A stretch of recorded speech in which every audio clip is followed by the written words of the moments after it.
ਵਾਹਿਗੁਰੂ ਜੀ ਕਾ ਖਾਲਸਾ ਵਾਹਿਗੁਰੂ ਜੀ ਕੀ ਫਤਿਹ। ਅਸਲਾਮ ਵਾਲੇਕਮ, ਆਦਾਬ, ਬਰਜ਼ ਮੈਂ ਤੁਹਾਡੀ ਹੋਸਟ ਨੀਲਮ ਕੌਰ ਤੇ ਮੈਂ ਟੀਵੀ ਫਿਰ ਸਾਰੇ ਦਰਸ਼ਕਾਂ ਤੇ ਸਰੋਤਿਆਂ ਨੂੰ ਜੀ ਆਇਆਂ ਕਹਿੰਦੀ ਆ ਪ੍ਰੋਗਰਾਮ ਸੱਚੋ ਸੱਚ ਵਿੱਚ ਜਿਹੜੇ ਇਸ ਪ੍ਰੋਗਰਾਮ ਨਾਲ ਦੇਸ਼ਾਂ ਵਿਦੇਸ਼ਾਂ ਤੋਂ ਜੁੜ ਚੁੱਕੇ ਨੇ। ਖਾਲਸਾ ਅਫੇਅਰ ਸੈਂਟਰ ਦੇ ਸੰਚਾਲਕ ਡਾਕਟਰ ਅਮਰਜੀਤ ਸਿੰਘ ਦੀ ਸਟੂਡੀਓ 'ਚ ਮੇਰੇ ਨਾਲ ਸ਼ਾਮਲ ਨੇ। ਉਹਨਾਂ ਨਾਲ ਗੱਲਬਾਤ ਕਰਕੇ ਅੱਜ ਦੇ ਇਸ਼ੂਜ਼ ਉੱਪਰ ਉਹਨਾਂ ਤੋਂ ਉਹਨਾਂ ਦਾ ਤਬਸਰਾ ਜਾਣਦੇ ਹਾਂ। ਜੀ ਡਾਕਟਰ ਸਾਹਿਬ, ਵਾਹਿਗੁਰੂ ਜੀ ਕਾ ਖਾਲਸਾ ਵਾਹਿਗੁਰੂ ਜੀ ਕੀ ਫਤਿਹ। हाँ जी नीलम कौर जी, ਤੁਹਾਨੂੰ ਵੀ ਤੇ ਦੁਨੀਆ ਭਰ ਚ ਬੈਠੇ ਸਾਡੇ ਬਹੁਤ ਹੀ ਪਿਆਰੇ ਸੋਹਣੇ ਸਿਆਣੇ ਟੀਵੀ 84 ਦੇ ਵਿਊਅਰਸ ਨੂੰ ਵੀ ਵਾਹਿਗੁਰੂ ਜੀ ਕਾ ਖਾਲਸਾ ਵਾਹਿਗੁਰੂ ਜੀ ਕੀ ਫਤਿਹ। ਸਾਡੇ ਬਹੁਤ ਹੀ ਪਿਆਰੇ ਮੁਸਲਮਾਨ ਭੈਣਾਂ ਭਰਾਵਾਂ ਨੂੰ ਅਸਲਾਮ ਅਲੈਕਮ। ਗੰਗਾ ਜਮਨੀ ਤਹਿਜ਼ੀਬ ਦੇ ਹਿੰਦੂ ਤਵੀਆਂ ਨੂੰ ਨਮੋ ਨਮੇ। ਜੀ ਡਾਕਟਰ ਸਾਹਿਬ, ਜੀ ਨੂੰ ਪ੍ਰੋਗਰਾਮ ਸੱਚੋ ਸੱਚ ਵਿੱਚ ਬਹੁਤ ਧੰਨਵਾਦ। ਜੀ ਡਾਕਟਰ ਸਾਹਿਬ, ਅੱਜ 27 ਮਾਰਚ 2025 13 ਚੇਤ ਨਾਨਕ ਸ਼ਾਹੀ ਸੰਮਤ 557 ਦਾ ਦਿਨ ਹੈ ਤੇ ਡਾਕਟਰ ਸਾਹਿਬ ਪ੍ਰੋਗਰਾਮ ਸ਼ੁਰੂ ਕਰਨ ਤੋਂ ਪਹਿਲਾਂ ਅਸੀਂ ਆਪਣੇ ਦਰਸ਼ਕਾਂ ਤੇ ਸਰੋਤਿਆਂ ਨੂੰ ਹਮੇਸ਼ਾ ਤਰ੍ਹਾਂ ਦੱਸਦੇ ਵਿਊਅਰਸ, ਜੇ ਤੁਸੀਂ ਹੱਕ ਸੱਚ ਇਨਸਾਫ ਤੇ ਪੈਰਾ ਦਿੰਦਾ ਇੱਕੋ ਇੱਕ ਚੈਨਲ ਟੀਵੀ 84 ਨੂੰ ਦੇਖਣਾ ਚਾਹੁੰਦੇ ਹੋ ਤਾਂ ਤੁਸੀਂ ਦੇਸ਼ ਵਿਦੇਸ਼ ਸਪੈਕਟਰਮ ਕੇਬਲ, ਆਰਸੀਐਨ ਕੇਬਲ, ਵੈਲ ਫਰਮ ਕੈਨੇਡਾ, roku, ਜਾਦੂ ਬਾਕਸ, ਸ਼ਾਵਾ, ਫੇਸਬੁੱਕ ਟੀਵੀ 84 ਦੀ ਐਪ ਰਾਹੀਂ online streaming and IP box ਤੇ ਤੁਸੀਂ ਟੀਵੀ 84 ਨੂੰ ਦੇਖ ਸਕਦੇ ਹੋ। ਵਿਊਅਰਸ, ਜੇ ਤੁਸੀਂ ਟੀਵੀ 84 ਨਾਲ ਪ੍ਰੋਗਰਾਮ ਸੱਚੋ ਸੱਚ ਨਾਲ ਫੇਸਬੁੱਕ ਰਾਹੀਂ ਜੁੜੇ ਹੋ ਤੇ ਇਸ ਨੂੰ ਵੱਧ ਤੋਂ ਵੱਧ ਲਾਈਕ ਕਰੋ ਤੇ ਸ਼ੇਅਰ ਕਰੋ ਅਤੇ ਨਾਲ ਹੀ YouTube ਤੇ ਸਬਸਕ੍ਰਾਈਬ ਵੀ ਕਰੋ। ਇਹ ਵੀ ਦੱਸ ਦਿਓ ਕਿ ਤੁਸੀਂ ਟੀਵੀ 84 ਦੀ ਐਪ ਨੂੰ ਐਂਡਰੋਇਡ ਐਂਡ ਐਪ ਸਟੋਰ ਤੇ ਡਾਊਨਲੋਡ ਕਰਕੇ ਜੋ ਟੀਵੀ 84 ਦੀ ਲਾਈਵ ਸਟ੍ਰੀਮ ਹੈ ਇਸ ਨੂੰ ਤੁਸੀਂ 24 ਆਵਰਸ ਦੇਖ ਸਕਦੇ ਹੋ। ਸੋ ਵਿਊਅਰਸ, ਪ੍ਰੋਗਰਾਮ ਦੀ ਸ਼ੁਰੂਆਤ ਕਰਨ ਜਾ ਰਹੇ ਹਾਂ ਅੱਜ ਦੀ ਸਪਾਂਸਰਸ਼ਿਪ ਦੇ ਵਾਲੇ ਨਾਲ ਕਿ ਅੱਜ ਦੇ ਪ੍ਰੋਗਰਾਮ ਸੱਚੋ ਸੱਚ ਨੂੰ ਸਪਾਂਸਰ ਕੀਤਾ ਗਿਆ ਹੈ ਮੈਲਬਰਨ ਆਸਟ੍ਰੇਲੀਆ ਤੋਂ ਅਮਰਜੋਤ ਸਿੰਘ ਜਰਾ ਵੱਲੋਂ। ਸੋ ਇਹਨਾਂ ਨੇ ਟੀਵੀ 84 ਦੇ ਕੰਮ ਦੀ ਸ਼ਲਾਘਾ ਕੀਤੀ ਹੈ ਤੇ ਵੱਧ ਤੋਂ ਵੱਧ ਟੀਵੀ 84 ਦੀ ਸਪੋਰਟ ਕਰਨ ਲਈ ਕਿਹਾ ਹੈ ਔਰ ਖਾਲਸਾ ਦੀ ਪ੍ਰਾਪਤੀ ਦੀ ਅਰਦਾਸ ਵੀ ਕੀਤੀ ਹੈ। ਸੋ ਅੱਜ ਦੀ ਸਪਾਂਸਰਸ਼ਿਪ ਲਈ ਅਸੀਂ ਅਮਰਜੋਤ ਸਿੰਘ ਜਰਾ ਦਾ ਤਹਿ ਦਿਲ ਤੋਂ ਧੰਨਵਾਦ ਕਰਦੇ ਹਾਂ ਔਰ ਤੁਹਾਨੂੰ ਵੀ ਅਪੀਲ ਤੇ ਬੇਨਤੀ ਕਰਦੇ ਹਾਂ ਕਿ ਤੁਸੀਂ ਪ੍ਰੋਗਰਾਮ ਸੱਚੋ ਸੱਚ ਨੂੰ ਵੱਧ ਤੋਂ ਵੱਧ ਸਪਾਂਸਰ ਕਰੋ। ਸਪਾਂਸਰਸ਼ਿਪ ਲਈ ਤੁਸੀਂ ਸਾਨੂੰ ਕਾਲ ਕਰ ਸਕਦੇ ਹੋ ਸਾਡੇ ਫੋਨ ਨੰਬਰ ਤੇ 5166191984, ਸੇਮ ਨੰਬਰ ਤੇ WhatsApp ਕਰ ਸਕਦੇ ਹੋ, ਤੁਸੀਂ ਸਾਨੂੰ ਈਮੇਲ ਵੀ ਕਰ ਸਕਦੇ ਹੋ info@tv84.tv ਤੇ।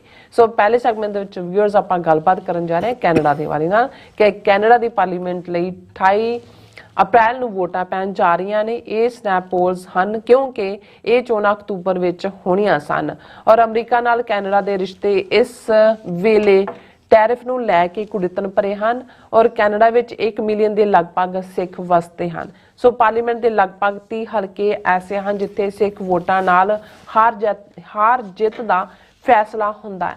ਸੋ ਬੀਤੇ ਲਗਭਗ 2.5 ਵਰ੍ਹਿਆਂ ਵਿੱਚ ਕੈਨੇਡਾ ਦੇ ਸਿੱਖ ਭਾਰਤੀ ਜ਼ੁਲਮ ਦਾ ਸ਼ਿਕਾਰ ਹੋਏ ਹਨ। ਸੋ ਭਾਰਤ ਸਰਕਾਰ ਵੱਲੋਂ ਸਿੱਖਾਂ ਦੇ ਖਿਲਾਫ ਡਿਸਇਨਫੋਰਮੇਸ਼ਨ ਮੁਹਿੰਮ ਵੀ ਜਾਰੀ ਹੈ ਔਰ ਸਿੱਖ ਫੈਡਰੇਸ਼ਨ ਕੈਨੇਡਾ ਨੇ ਇੱਕ ਇਲੈਕਸ਼ਨ ਗਾਈਡਲਾਈਨ ਜਾਰੀ ਕੀਤੀ ਹੈ ਔਰ ਜਿਸ ਅਨੁਸਾਰ ਸਾਰੀਆਂ ਪਾਰਟੀਆਂ ਦੇ ਉਮੀਦਵਾਰਾਂ ਨੂੰ 5 ਸਵਾਲਾਂ ਦਾ ਜਵਾਬ ਦੇਣ ਲਈ ਕਿਹਾ ਜਾਵੇਗਾ ਔਰ ਇਹਨਾਂ ਜਵਾਬਾਂ ਨੂੰ ਜਨਤਕ ਕੀਤਾ ਜਾਵੇਗਾ। ਇਹ ਸਵਾਲ ਭਾਰਤ ਦੇ ਟ੍ਰਾਂਸਨੈਸ਼ਨਲ ਰਿਪਰੈਸ਼ਨ ਵਿਸ਼ੇਸ਼ ਦਖਲ ਜਿਸ ਤਰ੍ਹਾਂ ਕਿ ਉਮੀਦਵਾਰਾਂ ਜਿਹੜੇ ਹੈਗੇ ਨੇ ਵਿਦੇਸ਼ੀ ਦਖਲ ਅੰਦਾਜ਼ੀ ਆਦਿ ਜਾਂ ਟ੍ਰਾਂਸਨੈਸ਼ਨਲ ਰਿਪਰੈਸ਼ਨ ਜਿਹੜੇ ਆ ਸਵਾਲ ਹੈ ਇਹ ਪੁੱਛੇ ਜਾਣਗੇ। ਸੋ ਇਸ ਆਧਾਰ ਤੇ ਫੈਸਲਾ ਲਿਆ ਜਾਏਗਾ ਔਰ ਉਹਨਾਂ ਦਾ ਵੋਟ ਦਾ ਹੱਕ ਹੋਏਗਾ ਔਰ ਕਿਸ ਨੂੰ ਵੋਟ ਪਾਈ ਜਾਏਗੀ। ਸੋ ਇਸ ਬਾਰੇ ਆਪਾਂ ਗੱਲਬਾਤ ਕਰਨ ਜਾ ਰਹੇ ਹਾਂ। ਸੋ ਅਸੀਂ ਚਾਹਾਂਗੇ ਕਿ ਤੁਸੀਂ ਇਸੇ ਤਰ੍ਹਾਂ ਬਣੇ ਰਹਿਣਾ ਦੇਖਣ ਸੁਣ ਲਈ। ਤੁਹਾਡਾ ਸਭ ਦਾ ਬਹੁਤ ਬਹੁਤ ਸ਼ੁਕਰੀਆ। ਜੀ ਡਾਕਟਰ ਸਾਹਿਬ, ਕੀ ਕਹਿਣਾ ਚਾਹੋਗੇ? ਸਭ ਤੋਂ ਪਹਿਲਾਂ ਤਾਂ ਅੱਜ ਦੇ ਪ੍ਰੋਗਰਾਮ ਨੂੰ ਸਪਾਂਸਰ ਕਰਨ ਲਈ ਅਸੀਂ ਵੀਰ ਅਮਰਜੋਤ ਸਿੰਘ ਜਿਹੜੇ ਮੈਲਬਰਨ ਆਸਟ੍ਰੇਲੀਆ ਬੇਸਡ ਨੇ ਉਹਨਾਂ ਦਾ ਸ਼ੁਕਰੀਆ ਅਦਾ ਕਰਦੇ ਹਾਂ। ਅਸੀਂ ਸਮਝਦੇ ਹਾਂ ਕਿ ਟੀਵੀ 84 ਦੀ ਪਹੁੰਚ ਇਸ ਵੇਲੇ ਯੂਨੀਵਰਸਲ ਹੈ ਕਿਉਂਕਿ ਸਾਡੇ ਵਿਊਅਰਸ ਦੇ ਵਿੱਚ ਭਾਵੇਂ ਇਸ ਦੇ ਬਾਵਜੂਦ ਕਿ ਭਾਰਤ ਦੇ ਵਿੱਚ ਪਾਬੰਦੀ ਹੈ ਔਰ ਇੱਕ ਵੱਡੀ ਵਿਊਅਰਸ਼ਿਪ ਇਸ ਪਾਬੰਦੀ ਤੋਂ ਪਹਿਲਾਂ ਜਿਹੜੀ 2020 ਚ ਲੱਗੀ ਭਾਰਤ ਦੇ ਵਿੱਚ ਵੀ ਸੀ, ਹੁਣ ਵੀ ਸਾਡੇ ਕੁਝ ਵੀਰਾਂ ਭੈਣਾਂ ਵੱਲੋਂ ਉੱਥੋਂ ਮੈਸੇਜ ਆਉਂਦਾ ਜਦੋਂ ਸ਼ੋਅ ਲਾਈਵ ਚੱਲ ਰਿਹਾ ਹੁੰਦਾ ਉਹ VPN ਰਾਹੀਂ ਪਹੁੰਚ ਕਰਦੇ ਨੇ। ਲੇਕਿਨ ਡਾਇਸਪੋਰਾ ਦੇ ਵਿੱਚ ਅਮਰੀਕਾ, ਕੈਨੇਡਾ, UK, ਪਾਕਿਸਤਾਨ ਤੋਂ ਬਾਅਦ ਆਸਟ੍ਰੇਲੀਆ ਉਹ ਮੁਲਕ ਹੈ ਜਿੱਥੇ ਸਿੱਖਾਂ ਦੀ ਆਬਾਦੀ ਵੀ ਖਾਸ ਤੌਰ ਤੇ ਫੋਰਨ ਸਟੂਡੈਂਟਸ ਜਿਹੜੇ ਪੰਜਾਬ ਤੋਂ ਆਏ ਨੇ, ਭਾਰਤੀ ਕਬਜ਼ੇ ਵਾਲੇ ਪੰਜਾਬ ਤੋਂ, ਉਹਨਾਂ ਦੀ ਗਿਣਤੀ ਵੀ ਕਾਫੀ ਹੈ ਔਰ ਐਕਟੀਵਿਟੀ ਵੀ ਆਸਟ੍ਰੇਲੀਆ ਦੇ ਲਿਹਾਜ਼ ਨਾਲ ਸਿੱਖ ਜਥੇਬੰਦੀਆਂ ਵੱਲੋਂ ਹੈ ਔਰ ਟੀਵੀ 84 ਨੂੰ ਕਾਫੀ ਗੰਭੀਰਤਾ ਨਾਲ ਲਿਆ ਜਾਂਦਾ। ਸੋ ਅਸੀਂ ਸਮਝਦੇ ਹਾਂ ਕਿ ਜਦੋਂ ਅਸੀਂ ਮਦਦ ਦੀ ਅਪੀਲ ਕਰਦੇ ਹਾਂ ਉੱਥੇ ਕੋਈ ਜ਼ਰੂਰੀ ਨਹੀਂ ਹੈ ਕਿ ਵੀ ਅਸੀਂ ਅਮਰੀਕਾ ਬੇਸਡ ਆਪਣੇ ਭਰਾਵਾਂ ਦੇ ਉੱਤੇ ਹੀ ਜਿਹੜਾ ਹੈ ਉਹ ਰਿਲਾਈ ਕਰੀਏ। ਜੇ ਸਾਨੂੰ ਬਾਹਰਲੇ ਮੁਲਕਾਂ ਤੋਂ ਵੀ ਭਾਵੇਂ ਡਾਲਰ ਦਾ ਫਰਕ ਹੈ ਥੋੜ੍ਹਾ ਬਹੁਤ, ਪਰ ਜਦੋਂ ਤੁਸੀਂ ਕੁਝ ਕਰਨਾ ਹੁੰਦਾ ਹੈ ਤੇ ਉਹਦੇ ਲਈ ਗੁੰਜਾਇਸ਼ ਵੀ ਨਿਕਲ ਆਉਂਦੀ ਹੈ। ਸੋ ਬਿਲਕੁਲ। ਅਸੀਂ ਐਪਰੀਸ਼ੀਏਟ ਕਰਦੇ ਹਾਂ ਵੀਰ ਅਮਰਜੋਤ ਸਿੰਘ ਜਿਨ੍ਹਾਂ ਨੇ ਸਪੋਰਟ ਭੇਜੀ ਹੈ। ਬਿਲਕੁਲ। ਕੱਲ ਦਾ ਸਮੁੱਚਾ ਪ੍ਰੋਗਰਾਮ ਵੀ ਅਸੀਂ ਭਾਈ ਮਹਿਲ ਸਿੰਘ ਜਿਹੜੇ ਸਾਨੂੰ ਵਿਛੋੜਾ ਦੇ ਗਏ ਨੇ, ਬੱਬਰ ਖਾਲਸਾ ਦੇ ਪ੍ਰਮੁੱਖ ਆਗੂ ਜਿਨ੍ਹਾਂ ਨੇ ਲਗਭਗ ਅੱਧੀ ਸਦੀ ਪੰਥਕ ਸੇਵਾ ਦੇ ਪਿੜ ਵਿੱਚ ਖਾਲਿਸਤਾਨ ਦੇ ਸੰਘਰਸ਼ ਦੇ ਲਈ ਯੋਗਦਾਨ ਪਾਇਆ, ਉਸ ਨੂੰ ਬਹੁਤ ਸਾਰੇ ਵੀਰਾਂ ਭੈਣਾਂ ਵੱਲੋਂ ਪਸੰਦ ਕੀਤਾ ਗਿਆ। ਬਿਲਕੁਲ।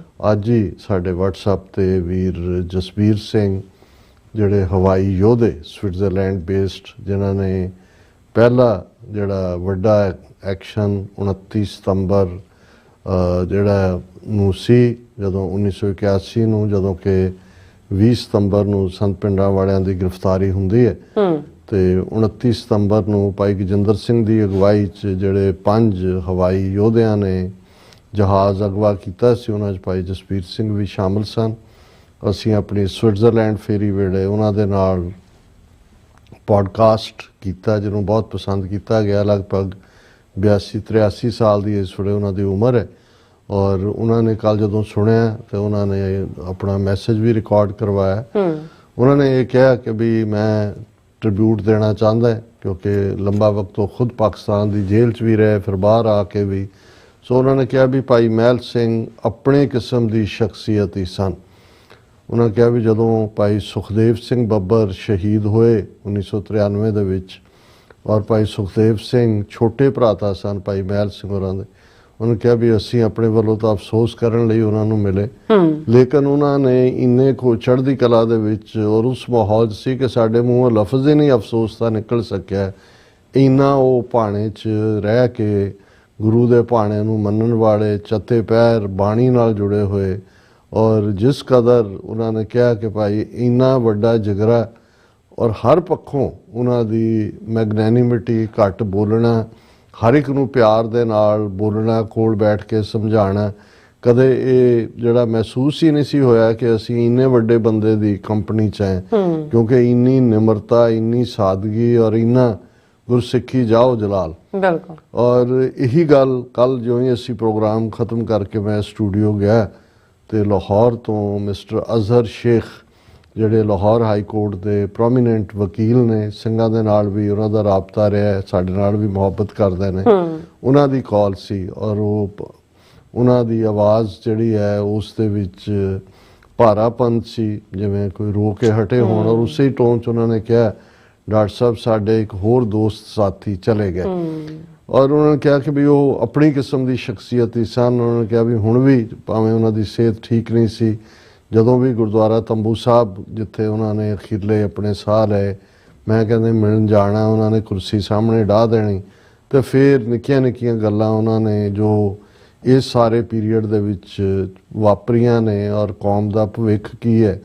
ਸੋ ਉਹਨਾਂ ਨੇ ਕਿਹਾ ਵੀ ਇਹ ਜਨਰੇਸ਼ਨ ਜਿਹੜੀ ਖਾਸ ਤੌਰ ਤੇ ਸਿਦਕ, ਸਬਰ, ਸ਼ੁਕਰ ਵਾਲੀ ਸੀ, ਸ਼ੇਖ ਸਾਹਿਬ ਕਹਿਣ ਲੱਗੇ ਕਿ ਵੀ ਯੰਗਰਸ 'ਚੋਂ ਉਹ ਕੁਛ ਨਜ਼ਰ ਨਹੀਂ ਆਉਂਦਾ। ਮੈਂ ਕਿਹਾ ਜੀ ਮੂਵਮੈਂਟ ਦੇ ਫੇਜ਼ ਡਿਫਰੈਂਟ ਹੁੰਦੇ ਨੇ, ਹਾਲਾਤ ਬਦਲਦੇ ਨੇ, ਇਹਦੇ 'ਚ ਕੋਈ ਸ਼ੱਕ ਨਹੀਂ ਹੈ ਕਿ ਜਿਸ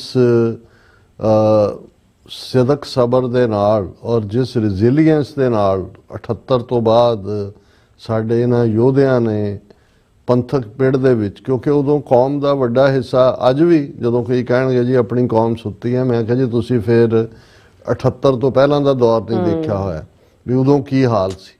ਵੀ ਇਹ ਤਾਂ ਸ਼ਹੀਦਾਂ ਦਾ ਡੁੱਲਿਆ ਖੂਨ ਹੈ, ਸਾਡੇ ਯੋਧਿਆਂ ਦੀ ਰੈਜ਼ਿਲੀਅੰਸ ਹੈ, ਫਾਈਟ ਹੈ, ਸਰਕਾਰ ਨੂੰ ਦਿੱਤਾ ਜਿਹੜਾ ਮੂੰਹ ਤੋੜਵਾਂ ਜਵਾਬ ਹੈ। ਸਰਕਾਰ ਦੇ ਜੂਨ 84 ਦੇ ਹਮਲੇ ਤੋਂ ਬਾਅਦ ਉਹਦੇ ਨਾਲ ਉਹਦੀ ਵਾਪਸ ਜਿਹੜੀ ਹੈ ਉਹ ਦੂਣੀ ਕਰਕੇ ਮੋੜੀ ਭਾਜੀ ਹੈ, ਜਿਹਨੇ ਸਾਨੂੰ ਪ੍ਰਾਈਡ ਦਿੱਤਾ ਹੈ। ਹੁਣ ਤਾਂ ਅਸੀਂ ਗੱਲ ਬਹੁਤ ਅੱਗੇ ਤੱਕ ਜਿਹੜੀ ਹੈ ਸਾਡੀ ਅਗਲੀ ਜਨਰੇਸ਼ਨ ਉਸ ਨੂੰ ਲੈ ਆਈ ਹੈ ਮਹਾਰਾਜ ਦੀ ਕਿਰਪਾ ਦੇ ਨਾਲ। ਸੋ ਮੈਂ ਸਮਝਦਾ ਕਿ ਬਈ ਫਿਰ ਵੀ ਇੱਕ ਗੱਲ ਬਿਲਕੁਲ ਜ਼ਾਹਰ ਹੈ ਔਰ ਇਹ ਬੱਬਰ ਖਾਲਸਾ ਨਾਲ ਸੰਬੰਧਿਤ ਸਿੰਘਾਂ 'ਚ ਸ਼ੁਰੂ ਤੋਂ ਹੀ ਰਹੀ ਹੈ, ਬਹੁਤ ਸਾਰੀਆਂ ਦੂਸਰੀਆਂ ਜਥੇਬੰਦੀਆਂ 'ਚ ਵੀ ਇਸ ਦਾ ਇੰਪੈਕਟ ਹੈ, ਲੇਕਿਨ ਇਹ ਜਿਹੜਾ ਨਾਮ ਬਾਣੀ ਦੇ ਨਾਲ ਜੁੜਨਾ ਹੈ, ਆਪਣਾ ਨਿਤਨੇਮੀ ਹੋਣਾ ਹੈ, ਰੂਹਾਨੀਅਤ ਦੀ, ਕਿਉਂਕਿ ਉਹ ਮੰਨ ਕੇ ਹੀ ਤੁਰਦੇ ਨੇ ਕਿ ਇਹ ਜੋ ਵੀ ਜਿਸ 'ਚੋਂ ਵੀ ਅਸੀਂ ਗੁਜ਼ਰਦੇ ਹਾਂ ਉਹਨੂੰ ਫੇਸ ਕਰਨ ਦੀ ਤਾਕਤ ਹੀ ਗੁਰਬਾਣੀ 'ਚੋਂ ਆਉਂਦੀ ਹੈ। ਔਰ ਇਹਦੇ 'ਚ ਕੋਈ ਸ਼ੱਕ ਨਹੀਂ ਹੈ। ਜਦੋਂ ਅਸੀਂ 2 ਦਿਨ ਪਹਿਲਾਂ ਭਾਈ ਸੁਬੇਗ ਸਿੰਘ ਸ਼ਾਹਬਾਜ਼ ਸਿੰਘ ਦੇ ਚਰਖੜੀਆਂ ਤੇ ਚੜ੍ਹਨ ਦੀ ਜਿਹੜੀ ਦਾਸਤਾਨ ਉਸ ਨੂੰ ਦੁਹਰਾ ਰਹੇ ਸੀ, ਤੇ ਮੇਰੇ ਮਨ 'ਚ ਆ ਰਿਹਾ ਸੀ ਕਿ ਜਿਹਨਾਂ ਸਾਡੇ ਬਜ਼ੁਰਗਾਂ ਨੇ ਇਸ ਸਭ ਨੂੰ ਬਿਨਾਂ ਕਿਸੇ ਦਾ ਨਾਂ ਲਿਆ ਅਰਦਾਸ ਦਾ ਹਿੱਸਾ ਬਣਾਇਆ, ਕਿ ਜਿਨ੍ਹਾਂ ਸਿੰਘਾਂ ਸਿੰਘਣੀਆਂ ਨੇ ਧਰਮ ਹੇਤ ਸੀਸ ਦਿੱਤੇ, ਬੰਦ ਕਟਾਏ, ਖੋਪਰੀਆਂ ਲੋਹਾਈਆਂ, ਚਰਖੀਆਂ ਤੇ ਚੜੇ, ਆਰਿਆਂ ਨਾਲ ਚਰਾਏ ਗਏ, ਗੁਰਦੁਆਰਿਆਂ ਦੀ ਸੇਵਾ ਲਈ ਕੁਰਬਾਨੀਆਂ ਕੀਤੀਆਂ, ਧਰਮ ਨਹੀਂ ਹਾਰਿਆ, ਸਿੱਖੀ ਕੇਸਾਂ ਸਵਾਸਾਂ ਨਾਲ ਨਿਭਾਈ, ਤਿਨਾਂ ਦੀ ਕਮਾਈ ਦਾ ਧਿਆਨ ਧਰ ਕੇ ਖਾਲਸਾ ਜੀ ਬੋਲੋ ਜੀ ਵਾਹਿਗੁਰੂ। ਹੁਣ ਇਹ ਜਿਹੜੇ ਟਾਰਚਰ ਦੇ ਤਰੀਕੇ ਸਨ, ਇਹ ਜਿਨ੍ਹਾਂ ਦੇ ਨਾਂ ਪ੍ਰੋਮੀਨੈਂਟ ਆਏ, ਭਾਈ ਤਾਰੂ ਸਿੰਘ ਦਾ ਖੋਪਰੀ ਲੋਹਾਣਾ, ਜਾਂ ਚਰਖੀ ਤੇ ਭਾਈ ਸੁਬੇਗ ਸਿੰਘ ਸ਼ਾਹਬਾਜ਼ ਸਿੰਘ ਹੋਰਾਂ ਦਾ ਚੜ੍ਹਨਾ, ਜਾਂ ਭਾਈ ਮਨੀ ਸਿੰਘ ਜੀ ਦਾ ਬੰਦ ਕੱਟਿਆ ਜਾਣਾ, ਇਹ ਟਾਰਚਰ ਦੇ ਤਰੀਕੇ ਸਨ ਜਿਨ੍ਹਾਂ 'ਚੋਂ ਹੋਰ ਵੀ ਬਹੁਤ ਸਾਰੇ ਗੁਜ਼ਰੇ, ਉਹਨਾਂ ਨੂੰ ਗੁਜ਼ਾਰਿਆ ਗਿਆ, ਪਰ ਉਹਨਾਂ ਦਾ ਸਿੱਖੀ ਸਦਕ ਜਿਹੜਾ ਹੈ ਉਹ ਅਖੀਰਲੇ ਸਾਹ ਕੇਸਾਂ ਸਵਾਸਾਂ ਤੱਕ ਉਹਨਾਂ ਨੇ ਨਾ ਕੇਸਾਂ ਨੂੰ ਜੁਦਾ ਹੋਣ ਦਿੱਤਾ, ਔਰ ਨਾ ਉਹਨਾਂ ਦੇ ਸਵਾਸਾਂ 'ਚੋਂ ਕਦੇ ਨਾਮ ਜਿਹੜਾ ਉਹ ਬਿਰਥਾ ਗਿਆ। ਉਹਨਾਂ ਨੇ ਸਵਾਸ ਜਿਹੜਾ ਸਾਸ ਜਪੀ ਗੋਬਿੰਦ, ਉਹ ਜਿਹੜਾ ਪਾਰਟ ਹੈ ਉਹਨੂੰ ਰੱਖਿਆ। ਔਰ ਇਹ ਹੁਣ ਦੇ ਸੰਘਰਸ਼ ਦੇ ਵਿੱਚ ਵੀ ਜਦੋਂ ਅਸੀਂ ਉਹਨਾਂ ਯੋਧਿਆਂ ਦੀ ਗੱਲ ਕਰਦੇ ਹਾਂ ਜਿਹੜੇ ਜੀਵੇ ਤੇ ਜਿਨ੍ਹਾਂ ਨੇ ਸ਼ਹੀਦੀ ਪਾਈ, ਭਾਈ ਅਨੋਖ ਸਿੰਘ ਬੱਬਰ ਕੋਈ ਛੋਟੀ ਸ਼ਖਸੀਅਤ ਨਹੀਂ ਹੈ। ਜਦੋਂ ਭਾਈ ਅਨੋਖ ਸਿੰਘ ਬੱਬਰ ਦੀ ਅਸੀਂ ਸ਼ਹੀਦੀ ਪੜ੍ਹਦੇ ਹਾਂ, ਉਸ ਬਾਰੇ ਸੁਣਦੇ ਹਾਂ, ਤੇ ਇੱਕਦਮ ਬਾਬਾ ਬੰਦਾ ਸਿੰਘ ਬਹਾਦਰ ਦੀ ਸ਼ਹਾਦਤ ਮਨ ਦੀਆਂ ਅੱਖਾਂ ਸਾਹਮਣੇ ਆ ਜਾਂਦੀ ਹੈ, ਪਰ ਉਹਨਾਂ ਦੇ ਰੋਮ ਚੋਂ ਵਾਹਿਗੁਰੂ ਵਾਹਿਗੁਰੂ ਹੀ ਨਿਕਲਦਾ ਰਿਹਾ। ਸੋ ਭਾਈ ਜਸਪੀਰ ਸਿੰਘ ਹੋਰਾਂ ਦੀ ਚਾਹਨਾ ਸੀ ਕਿ ਉਹਨਾਂ ਦੀ ਸ਼ਰਧਾਂਜਲੀ ਵੀ TV 84 ਦੇ ਵਿਊਜ਼ ਤੱਕ, ਸਿੱਖ ਸੰਗਤਾਂ ਤੱਕ ਪਹੁੰਚੇ। ਸੋ ਅਸੀਂ ਆਪਣਾ ਫਰਜ਼ ਨਿਭਾਇਆ। ਹੁਣ ਇਸ ਸਾਰੇ ਮਾਹੌਲ ਚੋਂ ਨਿਕਲ ਕੇ ਕੈਨੇਡਾ ਦੀ ਸਿਆਸਤ ਵੱਲ ਆਈਏ। ਕੈਨੇਡਾ ਸਾਡੇ ਲਈ ਬਹੁਤ ਅਹਿਮੀਅਤ ਵਾਲਾ ਮੁਲਕ ਹੈ। ਸਾਡਾ ਦੁਸ਼ਮਣ ਵੀ ਉਹਦੀ ਅਹਿਮੀਅਤ ਨੂੰ ਬਹੁਤ ਚੰਗੀ ਤਰ੍ਹਾਂ ਸਮਝਦਾ ਹੈ। ਇਸ ਲਈ ਜੇ ਇੱਕਦਮ ਬਾਅਦ ਖਾਲਿਸਤਾਨ ਦੇ ਲਈ ਸਪੋਰਟ ਨਿਕਲੀ ਤਾਂ ਕੈਨੇਡਾ ਮੁਲਕ ਚੋਂ ਸੀ, 84 ਤੋਂ ਪਹਿਲਾਂ ਹੀ ਨਿਕਲ ਰਹੀ ਸੀ। ਔਰ ਕੈਨੇਡਾ ਦੇ ਸਿੱਖਾਂ ਦਾ ਜੇ ਤੁਸੀਂ ਇਤਿਹਾਸ ਦੇਖੋ, ਕੱਲਾ ਕਾਮਾਗਾਟਾ ਮਾਰੂ ਜਾਂ ਗੁਰੂ ਨਾਨਕ ਜਹਾਜ਼ ਜਿਹਦਾ ਨਾਂ ਰੱਖਿਆ ਗਿਆ ਸੀ, ਜਾਂ ਗਦਰ ਪਾਰਟੀ ਤੱਕ ਹੀ ਮਹਿਦੂਦ ਨਹੀਂ ਹੈ। ਬਹੁਤ ਸਾਰੇ ਜਿਹੜੇ ਮੋਰਚੇ 1920 ਦੇ ਵਿੱਚ ਲੱਗੇ, ਉਹ ਗੁਰੂ ਕਾ ਬਾਗ ਜਾਂ ਸਾਕਾ ਨਨਕਾਣਾ ਸਾਹਿਬ ਤੋਂ ਬਾਅਦ ਚਾਬੀਆਂ ਦਾ ਜਾਂ ਜੈਤੋ ਦਾ, ਤੁਹਾਨੂੰ ਉਹਦੇ 'ਚ ਵੀ ਮਿਲੇਗਾ ਵੀ ਕੈਨੇਡਾ 'ਚੋਂ, ਹਾਲਾਂ ਉਦੋਂ ਜੇ ਹਵਾਈ ਜਹਾਜ਼ ਨਹੀਂ ਸੀਗੇ, ਜਿਹੜੇ ਸਮੁੰਦਰੀ ਜਹਾਜ਼ਾਂ ਰਾਹੀਂ ਜਾਂਦੇ ਸੀ, ਔਰ ਕੋਈ ਵੀ ਜਿਹੜਾ ਮਤਾ ਜਾਂ ਮੁੱਦਾ ਅਕਾਲ ਤਖਤ ਸਾਹਿਬ ਤੋਂ ਕਦੇ ਆਇਆ। ਸੋ ਕੈਨੇਡਾ ਦੇ ਸਿੱਖਾਂ ਦੀ ਰਾਏ, ਉਹਨਾਂ ਦੀ ਈਵਨ ਜਦੋਂ ਸਿੱਖ ਰਹਿਤ ਮਰਿਆਦਾ ਦਾ ਫਾਈਨਲ ਜਿਹੜਾ ਅਪਰੂਵਲ ਹੁੰਦੀ ਹੈ, ਉਦੋਂ ਵੀ ਜਿਹੜੇ ਸੁਝਾਅ ਨੇ ਕਿ ਕੀ ਜਿਹੜਾ ਹੋਣਾ ਚਾਹੀਦਾ, ਉਹਦੇ 'ਚ ਵੀ ਤੁਸੀਂ ਕੈਨੇਡਾ ਦੀਆਂ ਸਿੱਖ ਜਥੇਬੰਦੀਆਂ ਔਰ ਰੌਸ ਸਟਰੀਟ ਗੁਰਦੁਆਰਾ ਜਿਹੜਾ ਸਭ ਖਾਲਸਾ ਦੀਵਾਨ ਸੁਸਾਇਟੀ ਔਰ ਦੂਸਰੇ, ਉਹਨਾਂ ਦੀ ਤੁਸੀਂ ਇਨਪੁਟ ਦੇਖ ਸਕਦੇ ਹੋ। ਔਰ ਜ਼ਾਹਰ ਹੈ ਕਿ ਵੀ ਜੇ ਉਸ ਜ਼ਮਾਨੇ 'ਚ ਜਦੋਂ ਅਜੇ ਸਿੱਖ 7-8 ਹਜ਼ਾਰ ਹੀ ਸੀ ਕੈਨੇਡਾ 'ਚ, ਬ੍ਰਿਟਿਸ਼ ਐਮਪਾਇਰ ਦੇ ਖਿਲਾਫ ਜਦੋਂ ਗਦਰ ਪਾਰਟੀ ਬਣਾਈ ਤੇ 7,000 ਉਹਨਾਂ 'ਚੋਂ ਮੁੜ ਗਿਆ ਸੀ, ਉਦੋਂ ਤਾਂ ਨੰਬਰ ਵੀ ਨਹੀਂ ਸੀ ਕੋਈ, ਔਰ ਬ੍ਰਿਟਿਸ਼ ਐਮਪਾਇਰ ਉਹਨਾਂ ਦੇ ਰਾਜ 'ਚ ਸੂਰਜ ਵੀ ਨਹੀਂ ਸੀ ਡੁੱਬਦਾ। ਤੇ ਜੇ ਉਦੋਂ ਇਹ ਸਪਿਰਿਟ ਸੀ ਤੇ ਉਹ ਕੈਨੇਡਾ ਦੇ ਸਿੱਖਾਂ ਦੀ ਸਪਿਰਿਟ ਹੁਣ ਤਾਂ 1 ਮਿਲੀਅਨ ਹੈ। ਔਰ ਉਹੀ ਸਪਿਰਿਟ ਜਿਹੜੀ ਹੈ ਉਸ ਨੇ ਦੱਸਿਆ ਕਿ ਉਹ ਖਾਲਿਸਤਾਨ ਰੈਫਰੈਂਡਮ ਹੋਏ, ਔਰ ਭਾਰਤ ਦੀ ਹਕੂਮਤ ਨੇ ਤਾਂ 40 ਸਾਲ ਪਹਿਲਾਂ ਇਸ ਪੋਟੈਂਸ਼ੀਅਲ ਨੂੰ ਦੇਖਦੇ ਆ ਵੀ ਕੈਨੇਡਾ ਦੇ ਸਿੱਖਾਂ 'ਚ ਜੇ ਉਹ ਭਾਰਤ ਨੂੰ ਆਜ਼ਾਦ ਕਰਾਉਣ ਲਈ ਗਦਰ ਪਾਰਟੀ ਬਣਾ ਕੇ ਫਾਂਸੀਆਂ ਦੇ ਰੱਸਿਆਂ ਤੇ ਚੜ੍ਹ ਸਕਦੇ ਨੇ, ਕਾਲੇ ਪਾਣੀ ਪਹੁੰਚ ਸਕਦੇ ਨੇ, ਵੀ ਇਹ ਤਾਂ ਖਾਲਿਸਤਾਨ ਬਣਾ ਕੇ ਹਟਣਗੇ। ਇਸ ਲਈ ਜੂਨ 84 ਤੋਂ ਇੱਕਦਮ ਬਾਅਦ ਉਹਨਾਂ ਨੇ 23 ਜੂਨ 1985 ਨੂੰ 에ਅਰ ਇੰਡੀਆ ਦਾ ਹਾਦਸਾ ਕਰਵਾ ਕੇ ਕੈਨੇਡੀਅਨ ਸਿੱਖਾਂ ਦੇ ਉੱਤੇ ਵੀ ਦਹਿਸ਼ਤਗਰਦੀ ਦਾ ਲੇਬਲ ਆਇਆ, ਔਰ ਸਾਡੀ ਖਾਲਿਸਤਾਨ ਦੀ ਮੂਵਮੈਂਟ ਨੂੰ ਵੀ ਇੰਟਰਨੈਸ਼ਨਲ ਟੈਰਰਿਜ਼ਮ ਦੇ ਖਾਤੇ 'ਚ ਪਾਉਣ ਦੀ ਕੋਸ਼ਿਸ਼ ਕੀਤੀ। ਔਰ ਉਹ ਵਰਤਾਰਾ ਲਗਾਤਾਰਤਾ ਨਾਲ ਕੈਨੇਡੀਅਨ ਏਜੰਸੀਆਂ ਦੀ ਫੇਲਿਅਰ ਸੀ। ਕੱਲਾ ਇਹੀ ਨਹੀਂ, ਲਗਾਤਾਰਤਾ ਨਾਲ ਫਿਰ ਕੈਨੇਡੀਅਨ ਸਿਸਟਮ ਨੂੰ ਭਾਰਤੀ ਏਜੰਸੀਆਂ ਮਿਸ ਫੀਡ ਕਰਦੀਆਂ ਰਹੀਆਂ ਇਨਫੋਰਮੇਸ਼ਨ। ਨਤੀਜੇ ਦੇ ਤੌਰ ਤੇ ਅਸੀਂ ਦੇਖਦੇ ਹਾਂ ਕਿ ਵੀ ਜਿਉਂ ਹੀ ਉਸ ਦਾ ਪਾਸਾ ਪਲਟਣਾ ਸ਼ੁਰੂ ਹੋਇਆ, ਆਲਰੇਡੀ ਉਹਨਾਂ ਦੀ ਮੌਜੂਦਗੀ, ਉਹਨਾਂ ਦੇ ਗੈਂਗਸਟਰ, ਉਹਨਾਂ ਦੇ ਗੁੰਡੇ, ਉਹਨਾਂ ਦੇ ਫਰੌਤੀ ਵਾਲੇ ਕੈਨੇਡਾ 'ਚ ਮੌਜੂਦ ਸੀ ਕਿ ਉਹਨਾਂ ਨੇ ਕਿਵੇਂ ਭਾਈ ਹਰਦੀਪ ਸਿੰਘ ਨਿੱਜਰ ਦਾ ਕੋਲਡ ਬਲੱਡਡ ਮਰਡਰ ਕੀਤਾ, ਸ਼ਰਦੂਲ ਸਿੰਘ ਦਾ ਮਰਡਰ ਕੀਤਾ, ਉਸ ਤੋਂ ਸਾਲ ਪਹਿਲਾਂ ਰਿਪਦਮਨ ਸਿੰਘ ਮਲਕ ਜਿਹਨੂੰ ਪਹਿਲਾਂ ਭਾਰਤ ਸੱਦ ਕੇ ਖਾਲਿਸਤਾਨ ਦੀ ਵਿਰੋਧਤਾ ਕਰਾਏ ਉਹਦਾ ਕੀਤਾ, ਔਰ ਕਿੰਨਿਆਂ ਨੂੰ ਜਿਹੜਾ ਡਿਊਟੀ ਟੂ ਵਾਰ ਨੋਟਿਸ ਦਿੱਤੇ ਗਏ। ਔਰ ਜੇ ਅਸੀਂ ਜਿਹੜੀ ਨਿਖਿਲ ਗੁਪਤਾ ਦੇ ਕੇਸ ਨਾਲ ਸੰਬੰਧਿਤ ਅਰੇਂਜਮੈਂਟ ਔਰ ਦੂਸਰੇ ਰਿਕਾਰਡਸ ਨੂੰ ਦੇਖੀਏ ਤੇ ਗੁਰਪਤਵੰਤ ਸਿੰਘ ਪੰਨੂ ਮਰਡਰ ਪਲਾਟ ਜਿਹੜਾ ਜਿਸ ਨੂੰ ਫਾਈਲ ਕੀਤਾ ਏਜੰਸੀਆਂ ਨੇ, ਉਸ ਤੋਂ ਬਾਅਦ 3 ਹੋਰ ਜਿਹੜੇ ਪ੍ਰੋਮੀਨੈਂਟ ਕੈਨੇਡੀਅਨ ਸਨ ਜਿਹੜੇ ਉਹਨਾਂ ਦੀ ਲਿਸਟ ਦੇ ਉੱਤੇ ਸੀ। ਉਹ ਕੌਣ ਸਨ ਇਹ ਤਾਂ ਜੇ ਟ੍ਰਾਇਲ ਦੇ ਵਿੱਚ ਇਹ ਕੇਸ ਗਿਆ ਫਰਦਰ ਡਿਟੇਲ ਆਈ ਤਾਂ ਸਾਹਮਣੇ ਆਏਗਾ। ਸੋ ਇਸ ਸਾਰੇ ਦੇ ਚੱਲਦੇ ਆ ਅਸੀਂ ਹਮੇਸ਼ਾ ਹੀ ਇਹ ਸਮਝਦੇ ਹਾਂ ਕਿ ਵੀ ਜਸਟਿਨ ਟਰੂਡੋ ਦੀ ਹਕੂਮਤ ਬੇਸ਼ੱਕ ਉਹਨਾਂ ਦੀ ਸੈਕੰਡ ਟਰਮ ਸੀ, ਪਹਿਲੀ ਟਰਮ ਵੇਲੇ ਵੀ ਇਹ ਚੈਲੰਜਸ ਸਨ। ਉਦੋਂ ਕੀ ਕਾਰਨ ਸਨ ਕਿ ਉਸ ਹਕੂਮਤ ਨੇ ਭਾਰਤ ਦੀ ਇੰਟਰਫੀਰੈਂਸ ਨੂੰ ਦੇਖਦਿਆਂ ਹੋਇਆਂ ਵੀ ਅੰਦਰੂਨੀ ਡਿਪਲੋਮੇਸੀ ਦਾ ਜ਼ਰੂਰ ਸਹਾਰਾ ਲਿਆ ਲੇਕਿਨ ਭਾਰਤੀ ਹਟੇ ਨਹੀਂ। ਔਰ ਇਵੈਂਚੁਅਲੀ ਜਦੋਂ ਹਰਦੀਪ ਸਿੰਘ ਨਿੱਜਰ ਦਾ ਮਰਡਰ ਹੋਇਆ ਫਿਰ ਜਸਟਿਨ ਟਰੂਡੋ ਨੇ ਪਬਲਿਕਲੀ ਕੱਲਾ ਪਾਰਲੀਮੈਂਟ ਜਿਹੜਾ ਉਹ ਪ੍ਰੈਸ ਕਾਨਫਰੰਸ ਕਰਕੇ ਨਹੀਂ, ਕੈਨੇਡਾ ਦੀ ਪਾਰਲੀਮੈਂਟ 'ਚ ਖਲੋ ਕੇ 18 ਸਤੰਬਰ 2023 ਨੂੰ ਭਾਰਤ ਨੂੰ ਸਿੱਧੇ ਤੌਰ ਤੇ ਟ੍ਰਾਂਸਨੈਸ਼ਨਲ ਰਿਪਰੈਸ਼ਨ ਦਾ ਔਰ ਹਰਦੀਪ ਸਿੰਘ ਨਿੱਜਰ ਦੇ ਮਰਡਰ ਦੇ ਲਈ ਦੋਸ਼ੀ ਦੱਸਿਆ। 6 ਉਹਨਾਂ ਦੇ ਟਾਪ ਡਿਪਲੋਮੈਟ ਇਨਕਲੂਡਿੰਗ ਸੰਜੇ ਸੂਰੀ, ਜਿਹੜਾ ਸੰਜੇ ਵਰਮਾ ਜਾਂ ਕੀ ਹੈ, ਜਿਹੜਾ ਉਹਨਾਂ ਦਾ ਹਾਈ ਕਮਿਸ਼ਨ ਸੀ, ਉਸ ਨੂੰ ਪਰਸੋਨਾ ਨਾਨ ਗ੍ਰੈਟਾ ਬਣਾ ਕੇ ਮੁਲਕ ਚੋਂ ਕੱਢਿਆ। ਔਰ ਉਸੇ ਪੀਰੀਅਡ 'ਚ ਇਨਕੁਆਇਰੀ ਆਰਡਰ ਕੀਤੀ ਜਸਟਿਸ ਹੌਗ ਦੀ ਅਗਵਾਈ 'ਚ, ਜਿਸ ਨੇ 192 ਸਫ਼ਿਆਂ ਦੀ ਰਿਪੋਰਟ 'ਚ ਭਾਰਤ ਨੂੰ 2019-2021 ਦੀਆਂ ਫੈਡਰਲ ਚੋਣਾਂ 'ਚ ਦਖਲਅੰਦਾਜ਼ੀ ਦੇ ਲਈ ਦੋਸ਼ੀ ਦੱਸਿਆ। ਫਿਰ ਅਸੀਂ ਦੇਖਦੇ ਹਾਂ ਕਿ ਇਸੇ ਲਿਬਰਲ ਪਾਰਟੀ ਨੇ ਰੂਬੀ ਢੱਲਾ ਔਰ ਚੰਦਰਾ ਆਰੀਆ ਇਹਨਾਂ ਦੋਨਾਂ ਨੂੰ ਵੀ ਜਿਹੜਾ ਲੀਡਰਸ਼ਿਪ ਕੰਟੈਸਟ 'ਚੋਂ ਵੀ ਬਾਹਰ ਕੱਢਿਆ, ਔਰ ਚੰਦਰਾ ਆਰੀਆ ਨੂੰ ਵੀ ਬਾਹਰ ਕੱਢਿਆ ਕਿਉਂਕਿ ਉਹਨਾਂ ਦੇ ਸਿੱਧੇ ਤੌਰ ਤੇ ਇੰਡੀਅਨ ਏਜੰਸੀਆਂ ਨਾਲ ਸੰਬੰਧ ਜਿਹੜੇ ਉਹਨਾਂ ਦੀ ਪੋਲੀਟੀਕਲ ਲੀਡਰਸ਼ਿਪ ਔਰ ਦੂਜੇ ਰਾਹੀਂ ਇਹ ਸਾਹਮਣੇ ਆਏ। ਔਰ ਇਸ ਸਾਰੇ ਦੇ ਚੱਲਦੇ ਆ ਬੇਸ਼ੱਕ ਜਦੋਂ ਅਸੀਂ ਜਸਟਿਨ ਟਰੂਡੋ ਦੇ ਪੀਰੀਅਡ ਦੇ ਅਖੀਰਲੇ ਦੌਰ 'ਚ ਉਹਨਾਂ ਦੀ ਇਕਨੋਮਿਕਲ ਫਰੰਟ ਦੇ ਉੱਤੇ ਜਿਹੜੀ ਹੈ ਨਾਕਾਮਯਾਬੀ ਦੀ ਬਦੌਲਤ ਉਹਨਾਂ ਦੇ ਅਸਤੀਫੇ ਦੇਣ ਦੀ ਗੱਲ ਕਰਦੇ ਹਾਂ ਤੇ ਨਵੀਂ ਲੀਡਰਸ਼ਿਪ ਜਿਹੜੀ ਹੈ ਮਿਸਟਰ ਕਾਰਨੀ ਦੇ ਰੂਪ ਦੇ ਵਿੱਚ ਸਾਹਮਣੇ ਆਈ ਹੈ।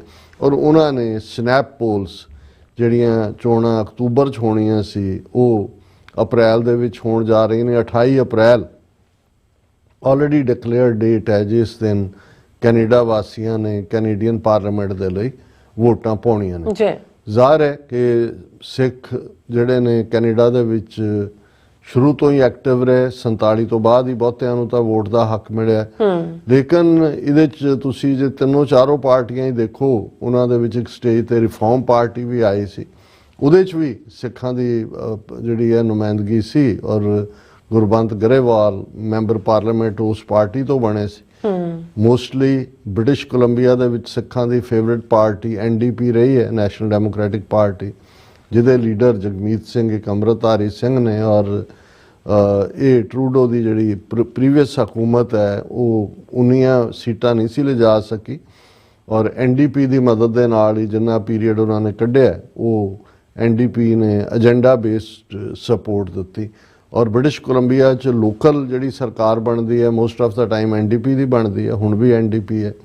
ਔਰ ਜਗਮੀਤ ਸਿੰਘ ਹੋਰਾਂ ਦੀ ਆਪਣੀ ਸੀਟ ਵੀ, ਭਾਵੇਂ ਉਹਨਾਂ ਦਾ ਸੰਬੰਧ ਪਹਿਲਾਂ ਓਨਟਾਰੀਓ ਦੇ ਨਾਲ, ਉਹ ਇੱਕ ਅਟਰਨੀ ਨੇ ਔਰ ਓਨਟਾਰੀਓ 'ਚ ਉਹ MPP member provincial parliament Ontario ਦੇ ਵੀ ਸਨ, ਪਰ ਉਹਨਾਂ ਨੇ ਵੱਡਾ ਰੋਲ ਫੈਡਰਲ ਲੈਵਲ ਤੇ ਪਲੇ ਕਰਨਾ ਸੀ। ਉਹਨਾਂ ਨੇ ਬ੍ਰਿਟਿਸ਼ ਕੋਲੰਬੀਆ ਦੀ ਕਨਸਟੀਚੁਐਂਸੀ ਨੂੰ ਚੁਣਿਆ ਜਿੱਥੋਂ ਨੁਮਾਇੰਦਗੀ ਕਰਦੇ ਨੇ ਔਰ ਮੇਰਾ ਖਿਆਲ ਹੈ 25-26 ਸੀਟਾਂ ਉਹਨਾਂ ਦੀ ਪਾਰਟੀ ਕੋਲ ਨੇ ਔਰ ਉਹਨਾਂ ਨੇ ਆਪਣੇ ਤੌਰ ਤੇ ਆਪਣੀ ਥਾਂ ਬਣਾਈ ਹੈ।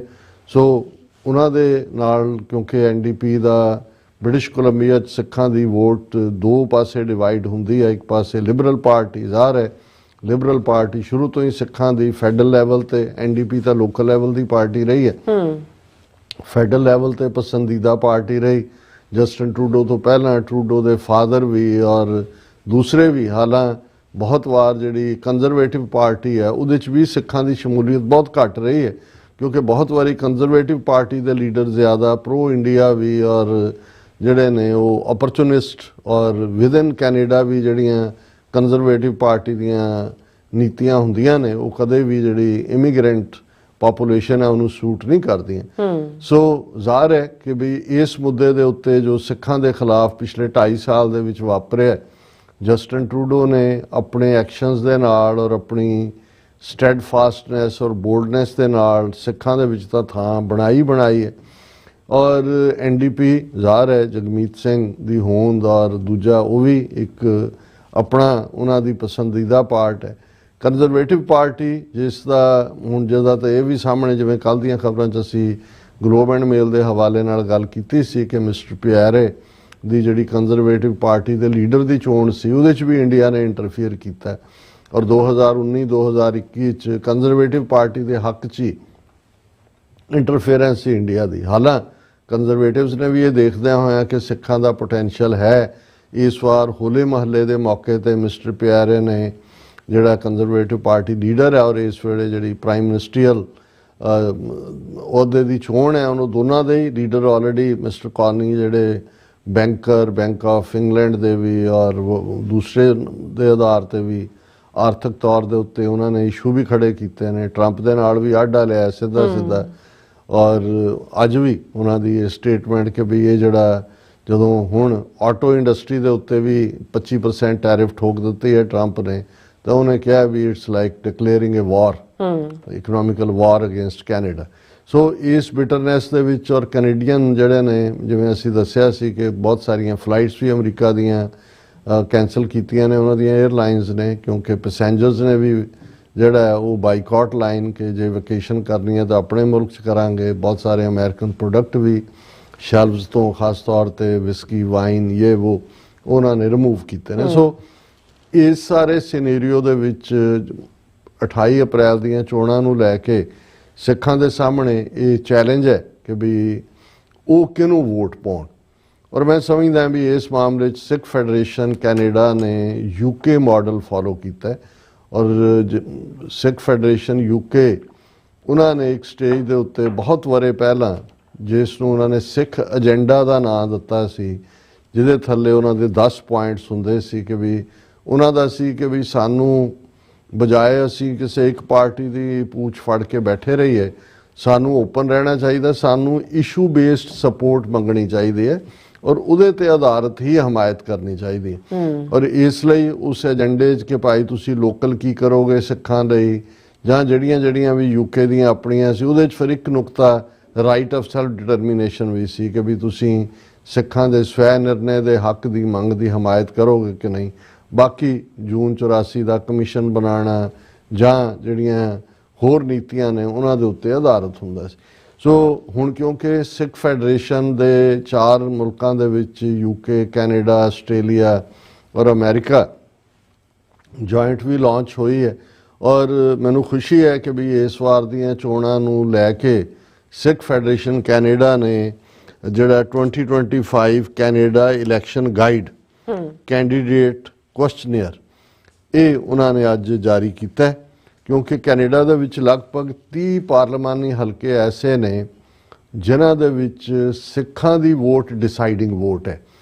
ਹੁਣ ਬਜਾਏ ਕਿ ਕੋਈ ਤੁਸੀਂ ਇੱਕ ਦੇ ਨਾਲ ਰੱਖੋ ਜਾਂ ਦੂਸਰੇ ਨੂੰ, ਪਹਿਲਾਂ ਇਹ ਜਿਹੜੇ 5 ਸਵਾਲ ਪ੍ਰੋਮੀਨੈਂਟਲੀ ਇਸ ਇਲੈਕਸ਼ਨ ਗਾਈਡ ਦੇ ਵਿੱਚ ਹਰ ਉਮੀਦਵਾਰ ਨੂੰ ਟਾਈਮ ਬੌਂਡ ਰੱਖ ਕੇ ਦਿੱਤੇ ਗਏ ਨੇ। ਦਰਸ਼ਕ ਦੇਖ ਸਕਦੇ ਨੇ ਸਕਰੀਨ ਦੇ ਉੱਤੇ ਵੀ Sikh Federation Canada about the Sikh Federation, ਉਹਨਾਂ ਦੀ 2025 Canada election guide candidate questionnaire. ਹੁਣ ਇਸ ਦੇ ਵਿੱਚ 5 ਸਵਾਲ ਜਿਹੜੇ ਹਰ ਕੈਂਡੀਡੇਟ ਨੂੰ ਦਿੱਤੇ ਜਾਣਗੇ ਕਿ ਇਹਨਾਂ ਦੇ ਤੁਸੀਂ ਟਾਈਮ ਬੌਂਡ ਜਵਾਬ ਦਿਓ। ਜੇ ਉਹਨਾਂ ਨੇ ਨਹੀਂ ਵੀ ਦਿੱਤੇ ਤੇ ਉਹਨਾਂ ਨੂੰ ਜਿਹੜਾ ਉਹ ਜਨਤਕ ਕਰਨਗੇ ਤਾਂ ਕਿ ਟਰਾਂਸਪੇਰੈਂਟਲੀ ਵੋਟਾਂ ਪੈਣ ਤੋਂ ਪਹਿਲਾਂ ਪਤਾ ਹੋਏ ਵੀ ਇਸ ਪਾਰਲੀਮਾਨੀ ਹਲਕੇ ਦੇ ਵਿੱਚ ਜਿਹੜੇ ਅੱਡ-ਅੱਡ ਪਾਰਟੀਆਂ ਦੇ ਕੈਂਡੀਡੇਟ ਖੜੇ ਨੇ ਉਹਨਾਂ ਦੀ ਕੀ ਪੋਜੀਸ਼ਨ ਹੈ ਇਹਨਾਂ 5 ਸਵਾਲਾਂ ਦੇ ਉੱਤੇ, ਔਰ ਉਹਦੇ 'ਚ ਉਹਨਾਂ ਦੀ ਟਾਈਮਲਾਈਨ ਹੋਏਗੀ ਜਵਾਬ ਦੇਣ ਦੀ। ਔਰ ਜ਼ਾਹਰ ਹੈ ਵੀ ਉਹਦੇ 'ਚ ਜਿਹੜੇ ਪ੍ਰਮੁੱਖ ਤੌਰ ਦੇ ਉੱਤੇ ਜਿਹੜੇ ਸਵਾਲ ਨੇ ਉਹਨਾਂ 'ਚ ਫੋਰਨ ਇੰਟਰਫੇਰੈਂਸ ਦਾ ਮਾਮਲਾ ਹੈ, ਟਰਾਂਸਨੈਸ਼ਨਲ ਰਿਪਰੈਸ਼ਨ ਦਾ ਹੈ ਔਰ ਪ੍ਰੋਟੈਕਸ਼ਨ ਸਿਵਲ ਲਿਬਰਟੀਜ਼ ਦੇ ਨਾਲ ਸੰਬੰਧਿਤ ਹੈ। ਕੁਇਕਲੀ ਮੈਂ ਉਹਨਾਂ ਸਵਾਲਾਂ ਨੂੰ ਜਿਹੜਾ ਉਹਨਾਂ ਨੇ ਕੈਂਡੀਡੇਟਸ ਲਈ ਫਰੇਮ ਕੀਤਾ ਉਹਦੇ 'ਚ ਉਹਨਾਂ ਨੇ ਪਹਿਲਾਂ ਤਾਂ ਬੈਕਗਰਾਉਂਡ ਵੀ ਦਿੱਤੀ ਹੈ ਕਿ ਕੈਨੇਡਾ 'ਚ ਫੋਰਨ ਇੰਟਰਫੇਰੈਂਸ ਕਮਿਸ਼ਨ ਨੇ ਆਪਣੀ ਰਿਪੋਰਟ 'ਚ ਕਨਫਰਮ ਕੀਤਾ ਹੈ ਕਿ ਕਿਵੇਂ ਇੰਡੀਅਨ ਗਵਰਨਮੈਂਟ ਦੀ ਇੰਟਰਫੇਰੈਂਸ ਰਹੀ ਹੈ। ਔਰ ਇਸ 'ਚ ਉਹਨਾਂ ਦਾ ਸਵਾਲ ਹੈ combating anti Sikh hate. What step will you take to ensure Sikh community organizations receive adequate funding and resources in order to support capacity building and develop resilience against rising anti-Sikh hate? ਪਹਿਲਾ ਸਵਾਲ ਇਹ ਹੋਏਗਾ ਕਿ ਇਹ ਦੱਸੋ ਵੀ ਤੁਸੀਂ ਉਹ ਕਿਹੜੇ ਕਦਮ ਚੁੱਕੋਗੇ ਜਿਹਦੇ ਰਾਹੀਂ ਤੁਸੀਂ ਸਿੱਖ ਕਮਿਊਨਿਟੀ ਦੀਆਂ ਆਰਗੇਨਾਈਜੇਸ਼ਨਸ ਨੂੰ ਐਡਿਕੁਏਟ ਫੰਡਿੰਗ ਔਰ ਸਾਧਨ ਪ੍ਰੋਵਾਈਡ ਕਰੋ ਤਾਂ ਕਿ ਉਹ ਇੱਕ ਰੈਜ਼ਿਲੀਅੰਸ ਖੜੀ ਕਰ ਸਕਣ ਜਿਹੜੀ ਐਂਟੀ ਸਿੱਖ ਹੇਟ ਹੈ ਉਹਨੂੰ ਕਾਊਂਟਰ ਕਰਨ ਦੇ ਲਈ ਤੁਸੀਂ ਕੀ ਕਰੋਗੇ। ਸੋ ਇਹ ਪਹਿਲਾ ਸਵਾਲ ਹੈ। ਦੂਸਰਾ, protecting civil liberties and religious freedoms. Given the alarming spike in hate crimes against visible minorities like the Sikh community, do you agree that the Government of Canada must take steps to ensure that racialized communities are not subject to intolerance and systematic discrimination? कि भी जड़ी hate crime है visible minorities ਦੇ ਖਿਲਾਫ ਸਿੱਖਾਂ ਦੇ, ਕਿ ਤੁਸੀਂ ਸਹਿਮਤ ਹੋ ਕਿ ਵੀ ਗਵਰਨਮੈਂਟ ਆਫ ਕੈਨੇਡਾ ਉਹ ਸਟੈਪ ਚੁੱਕੇ ਤਾਂ ਕਿ ਜਿਹੜੀਆਂ ਜਿਨ੍ਹਾਂ ਕਮਿਊਨਿਟੀਜ਼ ਦੇ ਵਿੱਚ ਰੇਸ਼ੀਅਲਿਜ਼ਮ ਹੈ ਉਹਨਾਂ ਨੂੰ ਜਿਹੜੀਆਂ ਨੇ ਉਹ ਇਨਟੋਲਰੈਂਸ ਔਰ ਸਿਸਟਮੈਟਿਕ ਡਿਸਕ੍ਰਿਮੀਨੇਸ਼ਨ ਤੋਂ ਉਹਨਾਂ ਦਾ ਬਚਾਅ ਹੋਏ, ਕਿਉਂਕਿ ਇਹ ਵੀ ਇੱਕ ਇੰਪੋਰਟੈਂਟ ਸਵਾਲ ਹੈ। ਤੀਸਰਾ ਸਵਾਲ, foreign interference and transnational repression. Do you agree that Government of Canada should take more steps to inform Canadians about all forms of foreign interference activity in Canada? ਕਿ ਕੀ ਤੁਸੀਂ ਇਸ ਗੱਲ ਨਾਲ ਸਹਿਮਤ ਹੋ ਕਿ ਕੈਨੇਡਾ ਦੀ ਗਵਰਨਮੈਂਟ ਨੂੰ ਹੋਰ ਵੀ ਕਦਮ ਚੁੱਕਣੇ ਚਾਹੀਦੇ ਨੇ ਕੈਨੇਡੀਅਨਸ ਨੂੰ ਇਹ ਦੱਸਣ ਦੇ ਲਈ ਕਿ ਕਿਹੜੀ ਫੋਰਨ ਵਿਦੇਸ਼ੀ ਦਖਲਅੰਦਾਜ਼ੀ ਕੀ ਹੈ, ਕੌਣ ਕਰ ਰਿਹਾ ਹੈ, ਔਰ ਉਹਨੂੰ ਕਾਊਂਟਰ ਕਿਵੇਂ ਕੀਤਾ ਜਾ ਸਕਦਾ ਹੈ। ਚੌਥਾ ਸਵਾਲ ਹੈ ensuring justice and accountability. Do you agree that all individuals who have been involved in criminal activities in Canada on behalf of a foreign government should face consequences for their actions? ਕਿ ਵੀ ਕੀ ਤੁਸੀਂ ਇਸ ਗੱਲ ਨਾਲ ਸਹਿਮਤ ਹੋ ਕਿ ਜਿਹੜੇ Canada 'ਚ ਕਿਸੇ ਵਿਦੇਸ਼ੀ ਸਰਕਾਰ ਦੇ ਲਈ ਕ੍ਰਿਮੀਨਲ ਐਕਟੀਵਿਟੀ 'ਚ ਮੁਲਵਸ ਨੇ ਉਹਨਾਂ ਨੂੰ ਉਹਨਾਂ ਦੇ ਕੀਤੇ ਦੀ ਸਜ਼ਾ ਮਿਲਣੀ ਚਾਹੀਦੀ ਹੈ, ਮਤਲਬ prosecution, accountability. और लास्ट सवाल है maintaining meaningful charter protections. Do you agree that Canada's legal processes and security agencies should not be pressured or misused to target political dissidents in Canada? कि ਕੀ ਤੁਸੀਂ ਇਸ ਗੱਲ ਦੇ ਨਾਲ ਸਹਿਮਤ ਹੋ ਕਿ ਵੀ ਇਹ ਜਿਹੜੀਆਂ ਨੇ ਤੁਹਾਡੀਆਂ ਸਿਕਿਉਰਿਟੀ ਏਜੰਸੀਜ਼ ਔਰ ਕਾਨੂੰਨੀ ਤੌਰ ਦੇ ਉੱਤੇ ਇਹਨਾਂ ਤਾਕਤਾਂ ਦੀ ਜਿਹੜਾ ਕੁਵਰਤੋਂ ਨਹੀਂ ਹੋਏਗੀ ਤਾਂ ਕਿ ਜਿਹੜੇ ਤੁਹਾਡੇ ਨਾਲ ਸਹਿਮਤ ਨਹੀਂ ਨੇ ਸਿਆਸੀ ਤੌਰ ਤੇ ਉਹਨਾਂ ਨੂੰ ਤੁਸੀਂ ਜਿਹੜਾ ਹਰਾਸ ਕਰੋ ਜਾਂ ਉਹਨਾਂ ਨੂੰ ਟਾਰਗੇਟ ਕਰੋ। ਸੋ ਮੈਂ ਸਮਝਦਾ ਵੀ ਬੜੇ ਜੈਨੂਇਨ ਸਵਾਲ ਨੇ, ਹਾਲਾਂਕਿ ਇਹਨਾਂ ਦਾ ਪਹਿਲਾ ਸਟੈਪ ਹੈ। ਅਦਰਵਾਈਜ਼ ਜੇ ਜਿਉਂ-ਜਿਉਂ ਇਹ ਪ੍ਰੋਸੈਸ ਮੈਚੁਰ ਹੋਏਗੀ ਫਿਰ ਸਿੱਧੇ ਤੌਰ ਦੇ ਉੱਤੇ ਵੀ ਰਾਈਟ ਆਫ ਸੈਲਫ ਡਿਟਰਮੀਨੇਸ਼ਨ ਔਰ ਦੂਸਰੇ ਮੁੱਦਿਆਂ ਦੇ ਉੱਤੇ ਹੋਏਗਾ। ਸੋ ਮੈਨੂੰ ਲੱਗਦਾ ਹੈ ਕਿ ਜਿੰਨਾ ਬਰੀਫ ਟਾਈਮ ਹੈ ਇਸ 'ਚ ਉਹਨਾਂ ਨੂੰ ਇਹੀ ਲੱਗਾ ਕਿ ਵੀ ਜੇ ਇਹਨਾਂ 30 ਹਲਕਿਆਂ ਦੇ ਜਿਹੜੇ ਉਮੀਦਵਾਰ ਨੇ ਇਹਨਾਂ ਮੁੱਦਿਆਂ ਦੇ ਉੱਤੇ ਹੀ ਜਾਗਰੂਕ ਹੋਣ ਤੇ ਨੈਕਸਟ ਸਟੈਪ ਜਿਹੜਾ ਉਹ ਖਾਲਿਸਤਾਨ ਦੀ ਹਮਾਇਤ ਵੱਲ ਵੀ ਵਧੇਗਾ।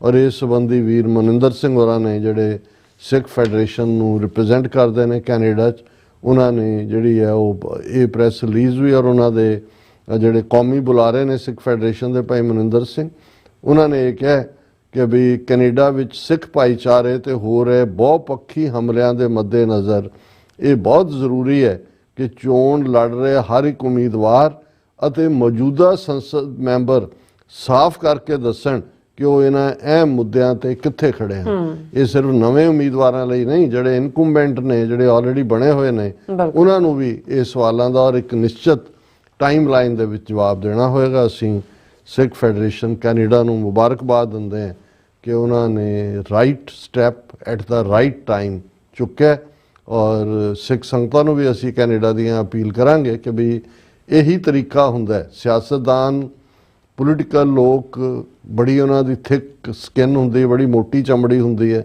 ਸੂਰ ਦੀ ਚਰਬੀ ਕੀ ਹੈ ਉਹਦੇ ਸਾਹਮਣੇ ਉਹਨਾਂ ਦੇ ਲੈ ਕੇ, ਔਰ ਉਹਨਾਂ ਨੂੰ ਜੇ ਤੁਸੀਂ ਜਵਾਬਦੇਹੀ ਨਹੀਂ ਬਣਾਉਂਦੇ ਜਾਂ ਤੁਸੀਂ ਉਹਨਾਂ ਦੇ ਨਾਲ ਫਿਰ ਫੋਲੋ ਅਪ ਨਹੀਂ ਕਰਦੇ ਜਾਂ ਉਹਨਾਂ ਨੂੰ ਅਕਾਊਂਟੇਬਲ ਨਹੀਂ ਠਹਿਰਾਉਂਦੇ, ਤੇ ਉਹਨਾਂ ਨੂੰ ਵੀ ਭਾਰਤ ਦੇ ਜਾਂ ਸਾਡੇ ਸਾਊਥ ਏਸ਼ੀਅਨ ਖਿੱਤਿਆਂ ਦੇ ਸਿਆਸਤਦਾਨਾਂ ਵਾਂਗ ਚਿਕਣੀਆਂ ਚੋਪੜੀਆਂ ਗੱਲਾਂ ਕਰਨੀਆਂ ਬਹੁਤ ਆਉਂਦੀਆਂ ਨੇ।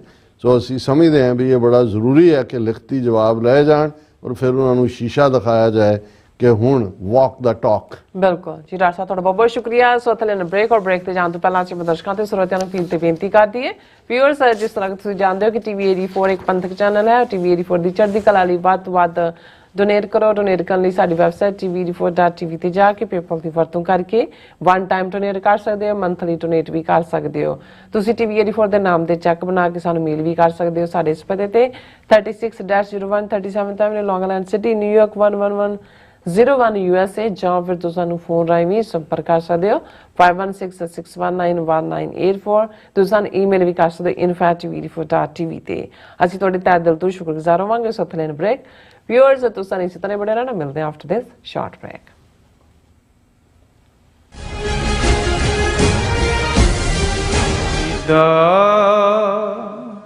बार पुराए बैसना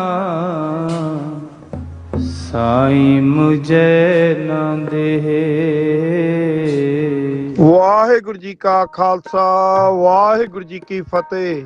ਅਮਰੀਕਾ ਭਰ ਦੀਆਂ ਸਿੱਖ ਸੰਗਤਾਂ ਨੂੰ ਬੇਨਤੀ ਕੀਤੀ ਜਾਂਦੀ ਹੈ, ਖਾਲਸਾ ਸਾਜਨਾ ਦਿਵਸ ਵਿਸਾਖੀ ਨੂੰ ਸਮਰਪਿਤ 8ਵੀਂ ਨੈਸ਼ਨਲ ਸਿੱਖ ਡੇ ਪਰੇਡ, ਸਿੱਖ ਫਰੀडम ਮਾਰਚ 5 ਅਪ੍ਰੈਲ ਦਿਨ ਸ਼ਨੀਚਰਵਾਰ 2025 ਨੂੰ ਕੈਪੀਟਲ ਹਿੱਲ ਵਾਸ਼ਿੰਗਟਨ DC ਵਿਖੇ ਕੱਢਿਆ ਜਾ ਰਿਹਾ ਹੈ। ਇਸ ਵਾਰ ਏਰੀਆ 5 20 ਸਟਰੀਟ ਕੌਂਸਟੀਟਿਊਸ਼ਨ ਐਵਨਿਊ, ਜਿੱਥੇ ਕਿ ਧੰਨ ਧੰਨ ਸਾਹਿਬ ਸ੍ਰੀ ਗੁਰੂ ਗ੍ਰੰਥ ਸਾਹਿਬ ਮਹਾਰਾਜ ਜੀ ਦੇ ਪ੍ਰਕਾਸ਼ 9:30 ਵਜੇ ਹੋਣਗੇ। ਉਪਰੰਤ ਸ਼ਬਦ ਕੀਰਤਨ ਢਾਡੀ ਵਾਰਾਂ ਦੇ ਰਾਹੀਂ ਸੰਗਤਾਂ ਨੂੰ ਨਿਹਾਲ ਕੀਤਾ ਜਾਏਗਾ। ਲਗਭਗ 12 ਵਜੇ ਨਗਰ ਕੀਰਤਨ ਦੀ ਆਰੰਭਤਾ ਹੋਵੇਗੀ, ਜਿਹੜੀ ਕਿ ਸਮਾਪਤੀ ਕੈਪੀਟਲ ਹਿੱਲ ਵਿਖੇ ਜਾ ਕੇ ਹੋਵੇਗੀ। ਉਪਰੰਤ ਪੰਥਕ ਬੁਲਾਰੇ ਸੰਗਤਾਂ ਨੂੰ ਆਪਣੇ ਵਿਚਾਰਾਂ ਰਾਹੀਂ ਸੰਬੋਧਨ ਹੋਣਗੇ। ਸਮੁੱਚੀਆਂ ਸੰਗਤਾਂ ਨੂੰ ਬੇਨਤੀ ਕਰਦੇ ਹਾਂ ਕਿ ਨੀਲੀਆਂ ਦਸਤਾਰਾਂ, ਕੇਸਰੀ ਦਸਤਾਰਾਂ ਸਜਾ ਕੇ, ਭੈਣਾਂ ਦੁਪੱਟੇ ਲੈ ਕੇ ਇਸ ਨਗਰ ਕੀਰਤਨ ਦੇ ਵਿੱਚ ਹੁਮ ਹਮਾ ਕੇ ਪਹੁੰਚੋ ਜੀ, ਤੇ ਸਤਿਗੁਰਾਂ ਦੀਆਂ ਖੁਸ਼ੀਆਂ ਪ੍ਰਾਪਤ ਕਰੋ ਜੀ। ਵਾਹਿਗੁਰੂ ਜੀ ਕਾ ਖਾਲਸਾ, ਵਾਹਿਗੁਰੂ ਜੀ ਕੀ ਫਤਿਹ। ਵਾਹਿਗੁਰੂ ਜੀ ਕਾ ਖਾਲਸਾ, ਵਾਹਿਗੁਰੂ ਜੀ ਕੀ ਫਤਿਹ। ਗੁਰਦੁਆਰਾ ਸਿੱਕਲ ਸੁਸਾਇਟੀ, ਸਮੂਹ ਗੁਰਦੁਆਰਾ ਪ੍ਰਬੰਧਕ ਕਮੇਟੀਆਂ, ਪੰਥਕ ਜਥੇਬੰਦੀਆਂ, ਸਭਾਵਾਂ ਅਤੇ ਸੰਗਤੀ ਰੂਪ ਦੇ ਵਿੱਚ ਜੋ ਹਰ ਸਾਲ ਦੀ ਤਰ੍ਹਾਂ ਮਨਿਆਟਨ ਵਿਖੇ ਸਿੱਖ ਡੇ ਪਰੇਡ ਕੱਢੀ ਜਾਂਦੀ ਹੈ, ਉਹ ਇਸ ਸਾਲ 26 ਅਪ੍ਰੈਲ ਦਿਨ ਸ਼ਨੀਚਰਵਾਰ ਨੂੰ 12:30 ਵਜੇ 37 ਸਟਰੀਟ ਮੈਡੀਸਨ ਤੋਂ ਆਰੰਭ ਹੋਵੇਗੀ। ਉਹ ਤੇ 24 ਸਟਰੀਟ ਮੈਡੀਸਨ ਦੇ ਉੱਤੇ ਜੋ ਕਿ ਸਟੇਜ ਸਜਾਈ ਜਾਏਗੀ, ਜਿਹਦੇ ਉੱਤੇ ਪੰਥਕ ਬੁਲਾਰੇ ਤੇ ਸਾਡੇ ਜਿਹੜੇ ਨਿਊਯਾਰਕ ਦੇ ਜਿੰਨੇ ਵੀ ਇਲੈਕਟਡ ਅਫੀਸ਼ਲ ਆ ਉਹ ਸੰਗਤਾਂ ਨੂੰ ਸੰਬੋਧਨ ਹੋਣਗੇ। ਸਮੂਹ ਸੰਗਤਾਂ ਦੇ ਚਰਨਾਂ 'ਚ ਬੇਨਤੀ ਕੀਤੀ ਜਾਂਦੀ ਆ ਕਿ ਇਹ ਜਿਸ ਪਰੇਡ ਦੇ ਵਿੱਚ ਆਪਣੇ ਆਪ ਨੂੰ ਸ਼ਾਮਲ ਕਰੋ ਤੇ ਗੁਰੂ ਦੀਆਂ ਖੁਸ਼ੀਆਂ ਪ੍ਰਾਪਤ ਕਰੋ, ਕਿ ਇਹ ਪਰੇਡ ਸਾਡੀ ਪੋਲੀਟੀਕਲ ਤੇ ਧਾਰਮਿਕ ਆਜ਼ਾਦੀ ਨੂੰ ਦਰਸਾਉਂਦੀ ਹੈ ਜੀ। ਵਾਹਿਗੁਰੂ ਜੀ ਕਾ ਖਾਲਸਾ, ਵਾਹਿਗੁਰੂ ਜੀ ਕੀ ਫਤਿਹ। साई मुझे ना दे।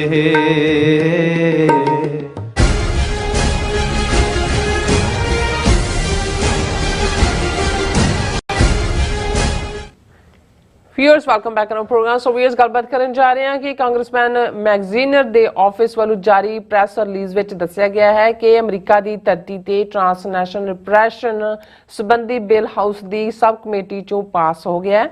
ਔਰ ਯਾਦ ਰਹੇ, ਕਾਂਗਰਸਮੈਨ ਮੈਗਜ਼ੀਨਰ ਇਸ ਸਬ ਕਮੇਟੀ ਦੇ ਰੈਂਕਿੰਗ ਮੈਂਬਰ ਹਨ ਅਤੇ ਉਹਨਾਂ ਵੱਲੋਂ ਹੀ ਇਹ ਬਿੱਲ ਸਪਾਂਸਰ ਕੀਤਾ ਗਿਆ ਹੈ। ਸੋ ਇਸ ਬਾਰੇ ਆਪਾਂ ਗੱਲਬਾਤ ਕਰਨ ਜਾ ਰਹੇ ਹਾਂ। ਸੋ ਅਸੀਂ ਚਾਹਾਂਗੇ ਕਿ ਤੁਸੀਂ ਇਸੇ ਤਰ੍ਹਾਂ ਬਣੇ ਰਹਿਣਾ, ਦੇਖਣ ਸੁਣਨ ਲਈ ਐਂਡ ਲਿਖਣ ਲਈ ਤੁਹਾਡਾ ਸਭ ਦਾ ਬਹੁਤ ਬਹੁਤ ਧੰਨਵਾਦ ਜੀ। ਡਾਕਟਰ ਸਾਹਿਬ, ਕੀ ਵਿਚਾਰਾਂ ਨੇ? ਦੇਖੋ, ਜਿਵੇਂ ਅਸੀਂ ਕੱਲ ਵੀ ਇਹ ਕਿਹਾ ਸੀ ਕਿ ਵੀ ਇਹ ਤਾਂ ਭਾਈ ਹਰਦੀਪ ਸਿੰਘ ਨਿੱਜਰ ਦੀ ਸ਼ਹਾਦਤ ਤੋਂ ਬਾਅਦ ਔਰ ਫਿਰ ਅਮਰੀਕਾ ਦੇ ਵਿੱਚ ਜਿਸ ਕਿਸਮ ਦਾ ਵਰਤਾਰਾ ਇਹਨਾਂ ਦੀਆਂ ਭਾਰਤ ਦੀ ਰਾਜ ਏਜੰਸੀ ਨੇ ਉਸ ਗੁਪਤੇ ਰਾਹੀਂ ਕਰਵਾਉਣਾ ਚਾਹਿਆ, ਉਸ ਦਾ ਨਤੀਜਾ ਸੀ ਕਿ ਸਿੱਖ ਹਲਕਿਆਂ 'ਚ ਨਾ ਸਿਰਫ ਟ੍ਰਾਂਸਨੈਸ਼ਨਲ ਰਿਪਰੈਸ਼ਨ ਲਫ਼ਜ਼ ਜਿਹੜਾ ਸੁਣਿਆ ਗਿਆ। ਸਗੋਂ ਈਵਨ ਸਾਡੇ ਚੈਨਲ ਤੇ ਵੀ ਜਦੋਂ ਸਿੱਖ ਬੀਬੀ ਜਿਹੜੀ ਹੈ ਟਰਾਂਸਨੈਸ਼ਨਲ ਰਿਪਰੈਸ਼ਨ ਦੇ ਹਵਾਲੇ ਨਾਲ FBI ਔਰ ਉਸ ਦੀ ਵੱਲੋਂ ਆਪਣਾ ਮੈਸੇਜ ਦਿੰਦੀ ਹੈ, ਤੇ ਇਸ ਨੇ ਬੜੀ ਵਾਈਡ ਸਪਰੈਡ ਅਵੇਅਰਨੈਸ ਪੈਦਾ ਕੀਤੀ। ਕਿਉਂਕਿ ਬਹੁਤ ਵਾਰ ਇਹ ਹੁੰਦਾ ਕਿ ਵੀ ਇਹ ਪੰਜਾਬੀ ਦਾ ਅਖਾਣ ਬਿਲਕੁਲ ਠੀਕ ਹੈ ਕਿ ਜਦੋਂ ਤਾਂ ਅੱਗ ਗੁਆਂਢੀਆਂ ਦੇ ਲੱਗੀ ਹੋਏ ਤੇ ਉਹ ਬਸੰਤਰ ਲੱਗਦੀ ਹੈ, ਕਿਉਂਕਿ ਬਸੰਤ ਪੰਚਮੀ ਦਾ ਰੰਗ ਵੀ ਜਿਹੜਾ ਉਹ ਬੜਾ ਬਹਾਰ ਵਾਲਾ ਹੁੰਦਾ ਹੈ, ਤੇ ਬਸੰਤਰ ਲਫ਼ਜ਼ ਹੀ ਉੱਥੋਂ ਆਇਆ ਕਿ ਜੀ ਬਸੰਤੀ ਰੰਗ ਹੈ, ਜਿਵੇਂ ਇੱਕ ਬੜਾ ਨਜ਼ਾਰਾ ਲੱਗਦਾ ਹੈ। ਬਿਲਕੁਲ। ਪਰ ਜਦੋਂ ਆਪਣੇ ਲੱਗ ਜਾਏ ਫਿਰ ਅੱਗ ਹੁੰਦੀ ਹੈ। ਸੋ ਅਸੀਂ ਸਮਝਦੇ ਹਾਂ ਵੀ ਇਸ ਲਈ ਜਦੋਂ ਮੈਂ ਬਹੁਤ ਵਾਰ ਇੰਟਰਨੈਸ਼ਨਲ ਇਸ਼ੂਜ਼ ਨੂੰ ਵੀ ਡਿਸਕਸ ਕਰਦਾ ਹਾਂ, ਜਦੋਂ ਕਿ ਸਾਡਾ ਇੱਕ ਵੱਡਾ ਤਬਕਾ ਉਹਨਾਂ ਚਸਕੇ ਵਾਲੇ ਸ਼ੋਜ਼ ਦੇ ਪਿੱਛੇ ਹੀ ਜਾਂਦੇ ਨੇ ਜਿਹੜੇ ਖੰਭਾਂ ਦੀਆਂ ਡਾਰਾਂ ਬਣਾ ਕੇ ਔਰ ਪਤਾ ਨਹੀਂ ਕੀ ਜਿਹੜੇ ਨੇ ਉਹ ਸਬਜ਼ ਬਾਗ ਦਿਖਾਉਣ ਦਾ ਕੰਮ ਕਰਦੇ ਨੇ, ਬਾਅਦ 'ਚ ਉਹੀ ਫਰਸਟ੍ਰੇਸ਼ਨ ਵੀ ਨਿਕਲਦੀ ਹੈ ਨਾ। ਕਈਆਂ ਨੇ ਮੈਨੂੰ ਕਿਹਾ ਕਿ ਜੀ ਫਲਾਣਾ TV ਵਾਲੇ ਉਹਨਾਂ ਨੇ ਇਮੀਗ੍ਰੇਸ਼ਨ ਦੇ ਸ਼ੋਅ ਕਰਨੇ ਸ਼ੁਰੂ ਕੀਤੇ ਨੇ ਜਦੋਂ ਦਾ ਟਰੰਪ ਆਇਆ, ਤੇ ਉਹਨਾਂ ਦੀ ਵਿਊਅਰਸ਼ਿਪ ਕਿੱਥੇ ਚਲੀ ਗਈ। ਤੇ ਦੂਜੇ ਮੈਂ ਕਿਹਾ ਤੁਸੀਂ ਉਹਨਾਂ ਦੇ ਕੰਟੈਂਟ ਦੇਖ ਲਓ ਕੀ ਹੈ, ਜਿਹੜੀ ਗੱਲ ਕਹੀ ਹੁੰਦੀ 4 ਦਿਨ ਬਾਅਦ ਗਲਤ ਹੁੰਦੀ ਹੈ। ਉਹ ਜਾਲੀ ਜਿਹੇ ਵਕੀਲ ਲਿਆ ਕੇ ਬਿਠਾਏ ਹੋਏ ਨੇ, ਇੱਕ ਫੀਅਰ ਫੈਕਟਰ ਪੈਦਾ ਕੀਤਾ ਜਾ ਰਿਹਾ, ਇਸ ਤੋਂ ਬਿਯੋਂਡ ਕੁਝ ਨਹੀਂ ਹੈ।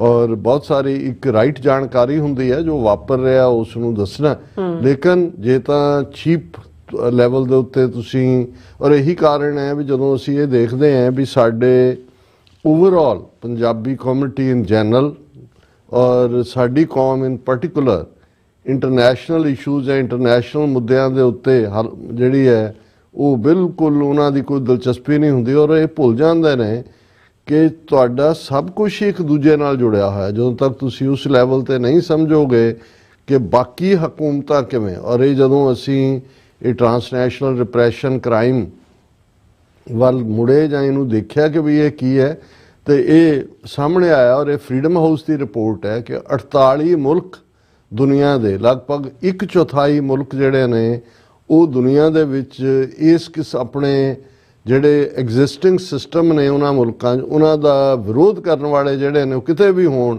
ਉਹਨਾਂ ਨੂੰ ਉਹ ਨਿਸ਼ਾਨਾ ਬਣਾਉਂਦੇ ਨੇ, ਹਰਾਸ ਕਰਦੇ ਨੇ। ਇੰਨਾ ਤਾਂ ਸਾਨੂੰ ਸੀ ਕਿ ਵੀ ਜਿਹੜਾ ਸਰਕਾਰ ਦੇ ਖਿਲਾਫ ਕੋਈ ਪ੍ਰੋਟੈਸਟ ਕਰਦਾ ਦੂਜਾ ਉਹਦਾ ਤੁਸੀਂ ਵੀਜ਼ਾ ਰਿਵੋਕ ਕਰ ਦਿਓ ਜਾਂ ਉਹਨੂੰ ਦੇਣ ਤੋਂ ਨਾ ਕਰ ਦਿਓ, ਜਾਂ ਤੁਸੀਂ ਕੋਈ ਏਜੰਟ ਖਰੀਦ ਕੇ ਜਿਹੜੇ ਨੇ ਉਹਨਾਂ ਤੋਂ CID ਲਫ਼ਜ਼ ਹੀ ਹੁੰਦਾ, ਅੱਜ ਤੱਕ ਵੀ ਇਹੀ ਹੁੰਦਾ ਜੀ CID ਕਰਵਾ ਲਓ। ਦੂਸਰਾ ਲੇਕਿਨ ਕਿਵੇਂ ਟਾਰਗੇਟਡ ਕਿਲਿੰਗ ਜਾਂ ਦੂਜੀਆਂ ਫਰੀडम ਹਾਊਸ ਨੇ ਜਿਹੜਾ ਹੈ ਉਹ 48 ਮੁਲਕ ਕਿਹਾ ਦੁਨੀਆ ਦੇ ਕਿ ਉਹਨਾਂ ਨੇ ਫੋਰਸੀਬਲੀ ਸਾਇਲੈਂਸਿੰਗ ਪੋਲੀਟੀਕਲ ਡਿਸੀਡੈਂਟਸ ਇਸ ਦੇ ਉੱਤੇ ਉਹ ਕੰਮ ਕਰਦੇ ਨੇ।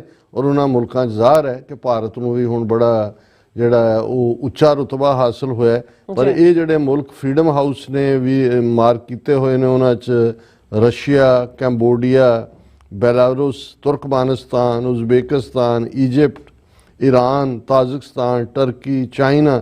और इन्हां मुल्कां दीयां जिहड़ियां ट्रांसनैशनल रिप्रैशन दीयां घटनावां ने फ्रीडम हाउस ने 125 इंसीडेंट्स जिहड़ियां ने ਉਹ ਰਿਕਾਰਡ ਕੀਤੀਆਂ ਨੇ, ਜਿਨ੍ਹਾਂ 'ਚ ਕਤਲ ਨੇ, ਅਸੈਸੀਨੇਸ਼ਨਸ ਨੇ, ਐਬਡਕਸ਼ਨ ਨੇ, ਅਗਵਾ ਕਰਨਾ ਹੈ, ਅਸੌਲਟ ਹੈ, ਹਮਲਾ ਹੈ, ਡਿਟੈਂਸ਼ਨ ਹੈ ਤੇ ਅਨਲੌਫੁਲ ਡਿਪੋਰਟੇਸ਼ਨ ਹੈ।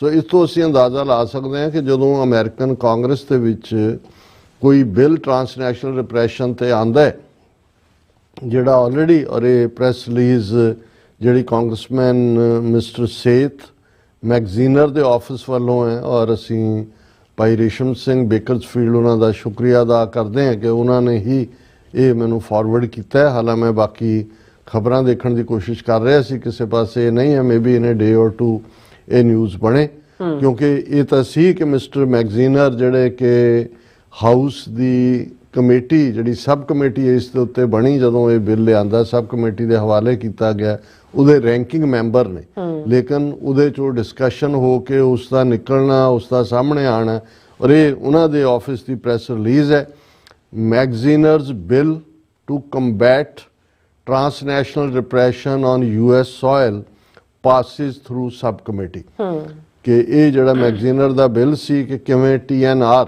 ਇਹਦੇ ਲਈ ਲਫ਼ਜ਼ ਐਬਰੀਵੇਸ਼ਨ ਇਹਦੀ ਇਹ ਹੈ, US soil ਦੇ ਉੱਤੇ ਉਹ ਸਬ ਕਮੇਟੀ 'ਚੋਂ ਪਾਸ। ਇਹਦਾ ਮਤਲਬ ਇਹ ਹੈ ਕਿਉਂਕਿ ਅਮਰੀਕਨ ਸਿਸਟਮ 'ਚ ਵੀ ਤੁਸੀਂ ਸਮਝਣ ਦੇ ਲਈ ਕਈ ਵਾਰੀ ਇਹ ਹੁੰਦਾ ਹੈ ਵੀ ਕਿਸੇ ਚੀਜ਼ ਨੂੰ ਗੁੱਠੇ ਲਾਣਾ ਹੋਏ ਤੇ ਉਹ ਸਬ ਕਮੇਟੀਆਂ ਦੇ ਹਵਾਲੇ ਕਰ ਦਿੰਦੇ ਨੇ। ਪਰ ਜਦੋਂ ਜਿਸ ਸਬ ਕਮੇਟੀ 'ਚ ਕੋਈ ਰੈਂਕਿੰਗ ਮੈਂਬਰ ਬੈਠਾ ਹੈ ਜਾਂ ਜਿਹੜਾ ਉਸ ਬਿੱਲ ਨੂੰ ਪੇਸ਼ ਕਰਨ ਵਾਲਾ ਹੈ, ਉਹ ਜੇ ਪੁਸ਼ ਕਰਦਾ ਹੈ, ਭਾਵੇਂ ਵਿਰੋਧ ਲਾਈਨ ਵੀ ਹੋਏ, ਦੂਜੀਆਂ ਤਰ੍ਹਾਂ ਵੀ ਟਰਾਂਸਨੈਸ਼ਨਲ ਰਿਪਰੈਸ਼ਨ ਦੇ ਮੁੱਦੇ ਤੇ ਰਿਪਬਲਿਕਨ ਔਰ ਡੈਮੋਕ੍ਰੈਟ ਦੋਨੋਂ ਹੀ ਇੱਕ ਪੇਜ ਤੇ ਨੇ।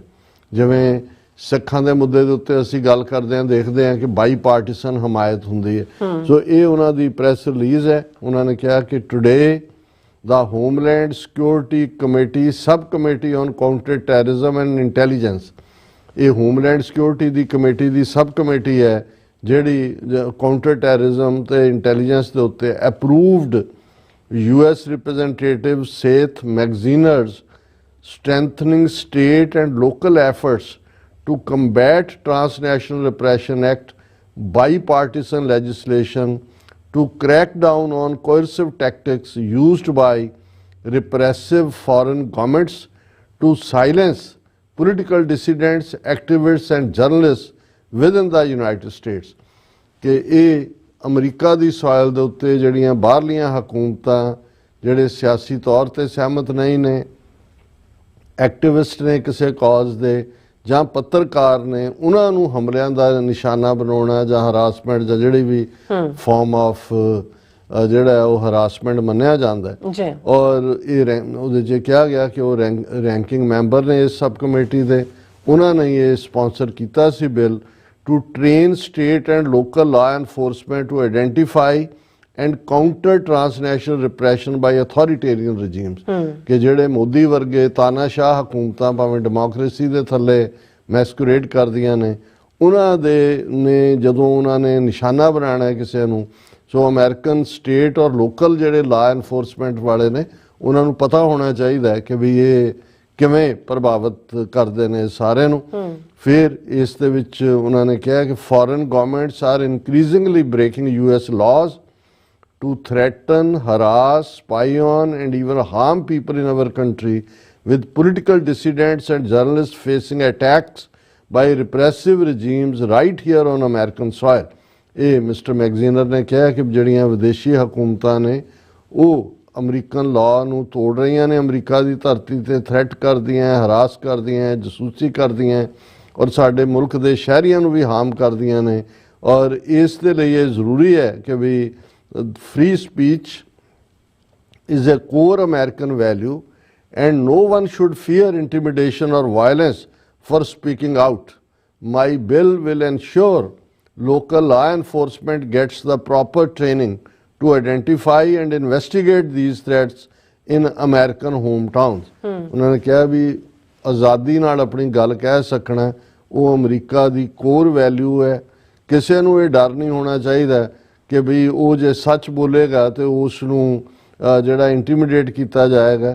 ਔਰ ਮੈਂ ਇਸ ਲਈ ਇਹ ਬਿੱਲ ਲਿਆਂਦਾ ਤਾਂ ਕਿ ਲੋਕਲ ਜਿਹੜੀਆਂ ਲਾਅ ਐਨਫੋਰਸਮੈਂਟ ਏਜੰਸੀਜ਼ ਨੇ ਉਹਨਾਂ ਦੀ ਟ੍ਰੇਨਿੰਗ ਹੋਏ, ਉਹ ਇਨਵੈਸਟੀਗੇਟ ਕਰਨ, ਆਈਡੈਂਟੀਫਾਈ ਕਰਨ ਕਿ ਉਹ ਕਿਹੜੀਆਂ ਥ੍ਰੈਟਸ ਨੇ, ਕਿਹੜੀਆਂ ਧਮਕੀਆਂ ਨੇ ਜਿਹੜੀਆਂ ਅਮਰੀਕਨ ਸੋਇਲ ਦੇ ਉੱਤੇ ਅਮਰੀਕਨ ਸ਼ਹਿਰੀਆਂ ਨੂੰ ਫੇਸ ਕਰਨੀਆਂ ਪੈਂਦੀਆਂ ਨੇ ਉਹਨਾਂ ਦੇ ਵਿਚਾਰਾਂ ਦੀ ਆਜ਼ਾਦੀ ਨੂੰ ਲੈ ਕੇ।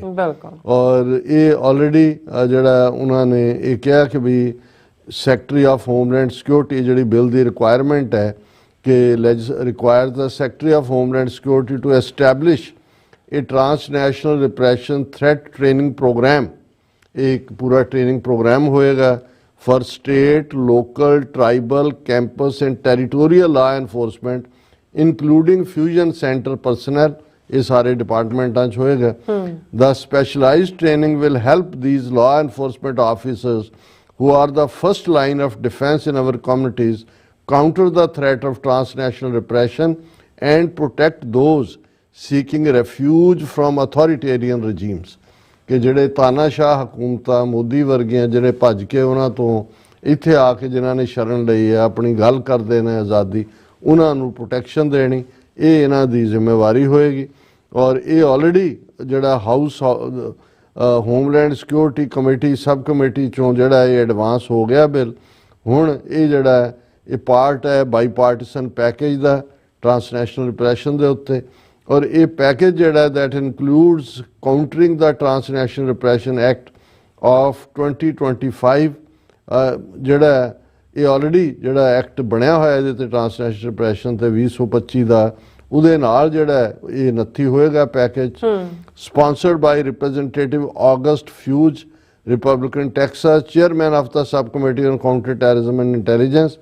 ਔਰ ਇਹ ਜਿਹੜਾ ਮਿਸਟਰ ਫਿਊਜਰ ਦਾ ਬਿੱਲ ਹੈ, that will establish a dedicated transnational repression working group within the Department of Homeland Security. It also includes the Law Enforcement Support and Counter Transnational Repression Act sponsored by Representative Gab Evans, Colorado, which will establish a public service announcement campaign to address the threat. So ਇਹ ਜਦੋਂ already existing act ਨੇ ਉਹਦੇ ਨਾਲ ਕਰਕੇ ਵੱਡੀ ਗੱਲ ਹੁੰਦੀ ਹੈ ਫੰਡਿੰਗ ਦੀ। ਬਿਲਕੁਲ ਜਦੋਂ ਇਸ ਲੈਵਲ ਦੇ ਉੱਤੇ ਹੁੰਦਾ ਹੈ ਫਿਰ ਵਿਦਨ ਹੋਮਲੈਂਡ ਸਿਕਿਉਰਿਟੀ ਇੱਕ ਡਿਪਾਰਟਮੈਂਟ ਕ੍ਰੀਏਟ ਹੋਏਗਾ ਟ੍ਰਾਂਸਨੈਸ਼ਨਲ ਰਿਪਰੈਸ਼ਨ ਕ੍ਰਾਈਮ ਦੇ ਉੱਤੇ, ਉਹਦੀ ਫੰਡਿੰਗ ਉਹ ਫਿਰ ਮੋਨੀਟਰ ਵੀ ਕਰਨਗੇ, ਫੋਨ ਕਾਲਸ ਦੂਜੇ ਤੀਜੇ ਉਹ ਟ੍ਰੇਨ ਵੀ ਕਰਨਗੇ, ਕਿਉਂਕਿ ਹੁਣ ਤੱਕ ਅਮਰੀਕਾ ਦੇ ਵਿੱਚ ਟ੍ਰਾਂਸਨੈਸ਼ਨਲ ਰਿਪਰੈਸ਼ਨ ਦੇ ਉੱਤੇ ਜਿਹੜਾ ਕੋਈ ਐਕਟ ਜਿਹੜਾ ਲਾ ਕੋਈ ਐਗਜ਼ਿਸਟ ਨਹੀਂ ਕਰਦਾ, ਕੋਈ ਫੰਡਿੰਗ ਨਹੀਂ ਕਰਦਾ। ਔਰ ਇਹੀ ਜਿਹੜਾ ਇਸ ਲਾਈਨ ਦੇ ਉੱਤੇ ਬਿੱਲ ਆਲਰੇਡੀ ਬੀਬੀ ਬੈਂਸ ਨੇ ਕੈਲੀਫੋਰਨੀਆ ਅਸੈਂਬਲੀ ਦੇ ਵਿੱਚ ਲਿਆਂਦਾ ਸੀ, ਬੇਕਨਸਫੀਲਡ ਤੋਂ ਜਿਹੜੇ ਰਿਪਰੈਜ਼ੈਂਟ ਕਰਦੇ ਨੇ। ਹਾਲਾਂ ਉਦੋਂ ਵੀ ਅਸੀਂ ਇਹ ਕਿਹਾ ਸੀ ਕਿ ਬੇਸ਼ੱਕ ਲੋਕਲ ਲੈਵਲ ਦੇ ਉੱਤੇ ਇਹਦੀ ਅਹਿਮੀਅਤ ਹੈ ਕਿ ਵੀ ਉਹਨੇ ਹਾਈਲਾਈਟ ਕੀਤਾ ਇਸ਼ੂ ਨੂੰ, ਪਰ ਅਲਟੀਮੇਟਲੀ ਇਹ ਫੈਡਰਲ ਸਬਜੈਕਟ ਹੈ ਟ੍ਰਾਂਸਨੈਸ਼ਨਲ ਰਿਪਰੈਸ਼ਨ। ਔਰ ਇਹ ਜਦੋਂ US ਕਾਂਗਰਸ ਦੇ ਵਿੱਚ ਇਹ ਬਿੱਲ ਮੂਵ ਫਾਰਵਰਡ ਹੋਏਗਾ ਔਰ ਸੈਂਟਰਲ ਲੈਵਲ ਤੇ ਫੈਡਰਲ ਐਕਟ ਬਣ ਜਾਏਗਾ, ਫਿਰ ਉਹਦੀ ਫੰਡਿੰਗ ਸਟੇਟਸ ਨੂੰ ਵੀ ਮਿਲੇਗੀ। ਸਟੇਟਸ ਆਪਣੇ ਤੌਰ ਦੇ ਉੱਤੇ ਵੀ ਆਪਣੀਆਂ ਏਜੰਸੀਆਂ ਨੂੰ ਬੰਦਿਆਂ ਨੂੰ ਟ੍ਰੇਨਡ ਕਰਨ ਦੇ ਲਈ ਐਕਟ ਕਰਨਗੇ। ਸੋ ਅਸੀਂ ਕਾਂਗਰਸਮੈਨ ਮੈਗਜ਼ੀਨਰ ਉਹਨਾਂ ਦਾ ਸ਼ੁਕਰੀਆ ਵੀ ਅਦਾ ਕਰਦੇ ਹਾਂ ਕਿ ਉਹਨਾਂ ਨੇ ਪਰਸਨਲ ਦਿਲਚਸਪੀ ਲੈ ਕੇ ਇਸ ਨੂੰ ਉਹ ਸਬ ਕਮੇਟੀ ਚੋਂ ਜਿਹੜਾ ਹੈ ਉਹ ਐਡਵਾਂਸ ਕੀਤਾ ਹੈ। ਜੀ ਡਾਕਟਰ ਸਾਹਿਬ ਤੁਹਾਡਾ ਬਹੁਤ ਬਹੁਤ ਸ਼ੁਕਰੀਆ। ਸਾਥ ਲੈਣੇ ਬ੍ਰੇਕ ਵਿਊਅਰਸ, ਜਦੋਂ ਸਾਨੂੰ ਇਸੇ ਤਰ੍ਹਾਂ ਬੜੇ ਰਹਿਣਾ, ਮਿਲਦੇ ਹਾਂ ਆਫਟਰ ਦਿਸ ਸ਼ਾਰਟ ਬ੍ਰੇਕ।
दर्शकों ब्रेक के बाद थोड़ा भरपूर स्वागत है। सो इस गलबात करन जा रहे हैं कि अमरीकन इमीग्रेशन कस्टम इन्फॉर्मेंस ਵੱਲੋਂ ਜਾਰੀ ਇੱਕ ਪ੍ਰੈਸ ਰਿਲੀਜ਼ ਵਿੱਚ ਦੱਸਿਆ ਗਿਆ ਕਿ ਉਹਨਾਂ ਨੇ ਗੁਰਦੇਵ ਸਿੰਘ ਨਾਂ ਦੇ ਇੱਕ 23 ਸਾਲਾ ਗੈਂਗਸਟਰ ਨੂੰ ਗ੍ਰਿਫਤਾਰ ਕੀਤਾ ਹੈ, ਜਿਸ ਦਾ ਸਬੰਧ ਭਾਰਤ ਵੱਲੋਂ ਟ੍ਰਾਂਸਨੈਸ਼ਨਲ ਰਿਪਰੈਸ਼ਨ ਕ੍ਰਾਈਮ ਨਾਲ ਹੈ। ਗੁਰਦੇਵ ਸਿੰਘ ਤੋਂ ਬਹੁਤ ਸਾਰੇ ਹਥਿਆਰ ਵੀ ਬਰਾਮਦ ਕੀਤੇ ਗਏ ਹਨ।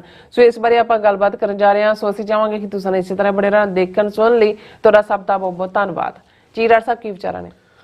ਦੇਖੋ ਇਸ ਵੇਲੇ ਜਿਹੜਾ ਅਮਰੀਕਾ ਦੇ ਵਿੱਚ ਇਲੀਗਲ ਔਰ ਲੀਗਲ ਇਮੀਗ੍ਰੇਸ਼ਨ ਨੂੰ ਲੈ ਕੇ ਮਾਹੌਲ ਬਣਿਆ ਹੋਇਆ ਹੈ, ਇਹ ਠੀਕ ਹੈ। ਸਾਡੀਆਂ ਹਮਦਰਦੀਆਂ ਉਹਨਾਂ ਆਪਣੇ ਧਰਤੀ ਦੇ ਜਾਇਆਂ ਜਾਈਆਂ ਨਾਲ ਵੀ ਨੇ ਜਿਹੜੇ ਬੜੇ ਔਖੇ ਹਾਲਾਤਾਂ ਚੋਂ ਉੱਥੋਂ ਨਿਕਲਦਿਆਂ ਭਾਵੇਂ ਉਹਨਾਂ ਨੇ ਏਜੰਟਾਂ ਰਾਹੀਂ ਕਿਸੇ ਨੇ 60 ਲੱਖ ਕਿਸੇ ਨੇ 70 ਲੱਖ ਖਰਚਿਆ ਇਹਨਾਂ ਮੁਲਕਾਂ 'ਚ ਆਏ ਔਰ ਉਹ ਜਿਹੜੇ ਨੇ ਅਜੇ ਮੂਵ ਵੀ ਨਹੀਂ ਸੀ ਹੋਏ ਜਿਹੜੇ ਪਿਛਲੇ ਮਹੀਨਿਆਂ 'ਚ ਆਏ ਉਹਨਾਂ ਨੂੰ ਹੱਥਕੜੀਆਂ ਬੇੜੀਆਂ ਦੇ ਵਿੱਚ ਵਾਪਸ ਤੋਰਿਆ ਗਿਆ। ਫਿਰ ਅਸੀਂ ਦੇਖਦੇ ਹਾਂ ਵੀ ਕਿਉਂਕਿ ਪ੍ਰੈਜ਼ੀਡੈਂਟ ਟਰੰਪ ਦਾ ਇਹ ਚੋਣ ਵਾਅਦਾ ਸੀ ਕਿ ਵੀ ਜਿਹੜੇ 12-13 ਮਿਲੀਅਨ ਜਿਹੜੇ ਇੱਥੇ ਨੇ ਆਏ ਹੋਏ ਲੋਕ 12-13 ਲੱਖ ਉਹ ਸਾਰੇ ਜਿਹੜੇ ਨੇ ਉਹਨਾਂ ਨੂੰ ਕੱਢਣਾ ਔਰ ਗੈਂਗਸਟਰਸ ਔਰ ਕ੍ਰਿਮੀਨਲਸ ਔਰ ਦੂਸਰੇ ਉਹਨਾਂ ਨੂੰ ਵੀ ਵਾਪਸ ਮੋੜਨਾ ਹੈ, ਬਾਰਡਰਸ ਨੂੰ ਸਿਕਿਉਰ ਕਰਨਾ ਹੈ। ਹਾਲਾਂ ਉਹ ਕਾਫੀ ਹੋਰ ਪਾਸੇ ਜਿਹੜਾ ਇਸ ਵੇਲੇ ਤਲਖੀ ਦਾ ਮਾਹੌਲ ਔਰ ਉਹ ਗੁਆਟਾਨਾਮਾ ਬੇ ਵਾਂਗ ਔਰ ਕੋਲੰਬੀਆ ਜਾਂ ਦੂਸਰੇ ਮੁਲਕਾਂ ਦੇ ਨਾਲ ਕੀ ਚੱਲ ਰਿਹਾ ਹੈ, ਕਿੱਥੇ ਕਿੱਥੇ ਕੈਂਪ ਬਣਾਏ ਗਏ ਨੇ ਔਰ ਕਿਹਨਾਂ ਹਾਲਾਤਾਂ 'ਚ ਚੁੱਕਿਆ ਜਾ ਰਿਹਾ ਹੈ, ਇਹ ਵੀ ਨਾਲ ਹੈ ਵੀ ਕਿਵੇਂ ਈਵਨ ਫ੍ਰੀ ਸਪੀਚ ਵਾਲੇ ਜਿਹੜੇ ਸਟੂਡੈਂਟਸ ਜਿਨ੍ਹਾਂ ਨੇ ਫਲਸਤੀਨੀਆਂ ਦੀ ਹਮਾਇਤ ਕੀਤੀ ਉਹਨਾਂ ਦੇ ਉੱਤੇ ਵੀ ਇਹ ਜਿਹੜਾ ਆਈਸ ਜਿਹਨੂੰ ਇਮੀਗ੍ਰੇਸ਼ਨ ਐਂਡ ਕਸਟਮ ਐਨਫੋਰਸਮੈਂਟ ਕਹਿੰਦੇ ਨੇ ਉਹਨਾਂ ਦਾ ਕਹਿਰ ਟੁੱਟਾ ਹੋਇਆ ਹੈ। ਆਲਰੇਡੀ 2 ਭਾਰਤੀ ਮੂਲ ਦੇ ਵਿਦਿਆਰਥੀ ਇੱਕ ਤਾਂ ਵਾਪਸ ਜਿਹਨੂੰ ਚੁੱਕਿਆ ਹੋਇਆ ਡਿਪੋਰਟ ਦਾ, ਇੱਕ ਬੀਬੀ ਕੈਨੇਡਾ ਚਲੀ ਗਈ। ਅੱਜ ਵੀ ਜਿਹੜਾ ਉਹਨਾਂ ਨੇ ਮੈਸਾਚੂਸਟਸ ਚੋਂ ਇੱਕ ਟਰਕੀ ਮੂਲ ਦੀ ਜਿਹੜੀ ਬੀਬੀ ਡਾਕਟਰੇਟ ਕਰ ਰਹੀ ਹੈ ਉਹਨੂੰ ਉਹ ਇਫਤਾਰ ਜਿਹੜੀ ਹੈ ਰੋਜ਼ਾ ਖੋਲ੍ਹਣ ਲਈ ਜਾ ਰਹੀ ਸੀ ਆਪਣੇ ਜਿੱਥੇ ਵੀ ਰਿਸ਼ਤੇਦਾਰਾਂ ਦੇ, ਉੱਥੋਂ ਚੁੱਕਿਆ ਗਿਆ ਔਰ ਇਹਦੇ ਬਾਵਜੂਦ ਕਿ ਵਕੀਲ ਨੇ ਆਰਡਰ ਲੈ ਲਿਆ ਵੀ ਉਹਨੂੰ ਮੈਸਾਚੂਸਟਸ ਤੋਂ ਬਾਹਰ ਨਹੀਂ ਰੱਖਿਆ ਜਾ ਸਕਦਾ, ਉਹਨੂੰ ਚੁੱਕ ਕੇ ਲੁਈਜ਼ੀਆਨਾ ਜੇਲ੍ਹ ਦੇ ਵਿੱਚ ਰੱਖਿਆ ਹੋਇਆ। ਔਰ ਇਹਨਾਂ ਸਾਰਿਆਂ 'ਤੇ ਇਹ ਹੈ ਕਿ ਵੀ ਇਹਨਾਂ ਨੇ ਇਜ਼ਰਾਈਲ ਦੇ ਖਿਲਾਫ ਜਿਹੜਾ ਹੈ ਉਹ ਮੁਹਿੰਮ ਸ਼ੁਰੂ ਕੀਤੀ ਔਰ ਹਮਾਸ ਨਾਲ ਜੋੜ ਕੇ ਜਾਂ ਦੂਜਾ ਹਾਲਾਂ ਇਹ ਇਸ਼ੂ ਆ ਫ੍ਰੀ ਸਪੀਚ ਵੀ ਹੈ, ਬਾਕੀ ਤਾਂ ਅਦਾਲਤਾਂ ਡਿਸਾਈਡ ਕਰਨਗੀਆਂ ਕੀ। ਸੋ ਇਹ ਇੱਕ ਫੀਅਰ ਫੈਕਟਰ ਵੀ ਜਿਹੜਾ ਉਹ ਚੱਲ ਰਿਹਾ ਹੈ। ਔਰ ਜਿਵੇਂ ਕੱਲ ਜਿਹੜਾ ਆਰਡਰ ਪ੍ਰੈਜ਼ੀਡੈਂਟ ਟਰੰਪ ਨੇ ਈਵਨ ਜਿਨ੍ਹਾਂ ਨੂੰ ਪਹਿਲਾਂ ਤਾਂ ਜਿਹੜੇ ਰਿਫਿਊਜੀ ਪ੍ਰੋਗਰਾਮ ਸੀ ਉਹ ਭਾਵੇਂ ਅਫਗਾਨਿਸਤਾਨ ਦੇ ਹਵਾਲੇ ਨਾਲ ਸੀ ਜਾਂ ਸਾਊਥ ਅਮਰੀਕਨ ਕੰਟਰੀਜ਼ ਦੇ, ਉਹ ਸਾਰੇ ਕੈਂਸਲ ਕੀਤੇ ਗਏ ਜਾਂ ਜਿਨ੍ਹਾਂ ਦੀ ਪ੍ਰੋਸੈਸ ਵੀ ਹੋ ਚੁੱਕਾ ਹੈ ਉਹਨਾਂ ਨੂੰ ਰੋਕਿਆ ਗਿਆ। ਪਰ ਜਿਹੜਾ ਇਹ ਆਰਡਰ ਨਾਲ ਕਿ ਗ੍ਰੀਨ ਕਾਰਡ ਜਿਨ੍ਹਾਂ ਨੂੰ ਅਸਾਈਲਮ ਮਿਲ ਚੁੱਕੀਆਂ ਹੋਈਆਂ ਨੇ, ਕਿਉਂਕਿ ਅਸਾਈਲਮ ਲਾਅ ਜਿਹੜਾ UN ਕਨਵੈਨਸ਼ਨ ਦੇ ਥੱਲੇ ਹੀ ਅਮਰੀਕਨ ਕਾਂਗਰਸ ਦਾ ਅਪਰੂਵਡ ਲਾਅ ਹੈ ਕਿ ਵੀ ਜਿਸ ਖਿੱਤੇ 'ਚੋਂ ਉਹ ਲੋਕ ਆਏ ਨੇ ਜੇ ਉਹਨਾਂ ਦੇ ਸਿਆਸੀ ਵਿਚਾਰ ਜਾਂ ਉਹਨਾਂ ਦੇ ਧਾਰਮਿਕ ਵਿਚਾਰ ਜਾਂ ਉਹਨਾਂ ਦੀ ਰੇਸ ਨਸਲ ਜੈਂਡਰ ਰਿਲੇਟਡ ਉਹਨਾਂ ਦੇ ਉੱਤੇ ਜਿਹੜਾ ਜੇ ਉਹ ਵਾਪਸ ਜਾਣਗੇ ਤਾਂ ਉਹਨਾਂ ਦੀ ਜਾਨ ਨੂੰ ਖਤਰਾ ਹੈ। ਇਹ ਬੇਸਿਕ ਕਰਕਸ ਹੈ ਅਸਾਈਲਮ ਲਾਅ ਦਾ। ਔਰ ਇਹਦੇ ਥੱਲੇ ਫਿਰ ਜੱਜਿਸ ਨੇ ਦੇਖਣਾ ਹੁੰਦਾ ਹੈ ਜਿਨ੍ਹਾਂ ਦੇ ਸਾਹਮਣੇ ਵਕੀਲ ਕੇਸ ਪੇਸ਼ ਕਰਦੇ ਨੇ ਕਿ ਕੇਸ 'ਚ ਕਿੰਨੀ ਕੁ ਮੈਰਿਟ ਹੈ। ਇਹਦੇ 'ਚ ਕੋਈ ਸ਼ੱਕ ਨਹੀਂ ਇੱਕ ਹਿੱਸਾ ਝੂਠ ਦਾ ਵੀ ਹੁੰਦਾ ਲੇਕਿਨ ਕੁੱਲ ਮਿਲਾ ਕੇ ਜਿਹੜਾ ਇਹ ਇੱਕ ਅਮਰੀਕਾ ਉਹ ਲੈਂਡ ਬਣਿਆ ਸੀ ਜਿੱਥੇ ਸੀ ਕਿ ਵੀ ਦੁਨੀਆ 'ਚ ਕਿਤੇ ਵੀ ਜਿਹੜਾ ਪਰਸੀਕਿਊਟਡ ਇਨਸਾਨ ਹੈ ਉਹ ਆ ਕੇ ਇੱਥੇ ਆਪਣੀ ਨਵੀਂ ਜ਼ਿੰਦਗੀ ਸ਼ੁਰੂ ਕਰ ਸਕਦਾ ਹੈ। ਇਸ ਲਈ ਈਵਨ ਅਮਰੀਕਨ ਸਿਟੀਜ਼ਨ ਬਣਨ ਵੇਲੇ ਤੁਹਾਡੇ ਕੋਲ ਇਹ ਆਪਸ਼ਨ ਵੀ ਹੁੰਦੀ ਹੈ ਵੀ ਤੁਸੀਂ ਆਪਣਾ ਨਾਮ ਵੀ ਬਦਲ ਸਕਦੇ ਹੋ, ਕਿਉਂਕਿ ਜੇ ਤੁਸੀਂ ਆਪਣੀ ਆਈਡੈਂਟੀਟੀ ਨੂੰ ਲੁਕਾਉਣਾ ਹੈ ਤਾਂ ਕਿ ਤੁਹਾਨੂੰ ਕੋਈ ਫੋਲੋ ਨਾ ਕਰੇ ਜਾਂ ਤੁਸੀਂ ਕਈ ਵਾਰ ਆਪਣੇ ਤੇ ਤੁਹਾਡੇ ਤੇ ਇੰਨੇ ਕੁ ਜ਼ੁਲਮ ਹੋਏ ਨੇ ਕਿ ਤੁਹਾਡੀ ਜਿਹੜਾ ਉਹ ਤੁਹਾਨੂੰ ਆਪਣੇ ਆਪ ਦੇ ਵਿੱਚ ਇੱਕ ਝਟਕਾ ਲੱਗਦਾ ਔਰ ਤੁਸੀਂ ਜਿਹਨੂੰ ਕਹਿੰਦੇ ਨੇ starting with A new slate ਕਿ ਵੀ ਤੁਸੀਂ ਉਹ ਵੀ ਹੱਕ ਦਿੰਦੇ। ਸੋ ਇਹ ਸਾਰੀਆਂ ਹੀ ਚੀਜ਼ਾਂ ਜਿਹੜੀਆਂ ਨੇ ਇਹ ਸਫਰ ਕਰ ਰਹੀਆਂ ਨੇ ਆਪਣੀ ਥਾਂ ਤੇ, ਪਰ ਅਸੀਂ ਇਹ ਵੀ ਦੇਖ ਰਹੇ ਹਾਂ ਕਿ ਵੀ ਇਹ ਜਦੋਂ ਕੱਲ ਦਾ ਇਹ ਆਰਡਰ ਆਉਂਦਾ ਹੈ ਕਿ ਵੀ ਉਹਨਾਂ ਨੇ ਜਿਨ੍ਹਾਂ ਦੇ ਹੋ ਚੁੱਕੇ ਨੇ ਅਪਰੂਵ ਔਰ ਗ੍ਰੀਨ ਕਾਰਡ ਦੀ ਪ੍ਰੋਸੈਸ, ਕਿਉਂਕਿ ਲੇਟੈਸਟ ਲਾਅ ਜਿਹੜਾ ਸੀ ਉਹਦੇ 'ਚ ਇਹ ਹੈ ਕਿ ਵੀ ਤੁਸੀਂ ਜਦੋਂ ਜਿਸ ਦਿਨ ਤੁਹਾਡੀ ਜਿਹੜੀ ਹੈ ਪੋਲੀਟੀਕਲ ਅਸਾਈਲਮ ਅਪਰੂਵ ਹੋਈ ਉਹਦੇ 1 ਸਾਲ ਦੇ ਵਿੱਚ ਜਿਹੜਾ ਤੁਸੀਂ ਸਾਲ ਦੇ ਬਾਅਦ ਜਿਹੜਾ ਉਸ ਨੂੰ ਅਪਲਾਈ ਕਰਦੇ ਹੋ ਗ੍ਰੀਨ ਕਾਰਡ ਦੇ ਲਈ। ਵਰਕ ਪਰਮਿਟ ਤਾਂ ਆ ਜਾਂਦਾ ਹਾਂ, ਜੇ ਤੁਸੀਂ ਟਰੈਵਲ ਡਾਕੂਮੈਂਟ ਲੈਣਾ ਉਹ 90 ਦਿਨ ਦੇ ਵਿੱਚ ਜੇ ਤੁਹਾਨੂੰ ਅੱਜ ਅਸਾਈਲਮ ਮਿਲਦੀ ਹੈ ਤੇ 90 ਦਿਨ ਦੇ ਵਿੱਚ ਤੁਹਾਨੂੰ ਟਰੈਵਲ ਡਾਕੂਮੈਂਟ ਮਿਲ ਜਾਂਦਾ ਹੈ। ਉਸ ਟਰੈਵਲ ਡਾਕੂਮੈਂਟ ਤੇ ਤੁਸੀਂ ਉਸ ਮੁਲਕ 'ਚ ਨਹੀਂ ਜਾ ਸਕਦੇ ਜਿੱਥੋਂ ਤੁਸੀਂ ਆਏ ਹੋ, ਬਾਕੀ ਤੁਸੀਂ ਦੁਨੀਆ 'ਚ ਕਿਤੇ ਵੀ ਜਾ ਸਕਦੇ ਹੋ। ਔਰ ਫਿਰ ਜਦੋਂ ਤੁਸੀਂ ਅਪਲਾਈ ਕਰਦੇ ਸੀ 2 ਸਾਲ ਦਾ ਪੀਰੀਅਡ ਡਿਪੈਂਡਿੰਗ ਔਨ ਜਿਹੜਾ ਉਹ ਲੱਗਦਾ ਸੀ। ਸੋ ਕੁੱਲ ਮਿਲਾ ਕੇ ਅਸਾਈਲਮ ਅਪਰੂਵਲ ਤੋਂ ਗ੍ਰੀਨ ਕਾਰਡ ਮਿਲਣ ਤੱਕ ਤੁਹਾਡਾ 3 ਸਾਲ ਦੇ ਵਿੱਚ ਹੋ ਜਾਂਦਾ ਸੀ। ਅੱਗੇ 2-3 ਸਾਲ ਦਾ ਸਿਟੀਜ਼ਨਸ਼ਿਪ ਦਾ ਪ੍ਰੋਸੈਸ। ਲੇਕਿਨ ਗ੍ਰੀਨ ਕਾਰਡ ਮਿਲਣ ਤੱਕ ਇਹ ਹੁੰਦਾ ਸੀ ਵੀ ਜਿਹੜੇ ਇਕੱਲੇ ਘਰ ਆਏ ਨੇ, ਸਟਰਗਲ ਕੀਤਾ, ਮਿਹਨਤ ਕਰ ਰਹੇ ਨੇ, ਉਹ ਫੈਮਿਲੀ ਰੀਯੂਨੀਅਨ ਲਈ ਅਪਲਾਈ, ਉਹਨਾਂ ਦੀਆਂ ਵਾਈਫਸ ਬੱਚੇ ਆ ਜਾਂਦੇ ਸੀ, ਲਾਈਫ ਸ਼ੁਰੂ ਹੋ ਜਾਂਦੀ ਸੀ, ਔਰ ਫਿਰ ਜਦੋਂ ਤੱਕ ਸਿਟੀਜ਼ਨਸ਼ਿਪ ਹੋਈ ਜਾਂ ਦੂਸਰਾ ਹੋਇਆ। ਹੁਣ ਜਿਹੜਾ ਕੱਲ ਦਾ ਆਰਡਰ ਸੀ ਉਹਦੇ ਥੱਲੇ ਗ੍ਰੀਨ ਕਾਰਡ ਪ੍ਰੋਸੈਸਿੰਗ ਦੇ ਉੱਤੇ ਫੁੱਲ ਸਟਾਪ ਲਾ ਦਿੱਤਾ ਗਿਆ ਕਿ ਇਹਨੂੰ ਰੋਕ ਦਿੱਤਾ। ਸੋ ਇਹਦਾ ਮਤਲਬ ਹੈ ਵੀ ਜਿਹੜੇ ਵੀ ਇਹਦਾ ਪ੍ਰੋਸੈਸ ਨੇ ਅਸਾਈਲਮ ਬੇਸਡ ਉਹ ਬਲੌਕਡ ਨੇ। ਬਾਕੀਆਂ ਦੇ ਉੱਤੇ ਵੀ ਜਿਹੜੀਆਂ ਹੋਰ ਚੀਜ਼ਾਂ ਚੱਲ ਰਹੀਆਂ ਨੇ। ਫਿਰ ਇੱਕ ਗੱਲ ਅਸੀਂ, ਕਿਉਂਕਿ ਮੈਂ ਬਹੁਤੇ ਇੱਕ ਖੌਫ ਵੀ ਨਹੀਂ ਪੈਦਾ ਕਰਨਾ ਚਾਹੁੰਦਾ, ਅਸੀਂ ਇਹ ਵੀ ਦੱਸ ਦਈਏ ਹੁਣ ਅੱਜ ਹੀ ਸਾਨੂੰ ਇਹ ਵੀ ਪਤਾ ਲੱਗਿਆ ਕਿ ਜਿਹੜੇ ਈਵਨ US ਸਿਟੀਜ਼ਨ ਵੀ ਨੇ ਉਹ ਚੌਥੇ ਦਿਨ ਭਾਰਤ ਤੁਰੇ ਹੁੰਦੇ ਨੇ, ਔਰ ਅਸਾਈਲਮ ਉਹਨਾਂ ਨੇ ਜਿਨ੍ਹਾਂ ਨੇ ਲਈ ਹੋਈ ਹੈ ਭਾਵੇਂ ਉਹ ਸਿਟੀਜ਼ਨ ਵੀ ਬਣ ਚੁੱਕੇ। ਇਹ ਸਵਾਲ ਹੁਣ ਇੱਥੇ ਪੁੱਛਿਆ ਜਾਣ ਲੱਗ ਗਿਆ ਹੈ ਕਿ ਬਈ ਤੁਸੀਂ ਕਿਸ ਬੇਸ ਤੇ ਜਿਹੜਾ ਤੁਹਾਨੂੰ ਸਿਟੀਜ਼ਨਸ਼ਿਪ ਮਿਲੀ। ਉਹ ਜਦੋਂ ਕਹਿੰਦੇ ਨੇ ਜੇ ਅਸੀਂ ਗ੍ਰੀਨ ਕਾਰਡ, ਸੋ ਇਸ ਗੱਲ ਤੋਂ ਵੀ ਘੱਟੋ ਘੱਟ ਜਦੋਂ ਅਸੀਂ ਸਮਝਦਾਰੀ ਦੀ ਗੱਲ ਕਰਦੇ ਹਾਂ ਤਾਂ ਬਿਹਤਰ ਇਹ ਹੋਏਗਾ ਕਿ ਟਰੈਵਲ ਰੈਸਟ੍ਰਿਕਟ ਕੀਤੀ ਜਾਏ। ਜਿਨ੍ਹਾਂ ਨੂੰ ਗ੍ਰੀਨ ਕਾਰਡ ਮਿਲੇ ਸੀ ਅਸਾਈਲਮ ਥੱਲੇ, ਉਹ ਵਾਇਆ ਨੇਪਾਲ ਜਾਣ ਲੱਗ ਗਏ ਸੀ ਕਿ ਜੀ ਪਾਸਪੋਰਟ ਲਿਆ ਅਗਲੇ ਦਿਨ ਚੜ ਗਏ। ਕੁਛ ਉਹ ਵੀ ਸੀ ਜਿਹੜੇ ਸਿੱਧੇ ਹੀ ਜਾ ਵੱਜਣ ਲੱਗ ਗਏ ਸੀ, ਇੱਥੇ ਆ ਕੇ ਕਹਿੰਦੇ ਸੀ ਕੁਛ ਨਹੀਂ ਹੁੰਦਾ, ਦੇਖੋ ਮੈਂ ਜਾ ਕੇ ਆਇਆ, ਸਾਰਾ ਹੋ ਗਿਆ। ਉਹ ਤਾਂ ਉਹਨਾਂ ਨੇ ਇੱਥੇ ਗ੍ਰੀਨ ਕਾਰਡ ਰਖਵਾਉਣ ਲੱਗ ਗਏ ਨੇ, ਉਹਨੂੰ ਸ਼ਰੈਡ ਕਰ ਦਿੰਦੇ ਨੇ ਕਿ ਚਲੋ ਵੀ ਤੁਸੀਂ ਜੇ ਜਾ ਕੇ ਆਏ ਉਹਦਾ ਮਤਲਬ ਵੀ ਤੁਹਾਨੂੰ ਕੋਈ ਖਤਰਾ ਨਹੀਂ ਹੈ। ਸੋ ਮਤਲਬ ਇਹ ਹੈ ਵੀ ਇਹ ਪਾਰਟ ਤਾਂ ਆਪਣੇ ਆਪ ਦੇ ਵਿੱਚ ਇੱਕ ਹੈ ਜਿਸ ਬਾਰੇ ਚੁਕੰਨੇ ਹੋਣ ਦੀ ਲੋੜ ਹੈ।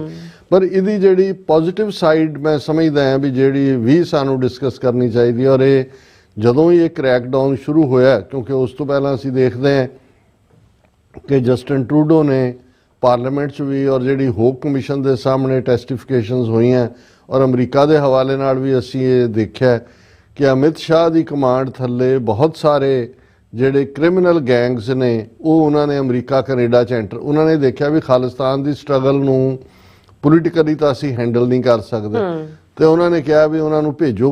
ਕੋਈ ਲਾਰੈਂਸ ਬਿਸ਼ਨੋਈ ਗੈਂਗ ਦਾ ਆ ਗਿਆ, ਕੋਈ ਉਹਦਾ ਭਰਾ ਆ ਗਿਆ, ਕੋਈ ਕਜ਼ਨ ਆ ਗਿਆ, ਕੋਈ ਇੰਡੀਆਨਾ 'ਚ ਆ ਗਏ ਗੈਂਗ ਮੈਂਬਰ, ਕੈਲੀਫੋਰਨੀਆ 'ਚ 10-15 ਗੈਂਗਸ ਔਰ ਫਰੋਤੀਆਂ ਔਰ ਦੂਸਰੇ।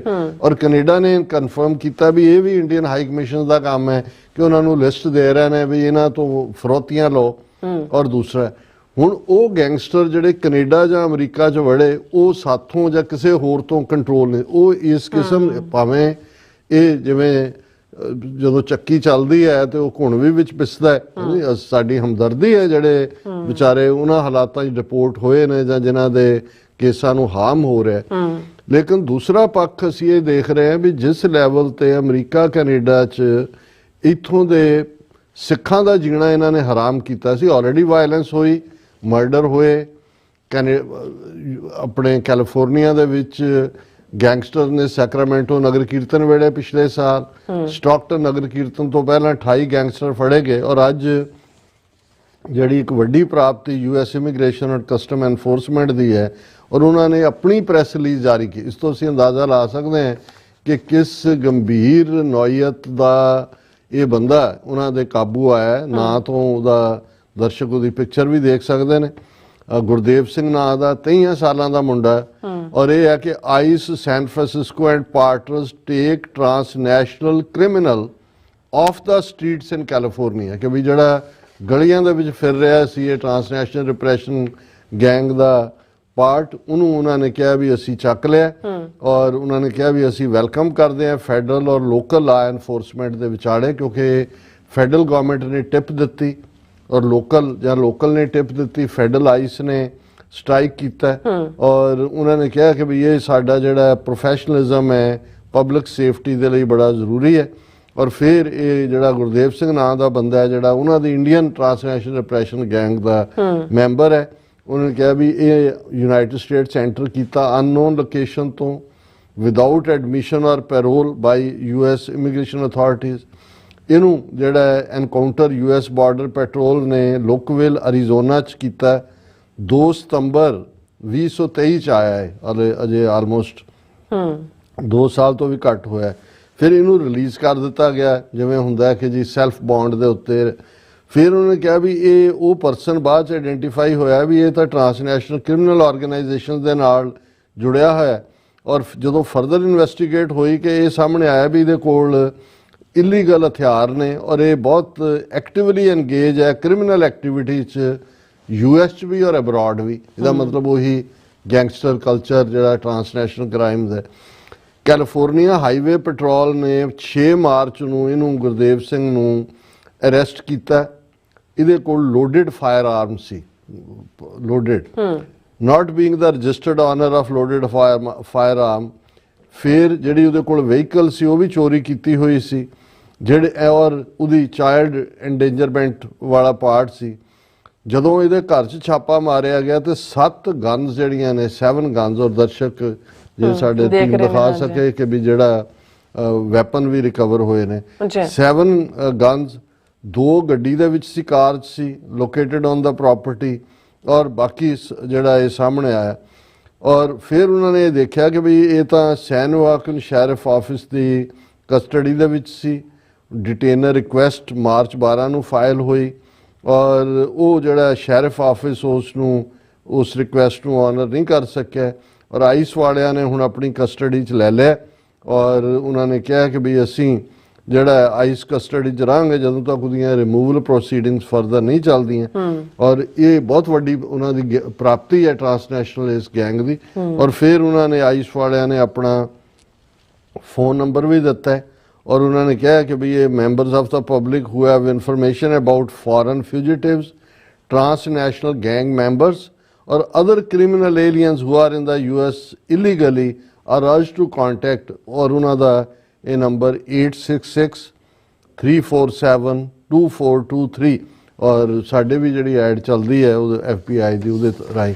ਸੋ ਅਸੀਂ ਸਮਝਦੇ ਹਾਂ ਵੀ ਇਹ ਇਸ ਸਾਰੇ ਦਾ ਜਿੱਥੇ ਇੱਕ ਫਲਿਪ ਸਾਈਡ ਹੈ ਔਰ ਕੱਲਾ ਇਹੀ ਨਹੀਂ ਵੀ ਅਮਰੀਕਾ ਨੇ ਇੱਥੇ ਕ੍ਰੈਕਡਾਊਨ ਕੀਤਾ ਹੈ। ਦੂਸਰੀ ਮੇਨ ਖਬਰ ਉਹਨਾਂ ਦੇ ਆਪਣੇ ਮੀਡੀਆ 'ਚ ਹੈ, ਅੱਜ ਅਮਰੀਕਾ ਦੀ ਐਮਬੈਸੀ ਜਿਹੜੀ ਦਿੱਲੀ 'ਚ ਹੈ ਉਹਨਾਂ ਨੇ 2000 ਵੀਜ਼ਾ ਦੀਆਂ ਜਿਹੜੀਆਂ ਆਲਰੇਡੀ ਅਪਾਇੰਟਮੈਂਟਸ ਦਿੱਤੀਆਂ ਹੋਈਆਂ ਸੀ ਉਹ ਕੈਂਸਲ ਕੀਤੀਆਂ ਔਰ ਉਹਦਾ ਕਾਰਨ ਉਹਨਾਂ ਨੇ ਕਿਹਾ ਵੀ ਜਿਹੜੇ ਏਜੰਟਾਂ ਰਾਹੀਂ ਹੁੰਦਾ ਕਿ ਜੀ ਅਦਰਵਾਈਜ਼ ਤੁਹਾਡਾ ਨੰਬਰ ਤਾਂ ਸਾਲ ਬਾਅਦ ਆਣਾ ਹੈ, ਏਜੰਟ ਕਹਿੰਦੇ ਨੇ ਜੀ ਸਾਨੂੰ ਇੰਨੇ ਪੈਸੇ ਦਿਓ ਅਸੀਂ ਤੁਹਾਡੀ ਪੇਸ਼ੀ ਕਰ ਦਿੰਦੇ ਹਾਂ। ਉਹ ਜਾਲੀ ਡਾਕੂਮੈਂਟ ਬਣਾ ਕੇ ਔਰ ਦੂਸਰੇ ਜਿਹੜੇ ਨੇ ਉਹ ਪਹਿਲਾਂ ਲਵਾ ਦਿੰਦੇ ਨੇ। ਹੁਣ ਇਹ ਹੈ ਕਿ visa fraud, US embassy cancels 2000 bot booked appointments ਕਿ ਜਿਹੜੇ ਏਜੰਟਾਂ ਰਾਹੀਂ ਕੀਤੀਆਂ ਹੋਈਆਂ ਅਪਾਇੰਟਮੈਂਟ ਸੀ 2000 ਇਸ ਕਿਸਮ ਦੀਆਂ ਅਪਾਇੰਟਮੈਂਟਸ ਅਮਰੀਕਨ ਵੀਜ਼ੇ ਦੀਆਂ ਕੈਂਸਲ ਕੀਤੀਆਂ ਨੇ ਔਰ ਐਮਬੈਸੀ ਨੇ ਕਿਹਾ ਕਿ ਵੀ ਇਹ ਬਹੁਤ ਫਰਾਡ ਕਰਦੇ ਰਹੇ ਨੇ, ਜਾਲੀ ਡਾਕੂਮੈਂਟ ਬਣਾ ਕੇ ਦਿੰਦੇ ਨੇ। ਜਿਨ੍ਹਾਂ ਦੇ ਕੋਲ ਪੈਸਾ ਨਹੀਂ ਹੁੰਦਾ ਉਹਨਾਂ ਨੂੰ ਇਹ ਪੈਸਾ ਵੀ ਜਿਹੜਾ ਕਮਿਸ਼ਨ ਦੇ ਉੱਤੇ ਦਿੰਦੇ ਰਹੇ ਜੀ ਤੁਹਾਡੇ ਅਕਾਊਂਟ 'ਚ ਅਸੀਂ ਪਾ ਦਿੰਨੇ ਇੰਨਾ ਸਾਨੂੰ ਕਮਿਸ਼ਨ ਦਿਓ। ਔਰ ਇਹ ਉਹਨਾਂ ਨੇ ਕਿਹਾ ਜੀ ਵੀਜ਼ਾ ਰਿਲੇਟਡ ਫਰਾਡ ਜਿਹੜੇ ਇਨਵੈਸਟੀਗੇਟ ਹੋਏ ਨੇ ਡਾਇਰੈਕਟੋਰੇਟ ਆਫ ਐਨਫੋਰਸਮੈਂਟ ਨੇ ਔਰ ਇਹਦੇ 'ਚ ਉਹਨਾਂ ਨੇ ਕਿਹਾ ਕਿ ਏਜੰਟ ਜਿਹੜੇ ਨੇ US ਵੀਜ਼ਾ ਦੇਣ ਦੇ ਲਈ ਫੋਰਜ ਡਾਕੂਮੈਂਟ ਕਰਦੇ ਨੇ, ਦੂਸਰੇ unscrupulous means. Some agents also provide huge sums of money to visa applicants on commission basis to help them convince the embassy officials that they could afford their stay in the country ਕਿ ਬਈ ਉਹ ਉੱਥੇ ਵੀਜ਼ੇ ਵੇਲੇ ਉਹਨਾਂ ਦੇਖੋ ਜੀ ਸਾਡੇ ਇੰਨੇ ਨੇ, ਉਹਨਾਂ ਨੇ ਕਮਿਸ਼ਨ ਉਹਨਾਂ ਤੋਂ ਉਹਦੇ ਤੇ ਵੀ ਲੈਂਦੇ ਨੇ। ਸੋ ਅਸੀਂ ਸਮਝਦੇ ਹਾਂ ਵੀ ਇਹ ਜ਼ਰੂਰੀ ਵੀ ਹੈ ਫਰਾਡ ਬਾਹਰ ਆਣਾ ਕਿਉਂਕਿ ਉੱਥੇ ਏਜੰਟਾਂ ਨੇ ਵੀ ਹੱਥ ਚੁੱਕੀ ਹੋਈ ਸੀ, ਚੁੱਕਦੇ ਭਾਅ ਕਿੱਥੇ ਲੈ ਗਏ। ਪਰ ਇਹ ਜਿਹੜੇ ਕ੍ਰਿਮੀਨਲਸ ਦਾ ਅਮਰੀਕਨ ਸੋਇਲ ਦੇ ਉੱਤੇ ਜਾਂ ਕੈਨੇਡਾ 'ਚ ਵੀ ਫੜੇ ਗਏ ਨੇ, 2 ਦਿਨ ਪਹਿਲਾਂ ਦੀ ਖਬਰ ਸੀ, ਅਸੀਂ ਨਹੀਂ ਸੀ ਉਹ ਡਿਸਕਸ ਕੀਤੀ। ਸੋ ਅਸੀਂ ਸਮਝਦੇ ਹਾਂ ਵੀ ਇਹ ਦੀ ਪੋਜ਼ਿਟਿਵ ਸਾਈਡ ਹੈ ਇਹ ਸਾਰੇ ਕੈਂਪੇਨ ਜੀ। ਡਾਕਟਰ ਸਾਹਿਬ ਬਿਲਕੁਲ ਸੋ ਇੱਥੇ ਲੈਣਾ ਬ੍ਰੇਕ। ਵਿਊਅਰਸ ਤੁਸੀਂ ਇਸੇ ਤਰ੍ਹਾਂ ਜੁੜੇ ਰਹਿਣਾ, ਮਿਲਦੇ ਹਾਂ ਛੋਟੇ ਜਿਹੇ ਵਕਫੇ ਤੋਂ ਬਾਅਦ।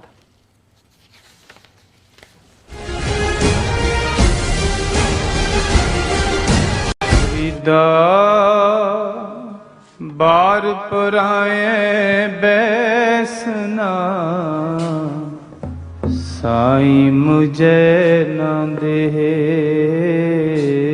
ਵਾਹਿਗੁਰੂ ਜੀ ਕਾ ਖਾਲਸਾ ਵਾਹਿਗੁਰੂ ਜੀ ਕੀ ਫਤਿਹ।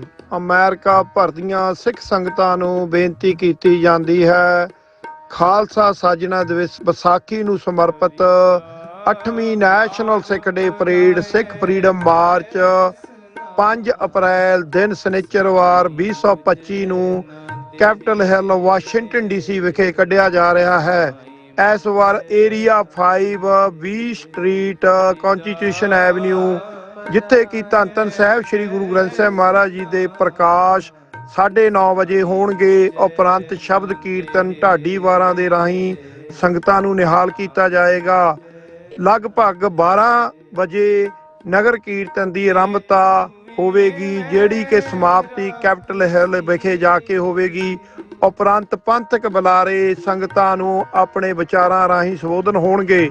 ਸਮੁੱਚੀਆਂ ਸੰਗਤਾਂ ਨੂੰ ਬੇਨਤੀ ਕਰਦੇ ਹਾਂ ਕਿ ਨੀਲੀਆਂ ਦਸਤਾਰਾਂ, ਕੇਸਰੀ ਦਸਤਾਰਾਂ ਸਜਾ ਕੇ ਭੈਣਾਂ ਦੁਪੱਟੇ ਲੈ ਕੇ ਇਸ ਨਗਰ ਕੀਰਤਨ ਦੇ ਵਿੱਚ ਹੁਮ ਹਮਾ ਕੇ ਪਹੁੰਚੋ ਜੀ ਤੇ ਸਤਿਗੁਰਾਂ ਦੀਆਂ ਖੁਸ਼ੀਆਂ ਪ੍ਰਾਪਤ ਕਰੋ ਜੀ। ਵਾਹਿਗੁਰੂ ਜੀ ਕਾ ਖਾਲਸਾ, ਵਾਹਿਗੁਰੂ ਜੀ ਕੀ ਫਤਿਹ।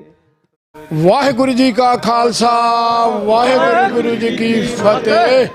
ਗੁਰਦੁਆਰਾ ਸਿੱਕਲ ਸੁਸਾਇਟੀ, ਸਮੂਹ ਗੁਰਦੁਆਰਾ ਪ੍ਰਬੰਧਕ ਕਮੇਟੀਆਂ, ਪੰਥਕ ਜਥੇਬੰਦੀਆਂ, ਸਭਾਵਾਂ ਅਤੇ ਸੰਗਤੀ ਰੂਪ ਦੇ ਵਿੱਚ ਜੋ ਹਰ ਸਾਲ ਦੀ ਤਰ੍ਹਾਂ ਮਨਿਹਾਟਨ ਵਿਖੇ ਸਿੱਖ ਡੇ ਪਰੇਡ ਕੱਢੀ ਜਾਂਦੀ ਹੈ, ਉਹ ਇਸ ਸਾਲ 26 ਅਪ੍ਰੈਲ ਦਿਨ ਸ਼ਨੀਚਰਵਾਰ ਨੂੰ 12:30 ਵਜੇ 37 ਸੀਟ ਮੈਡੀਸਨ ਤੋਂ ਆਰੰਭ ਹੋਵੇਗੀ। ਉਹ ਤੇ 24 ਸੀਟ ਮੈਡੀਸਨ ਦੇ ਉੱਤੇ ਜੋ ਕਿ ਸਟੇਜ ਸਜਾਈ ਜਾਏਗੀ, ਜਿਹਦੇ ਉੱਤੇ ਪੰਥਕ ਬੁਲਾਰੇ ਤੇ ਸਾਡੇ ਜਿਹੜੇ ਨਿਊਯਾਰਕ ਦੇ ਜਿੰਨੇ ਵੀ ਇਲੈਕਟਡ ਅਫੀਸ਼ਲ ਆ ਉਹ ਸੰਗਤਾਂ ਨੂੰ ਸੰਬੋਧਨ ਹੋਣਗੇ। ਸਮੂਹ ਸੰਗਤਾਂ ਦੇ ਚਰਨਾਂ 'ਚ ਬੇਨਤੀ ਕੀਤੀ ਜਾਂਦੀ ਆ ਕਿ ਇਹ ਜਿਸ ਪਰੇਡ ਦੇ ਵਿੱਚ ਆਪਣੇ ਆਪ ਨੂੰ ਸ਼ਾਮਲ ਕਰੋ ਤੇ ਗੁਰੂ ਦੀਆਂ ਖੁਸ਼ੀਆਂ ਪ੍ਰਾਪਤ ਕਰੋ ਕਿ ਇਹ ਪਰੇਡ ਸਾਡੀ ਪੋਲੀਟੀਕਲ ਤੇ ਧਾਰਮਿਕ ਆਜ਼ਾਦੀ ਨੂੰ ਦਰਸਾਉਂਦੀ ਹੈ ਜੀ। ਵਾਹਿਗੁਰੂ ਜੀ ਕਾ ਖਾਲਸਾ, ਵਾਹਿਗੁਰੂ ਜੀ ਕੀ ਫਤਿਹ। ਸਾਈ ਮੁਝੇ ਨਾ ਦੇ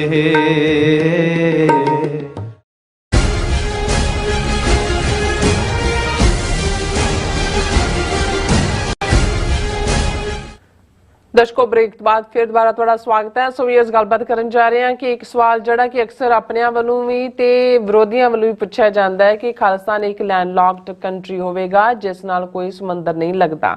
ਸੋ ਇਸ ਲਈ ਖਾਲਿਸਤਾਨ ਦੀ ਆਰਥਿਕ ਤੌਰ ਤੇ ਸਰਵਾਈਵਲ ਸੰਭਵ ਨਹੀਂ ਹੋਵੇਗੀ।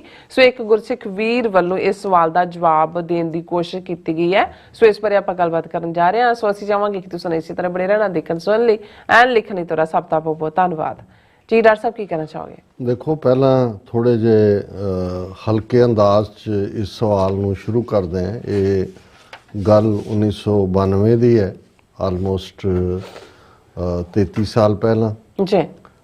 ਗੁਰਦੁਆਰਾ ਸਾਹਿਬ ਲੈਂਕਰਸ਼ਿਮ ਉੱਥੇ ਹਾਲੀਵੁੱਡ ਰੋਡ ਦੇ ਉੱਤੇ ਜਾਂ ਵਾਕਿਆ ਹੈ। ਔਰ ਮੈਂ ਜਦੋਂ ਸੇਵਾ ਲਈ ਸਪੋਕਸਪਰਸਨ ਪੰਥਕ ਕਮੇਟੀ ਦੀ, ਤੇ ਮੇਰਾ ਇਹ ਸੀ ਕਿਉਂਕਿ ਉਦੋਂ ਤੱਕ ਕਾਫੀ ਕੁਝ ਪੁੱਠਾ ਵੀ ਹੋ ਰਿਹਾ ਸੀ। ਇੰਡੀਅਨ ਭਾਰਤੀ ਹਕੂਮਤ ਦਾ ਨੈਗੇਟਿਵ ਪ੍ਰਚਾਰ ਪੂਰੇ ਜ਼ੋਰਾਂ ਤੇ ਸੀ ਔਰ ਖਾੜਕੂ ਮੂਵਮੈਂਟ ਦਾ ਇੱਕ ਦੌਰ ਚੱਲ ਚੁੱਕਿਆ ਸੀ ਜਿਸ ਦਾ ਫਾਲ ਬੈਕ ਥੋੜਾ ਜਿਹਾ ਨੈਗੇਟਿਵ ਵੀ ਹੋ ਰਿਹਾ ਸੀ ਔਰ ਕੋਈ ਵੀ ਗੱਲ ਕਰਨ ਤੋਂ ਵੀ ਘਬਰਾਉਂਦਾ ਸੀ ਔਰ ਦੂਸਰੇ ਪਾਸੇ ਕ੍ਰਿਟਿਸਿਜ਼ਮ ਬਹੁਤ ਜ਼ਿਆਦਾ ਸੀ। ਸੋ ਮੈਂ ਇਹ ਮਹਿਸੂਸ ਕੀਤਾ ਕਿ ਵੀ ਜਦੋਂ ਤੱਕ ਤੁਸੀਂ ਐਕਟਿਵਲੀ ਐਨਗੇਜ ਨਹੀਂ ਕਰਦੇ ਡਾਇਲੌਗ 'ਚ, ਜਿਹੜੇ ਤੁਹਾਡੇ ਨਾਲ ਨਹੀਂ ਵੀ ਸਹਿਮਤ, ਉਹਨਾਂ ਨਾਲ ਤੁਸੀਂ ਡਾਇਲੌਗ ਨਹੀਂ ਕਰਦੇ ਪਬਲਿਕਲੀ, ਇਹ ਡਿਬੇਟ ਨੂੰ ਅੱਗੇ ਵਧਾਇਆ ਨਹੀਂ ਜਾ ਸਕਦਾ। ਸੋ ਮੈਂ ਅਮਰੀਕਾ ਕੈਨੇਡਾ ਦੇ ਸਾਰੇ ਗੁਰਦੁਆਰਿਆਂ ਦਾ ਜਿਹੜਾ 91 ਨਵੰਬਰ ਤੋਂ ਬਾਅਦ ਟੂਰ ਸ਼ੁਰੂ ਕੀਤਾ ਔਰ ਇੱਕ ਸਟਾਈਲ ਸੀ ਕਿ ਵੀ ਦੀਵਾਨ ਤੋਂ ਬਾਅਦ, ਕਿਉਂਕਿ ਜਿਹੜੇ ਤੁਹਾਡਾ ਐਡਰੈਸ ਹੁੰਦਾ ਉਹ ਤਾਂ ਵਨ ਵੇ ਟ੍ਰੈਫਿਕ ਹੁੰਦਾ ਹੈ, ਲੋਕਾਂ ਤੁਸੀਂ ਕਿਹਾ ਲੋਕਾਂ ਨੇ ਸੁਣ ਲਿਆ। ਫਿਰ ਇਹ ਹੁੰਦਾ ਸੀ ਕਿ ਓਪਨ ਸੈਸ਼ਨ ਹੋਏਗਾ ਜਿਹਦੇ 'ਚ ਜੋ ਚਾਹੇ ਉਹ ਸਵਾਲ ਪੁੱਛ ਸਕਦਾ ਹੈ। ਉਹ ਬੜੇ ਹੀਟਡ ਸੈਸ਼ਨ ਵੀ ਹੁੰਦੇ ਸੀ, ਕਈ ਵਾਰੀ ਬੜੀ ਵੱਡੀ ਗਿਣਤੀ, ਕਿਉਂਕਿ ਬਿਟਰਨੈਸ ਵੀ ਸੀ।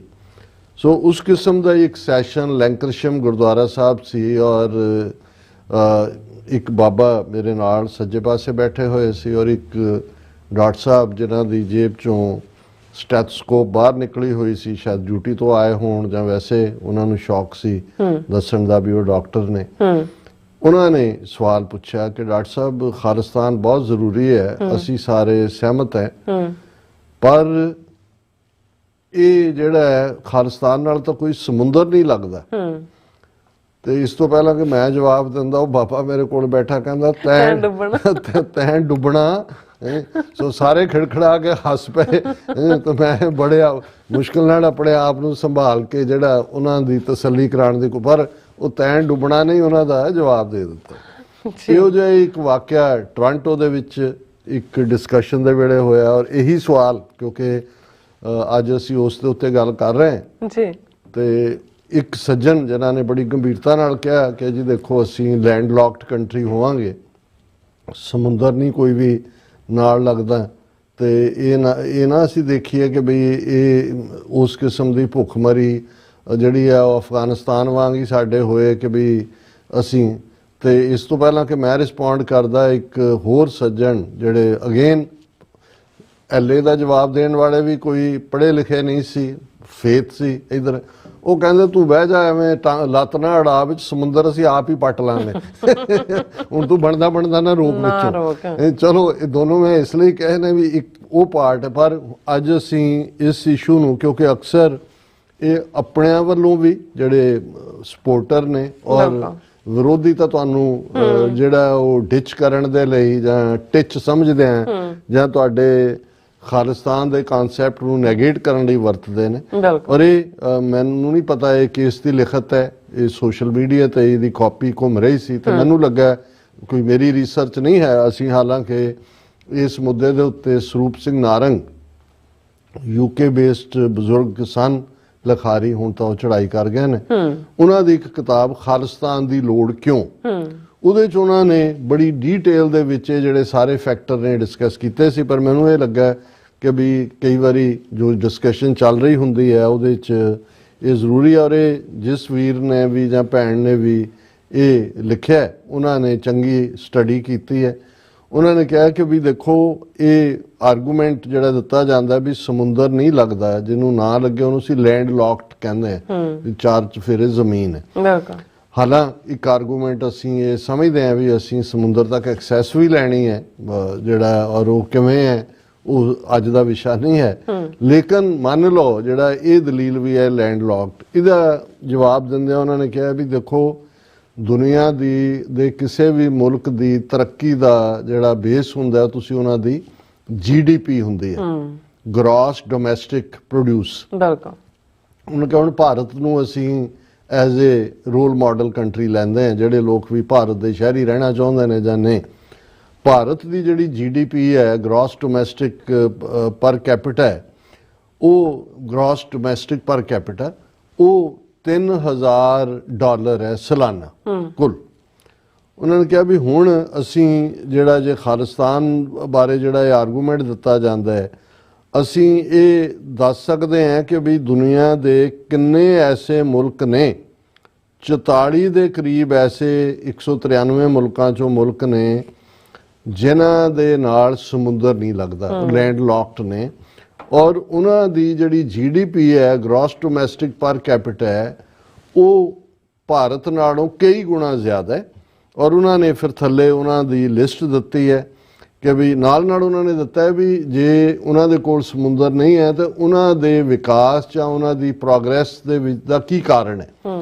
ਪਹਿਲਾਂ ਉਹਨਾਂ ਨੇ ਸਵਿਟਜ਼ਰਲੈਂਡ ਕਿਹਾ। ਹੁਣ ਇਹ ਯਾਦ ਰੱਖੋ ਕਿ ਭਾਰਤ ਦੀ ਪਰ ਕੈਪੀਟਾ GDP $3000 ਹੈ, ਸਵਿਟਜ਼ਰਲੈਂਡ ਦੀ 1 ਲੱਖ ਪਲੱਸ ਹੈ।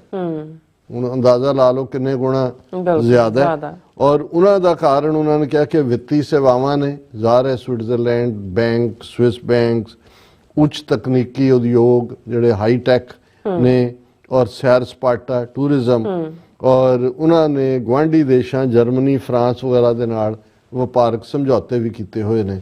ਸੋ ਦੁਨੀਆ ਦੇ ਸਭ ਤੋਂ ਖੁਸ਼ਹਾਲ ਮੁਲਕਾਂ ਦੇ ਵਿੱਚ ਸਵਿਟਜ਼ਰਲੈਂਡ ਦਾ ਸ਼ੁਮਾਰ ਹੈ। ਇਹ ਉਹਨਾਂ ਦਾ ਲਗਜ਼ਮਬਰਗ $1,30,000 ਉਹਨਾਂ ਦੀ GDP ਹੈ, ਸਵਿਟਜ਼ਰਲੈਂਡ ਤੋਂ ਵੀ ਉੱਪਰ ਨੇ, ਔਰ ਦੁਨੀਆ ਦੇ ਸ਼ਾਇਦ ਸਭ ਤੋਂ ਛੋਟੇ ਮੁਲਕਾਂ 'ਚ ਉਹਦਾ ਏਰੀਆ ਤਾਂ ਬਹੁਤ ਥੋੜ੍ਹਾ ਹੈ। ਔਰ ਉਹਦਾ ਕਾਰਨ ਹੈ ਬੈਂਕਿੰਗ ਔਰ ਫਾਈਨੈਂਸ਼ੀਅਲ ਇੰਸਟੀਟਿਊਸ਼ਨਸ, ਟੈਕਸ ਹੇਵਨ ਜਿਹਨੂੰ ਅਸੀਂ ਕਹਿੰਦੇ ਹਾਂ ਕਿ ਭਾਈ ਉੱਥੇ ਉਹਨਾਂ ਨੇ ਬਣਾਏ ਹੋਏ ਨੇ ਵੀ ਟੈਕਸ ਨਹੀਂ ਲੱਗਦਾ ਸਟੇਟਸ, ਤੇ ਯੂਰਪੀਅਨ ਯੂਨੀਅਨ ਦੀ ਜਿਹੜੀ ਇਕੋਨਮੀ ਹੈ ਉਹਦੇ ਨਾਲ ਜੁੜਿਆ ਹੋਣਾ। ਇਹ ਲੰਕਰਸ਼ਮ ਨੂੰ ਲਗਜ਼ਮਬਰਗ ਨੂੰ $1,30,000 ਜਿਹੜਾ ਉਹ ਦਿੰਦਾ ਹੈ ਐਨੂਅਲ GDP। ਆਸਟਰੀਆ ਛੋਟਾ ਜਿਹਾ ਮੁਲਕ ਜਿੱਥੇ ਕਦੇ ਹਿਟਲਰ ਜੰਮਿਆ ਸੀ, $55,000+ ਉਹਨਾਂ ਦੀ GDP ਹੈ। ਉਹਨਾਂ ਦੇ ਕੋਲ ਉਦਯੋਗ ਨੇ, ਇੰਡਸਟਰੀ ਹੈ, ਮਸ਼ੀਨਰੀ, ਕੈਮੀਕਲਸ, ਟੂਰਿਜ਼ਮ ਔਰ ਯੂਰਪੀ ਵਪਾਰ। ਚੈੱਕ ਰਿਪਬਲਿਕ ਜਿੱਥੋਂ ਨਿਖਲ ਗੁਪਤਾ ਨੂੰ ਲੈ ਕੇ ਆਏ ਨੇ, ਚੈੱਕ ਜਿਹੜਾ ਰਿਪਬਲਿਕ ਹੈ ਉਹਦੀ ਵੀ GDP $30,000 ਹੈ, 10 ਗੁਣਾ ਜ਼ਿਆਦਾ ਭਾਰਤ ਨਾਲੋਂ। ਔਰ ਉਹਦਾ ਕਾਰਨ ਆਟੋਮੋਬਾਈਲ ਉਦਯੋਗ, ਆਟੋ ਇੰਡਸਟਰੀ, ਜਿਵੇਂ ਸਕੋਡਾ ਉਹਨਾਂ ਦੀ ਬਣੀ ਹੋਈ ਹੈ। ਨਿਰਯਾਤ ਆਧਾਰਿਤ ਜਿਹੜੀ ਹੈ ਐਕਸਪੋਰਟ ਦੇ ਉੱਤੇ ਬੇਸਡ ਉਹਨਾਂ ਦੀ ਇਕੋਨਮੀ ਹੈ। ਸਲੋਵਾਕੀਆ, ਹੁਣ ਕਿਉਂਕਿ ਪਹਿਲਾਂ ਇਹ ਮੁਲਕ ਸੀ ਚੈਕੋਸਲੋਵਾਕੀਆ, ਇੱਕ ਚੈਕ ਰਿਪਬਲਿਕ ਹੋਇਆ, ਉਹਨਾਂ ਦੀ 30,000 ਹੈ, ਸਲੋਵਾਕੀਆ ਦੀ $22,000 ਹੈ GDP। ਔਰ ਉਹਨਾਂ ਦਾ ਕਾਰਨ ਉਦਯੋਗ, ਇੰਡਸਟਰੀ, ਕਾਰ ਨਿਰਮਾਣ, ਸਸਤੀ ਮਜ਼ਦੂਰੀ ਔਰ ਯੂਰਪੀਅਨ ਯੂਨੀਅਨ ਦੀ ਮੈਂਬਰਸ਼ਿਪ। ਹੰਗਰੀ ਬਿਲਕੁਲ ਭੁੱਖਾ ਨੰਗਾ, ਜਿਹੜੇ ਵੈਸੇ ਹੀ ਹੰਗਰੀ ਦਾ ਲਫ਼ਜ਼ ਹੀ ਭੁੱਖਾ ਹੁੰਦਾ ਹੈ ਔਰ ਉਹਨਾਂ ਦਾ ਬਹੁਤ ਬੁਰਾ ਹਾਲ ਰਿਹਾ, ਰਸ਼ੀਅਨ ਇਨਫਲੂਐਂਸ, ਸੋਵੀਅਤ। ਇਹ ਉਹਨਾਂ ਦੀ ਵੀ ਜਿਹੜੀ ਪਰ ਕੈਪੀਟਾ ਹੈ ਜਿਹੜੀ GDP ਹੈ ਉਹ $20,000 ਹੈ। ਔਰ ਉਹ ਆਟੋਮੋਟਿਵ ਸੈਕਟਰ, ਆਟੋ ਸੈਕਟਰ ਔਰ ਫੋਰਨ ਇਨਵੈਸਟਮੈਂਟ ਉਸ ਥਾਂ ਦੇ ਉੱਤੇ ਹੁੰਦੀ ਹੈ। ਕਜ਼ਾਕਿਸਤਾਨ, ਉਹਨਾਂ ਦੀ 12,000, ਹਾਲਾਂ ਬਹੁਤ ਰਿਚ ਹੈ ਆਇਲ, ਉਹਨਾਂ ਦੇ ਕੋਲ ਆਪਣੇ ਤੇਲ ਗੈਸ ਸਰੋਤ ਵਿਸ਼ਾਲ ਖਣਿਜ। ਤੁਰਕਮਾਨਿਸਤਾਨ, ਉਹਨਾਂ ਦੀ $9,000 ਹੈ, 3 ਗੁਣਾ ਭਾਰਤ ਤੋਂ ਜ਼ਿਆਦਾ। ਉਹਨਾਂ ਕੋਲ ਨੈਚੁਰਲ ਗੈਸ ਹੈ, ਨਿਰਯਾਤ ਨਿਰਭਰਤਾ ਹੈ। ਵੈਸੇ ਸਾਡੇ ਮਿੱਤਰ ਸ਼ੇਖ ਸਾਹਿਬ ਕਹਿੰਦੇ ਸੀ ਕਿ ਵੀ ਜਦੋਂ ਖਾਲਿਸਤਾਨ ਬਣਿਆ ਤੇ ਮਲੇਰਕੋਟਲੇ ਦੇ ਨੇੜੇ ਖੁਦਾਈ ਕਰਵਾਇਆ, ਉਹ ਥੱਲੋਂ ਤੇਲ ਨਿਕਲੇਗਾ। ਕਹਿੰਦੇ ਜਿੱਥੇ ਮੁਸਲਮਾਨ ਨੇ ਉੱਥੇ ਤੇਲ ਹੁੰਦਾ ਹੀ ਹੁੰਦਾ। ਮੈਂ ਕਿਹਾ ਜੀ ਇਹ ਇੰਡੀਆ ਨੂੰ ਵੀ ਪਤਾ ਹੈ ਸ਼ਾਇਦ ਉੱਥੇ। ਔਰ ਇਹ ਕਿਸੇ ਨੇ ਇੱਕ ਵਾਰ ਇਹ ਕਿਹਾ ਵੀ ਸੀ ਕਿ ਵੀ ਜਦੋਂ ਕੋਈ ਉਸ ਏਰੀਆ ਦੇ ਵਿੱਚ ਕੋਈ ਪ੍ਰੋਜੈਕਟ ਸੀ ਉਹਨੂੰ ਬਲੌਕ ਕਰਾ ਦਿੱਤਾ ਗਿਆ। ਸੋ ਉਹ ਕਹਿੰਦੇ ਸੀ, ਕਹਿੰਦੇ ਮੇਰੀ ਗੱਲ ਮੰਨ ਲਿਓ, ਉੱਥੋਂ ਕੱਢਿਓ। ਸੋ ਹੁਣ ਇਹ ਜੇ ਕਜ਼ਾਕਿਸਤਾਨ, ਤੁਰਕਮਾਨਿਸਤਾਨ, ਇਹ ਸਾਰੇ ਜਿਹੜੇ ਨੇ ਇਹਨਾਂ ਦੇ ਵਿੱਚ ਤੇਲ ਹੈ, ਤੇ ਸਾਡੇ ਵੀ ਮਲੇਰਕੋਟਲੇ ਦੇ ਥੱਲੇ ਨਿਕਲ ਆਉਣਾ। ਬੈਲਾਰੂਸ ਬਿਲਕੁਲ ਨਿੱਕਾ ਜਿਹਾ ਰਸ਼ੀਅਨ $7,000, ਇੰਡੀਆ ਨਾਲੋਂ ਦੁੱਗਣੇ ਤੋਂ ਜ਼ਿਆਦਾ ਉਹਨਾਂ ਦੀ GDP ਹੈ। ਅਜ਼ਰਬਾਈਜਾਨ ਬਿਲਕੁਲ ਜਿਹੜਾ ਛੋਟਾ, ਉਹਨਾਂ ਦੇ ਵੀ $6,000 ਹੈ, ਤੇਲ ਗੈਸ ਸਰੋਤ ਹੈ ਉਹਨਾਂ ਦੇ ਕੋਲ। ਬੋਤਸਵਾਨਾ $7,000, ਉਹਨਾਂ ਦੇ ਕੋਲ ਜਿਹੜਾ ਹੀਰਿਆਂ ਦੀ ਖੁਦਾਈ ਹੈ, ਹੀਰੇ ਨੇ ਉਹਨਾਂ ਦੇ ਕੋਲ। ਔਰ ਸਟੇਬਲ ਗਵਰਨਮੈਂਟ ਹੈ। ਸਰਬੀਆ, ਹੁਣ ਜਿਹੜਾ ਯੂਗੋਸਲਾਵੀਆ ਟੁੱਟਿਆ, ਜਿਹੜਾ ਸਰਬੀਆ ਫਸਿਆ ਸੀ ਬੋਸਨੀਆ ਹਰਜ਼ੇਗੋਵੀਨਾ 'ਚ, ਉਹਨਾਂ ਦੀ ਵੀ $10,000 GDP ਹੈ। ਔਰ ਉਹਨਾਂ ਦਾ ਬੇਸ ਖੇਤੀਬਾੜੀ ਹੈ, ਨਿਰਮਾਣ ਹੈ, ਕੰਸਟਰਕਸ਼ਨ ਔਰ ਖੇਤੀਬਾੜੀ। ਔਰ ਪੈਰਾਗੁਏ ਛੋਟਾ ਜਿਹਾ $6,000, ਉਹਨਾਂ ਦੀ ਵੀ ਹੈ, ਖੇਤੀ, ਸੋਇਆਬੀਨ ਉਹ ਪ੍ਰੋਡਿਊਸ ਕਰਦੇ ਨੇ, ਦੁਨੀਆ ਦੇ ਵੱਡੇ ਐਕਸਪੋਰਟਰ 'ਚੋਂ ਨੇ ਸੋਇਆਬੀਨ ਦੇ। Hydro electric power. ਕੋਸੋਵੋ, ਹੁਣ ਤੁਸੀਂ ਦੇਖੋ ਨਿੱਕਾ ਜਿਹਾ, ਮੁਸਲਿਮ ਮੈਜੋਰਿਟੀ ਹੈ, ਯੂਗੋਸਲਾਵੀਆ 'ਚੋਂ ਟੁੱਟਾ ਹੈ, $5,000 ਉਹਨਾਂ ਦੀ GDP। ਉਹਨਾਂ ਦੇ ਕੋਲ ਖਣਿਜ ਨੇ ਤੇ ਜ਼ਾਹਰ ਹੈ ਕਿ ਫੋਰਨ ਏਡ ਵੀ ਉਹਨਾਂ ਨੂੰ। ਉਜ਼ਬੇਕਿਸਤਾਨ, ਜਿੱਥੇ ਬਾਬਰ ਜੰਮਿਆ ਸੀ, ਉਹ ਵੀ ਇੰਡੀਆ ਨਾਲੋਂ ਅੱਗੇ ਹੈ, $4,000 ਉਹਨਾਂ ਦਾ। ਉੱਥੇ ਜਿਹੜਾ ਉਹ ਖੇਤੀ ਹੈ ਥੋੜੀ ਬਹੁਤ, ਸੋਨਾ ਉਹਨਾਂ ਦੇ ਕੋਲ, ਗੈਸ ਹੈ। ਹੁਣ ਉਹਨਾਂ ਨੇ ਕਿਹਾ ਕਿ ਵੀ ਇਹ ਜਿਹੜੇ ਸਾਰੇ ਪਾਰਟ ਨੇ, ਇਹਨਾਂ ਦੀ ਪ੍ਰੋਗਰੈਸ ਦਾ ਕਾਰਨ ਤਾਂ ਕੁਦਰਤੀ ਸਰੋਤ ਵੀ ਨੇ, ਉਦਯੋਗ ਸੇਵਾਵਾਂ ਵੀ ਨੇ, ਵਪਾਰਕ ਸਮਝੌਤੇ ਵੀ ਨੇ। ਹੁਣ ਗੱਲ ਅਸੀਂ ਕਰਦੇ ਹਾਂ ਇਸ ਲਿਖਤ ਮੁਤਾਬਕ ਖਾਲਿਸਤਾਨ ਦੇ ਪੱਖ ਦੇ ਹਾਲਾਤ। ਕਿਹਾ ਵੀ ਇਹਨਾਂ ਐਗਜ਼ਾਮਪਲਸ ਤੋਂ ਇਹ ਕਲੀਅਰ ਹੈ ਕਿ ਲੈਂਡ ਲੌਕਡ ਹੋਣਾ ਆਰਥਿਕ ਸਫਲਤਾ ਦੇ ਰਾਹ ਦੀ ਰੁਕਾਵਟ ਨਹੀਂ ਹੈ। ਅਦਰਵਾਈਜ਼ ਇਹ ਸਾਰੇ, ਹੁਣ ਭਾਰਤ ਕੋਲ ਤਾਂ ਬੰਬਈ ਵੀ ਹੈ, ਗੁਜਰਾਤ ਵੀ ਹੈ, ਕੰਨਿਆ ਕੁਮਾਰੀ ਵੀ ਹੈ, ਇਧਰ ਤੱਕ ਇੰਨੇ ਸਮੁੰਦਰ, ਬੇ ਆਫ ਬੰਗਾਲ ਵੀ ਹੈ, ਤੇ ਬੈਠੇ ਨੇ $3,000 GDP ਦੇ ਉੱਤੇ। ਜੇ ਸਮੁੰਦਰ ਲੱਗਣ ਦੇ ਨਾਲ ਹੀ ਖੁਸ਼ਹਾਲੀ ਹੁੰਦੀ ਤੇ ਭਾਰਤ ਤਾਂ ਆਪਣੇ ਆਪ 'ਚ ਇੱਕ ਸਬ ਕੰਟੀਨੈਂਟ ਹੈ, ਕੋਈ ਮੁਲਕ ਥੋੜੀ ਹੈ। ਜਿੰਨਾ ਸਾਰਾ ਯੂਰਪ ਹੈ ਉਸ ਤੋਂ ਵੱਡਾ ਉਹਨਾਂ ਕੋਲ। ਪਰ ਕਿਉਂ ਭੁੱਖੇ ਨੰਗੇ 80 ਕਰੋੜ ਲੋਕਾਂ ਨੂੰ 5 ਕਿਲੋ ਅਨਾਜ ਮਿਲਦਾ ਹੈ? ਕਿਉਂਕਿ ਉਹ ਪਾਣੀ, ਸਮੁੰਦਰ ਹੋਣਾ ਆਪਣੇ ਆਪ 'ਚ ਕਿਸੇ ਦੀ ਖੁਸ਼ਹਾਲੀ ਦੀ ਗਰੰਟੀ ਨਹੀਂ ਹੈ। ਉਹਨਾਂ ਨੇ ਇਹ ਤਾਂ ਠੀਕ ਹੈ, ਜਦੋਂ ਅਸੀਂ ਪਾਕਿਸਤਾਨ ਦੇ ਨਾਲ ਇੱਕ ਜਿਹੜਾ ਹਮਸਾਇਆ ਮੁਲਕ ਹੋਣ ਦੀ ਗੱਲ ਕਰਦੇ ਹਾਂ, ਸਾਡੀ ਐਕਸੈਸ, ਵੈਸੇ ਤਾਂ ਅਸੀਂ ਨਾ ਤੋਂ ਹੀ ਖੋਵਾਂਗੇ ਗੁਜਰਾਤ ਤੱਕ ਦਾ, ਜਿੱਥੇ ਜਿਹੜਾ ਗੁਰੂ ਨਾਨਕ ਪਾਤਸ਼ਾਹ ਦਾ ਗੁਰਦੁਆਰਾ ਸਾਹਿਬ ਵੀ ਹੈ ਉਸ ਲਖਪਤ ਦੇ ਨੇੜੇ। ਲੇਕਿਨ ਪਾਕਿਸਤਾਨ ਸਾਡਾ ਜਿਹੜਾ ਹਮਸਾਇਆ ਮੁਲਕ, ਜਿਹਦੇ ਰਾਹੀਂ ਸਾਡੀ ਸਮੁੰਦਰ ਤੱਕ ਵੀ ਐਕਸੈਸ ਹੋਏਗੀ, ਇਹ ਸਾਨੂੰ ਔਰ ਦੁਨੀਆ ਦੇ ਵਿੱਚ, ਕਿਉਂਕਿ ਇਹ ਸਾਰੇ ਹੀ ਜਿਹੜੇ ਲਾਅ ਨੇ ਉਹ ਹਵਾਈ ਹੋਣ ਜਾਂ ਜ਼ਮੀਨੀ ਹੋਣ। ਹੁਣ ਜੇ ਅਫਗਾਨਿਸਤਾਨ ਲੈਂਡ ਲੌਕਡ ਹੈ, ਪਾਕਿਸਤਾਨ ਨੂੰ ਐਕਸੈਸ ਦੇਣੀ ਪੈਂਦੀ, ਉਹਨਾਂ ਦਾ ਮਾਲ ਕਰਾਚੀ 'ਚ ਆਉਂਦਾ ਹੈ ਔਰ ਅਫਗਾਨਿਸਤਾਨ 'ਚ ਐਂਟਰ ਤੁਸੀਂ ਬਲੌਕ ਨਹੀਂ ਕਰ ਸਕਦੇ। ਸੋ ਪਾਕਿਸਤਾਨ ਨਾਲ ਸਾਡੇ ਭਰਾਤਰੀ ਭਾਵ ਵਾਲੇ ਸੰਬੰਧ ਹੋਣਗੇ। ਸੋ ਜ਼ਾਹਰ ਹੈ ਸਾਡੀ ਐਕਸੈਸ ਜਿਹੜੀ ਹੈ ਉਹ ਸਮੁੰਦਰ ਤੱਕ ਵੀ ਹੋਏਗੀ। ਫਿਰ ਸਾਡੀ ਸਭ ਤੋਂ ਵੱਡੀ ਤਾਕਤ ਸਿੱਖ ਡਾਇਸਪੋਰਾ, 5 ਮਿਲੀਅਨ ਸਿੱਖ ਜਿਹੜੇ ਦੁਨੀਆ ਦੇ 130 ਮੁਲਕਾਂ 'ਚ ਰਹਿੰਦੇ ਨੇ।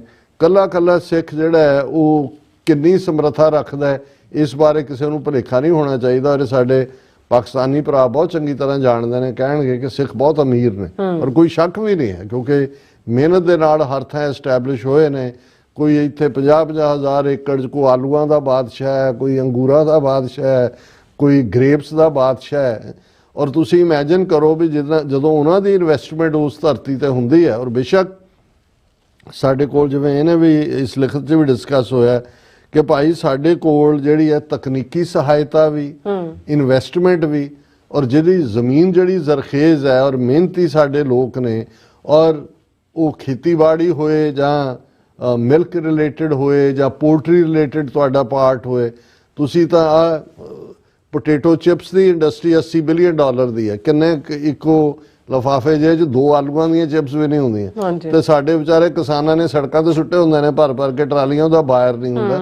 ਔਰ ਕਿੰਨਾ ਪੋਟੇਟੋ ਚਿਪ ਬਣਾਉਣ 'ਚ ਕਿੰਨੀਆਂ ਕੁ ਵੱਡੀਆਂ ਫੈਕਟਰੀਆਂ ਚਾਹੀਦੀਆਂ। ਅਸੀਂ ਕੋਈ ਉਹ ਮੂੰਹ ਕਾਲਾ ਕਰਨ ਵਾਲੀਆਂ ਜਿਹੜੇ ਕੋਲੇ ਵਾਲੀਆਂ ਫੈਕਟਰੀਆਂ ਦੀ ਲੋੜ ਨਹੀਂ ਹੈ। ਤੁਸੀਂ ਐਗਰੀਕਲਚਰ ਬੇਸਡ ਪ੍ਰੋਡਕਟ ਜਾਂ ਕਿੰਨੂ ਹੁੰਦਾ, ਕਿੰਨਾ ਦੂਜਾ ਤੁਸੀਂ ਆ ਔਰੰਜ ਜੂਸ, ਤੇ ਦੂਜੇ ਦੀ ਕਿੰਨੀ ਆ ਫਲੋਰੀਡਾ ਇੱਥੋਂ ਦੀ ਸਟੇਟ ਹੈ, ਖੜੀ ਸਾਰੀ ਔਰੰਜ ਜੂਸ ਦੇ ਉੱਤੇ।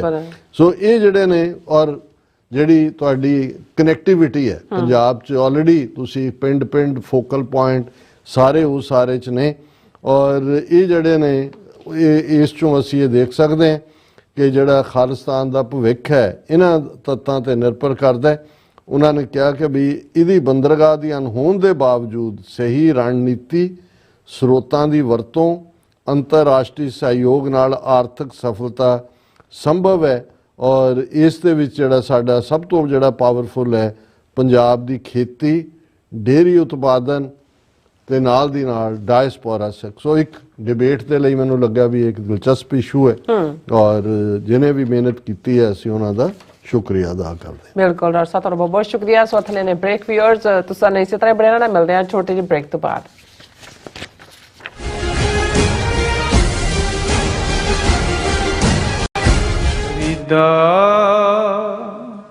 बार पराए बैसना साई मुझे ना दे।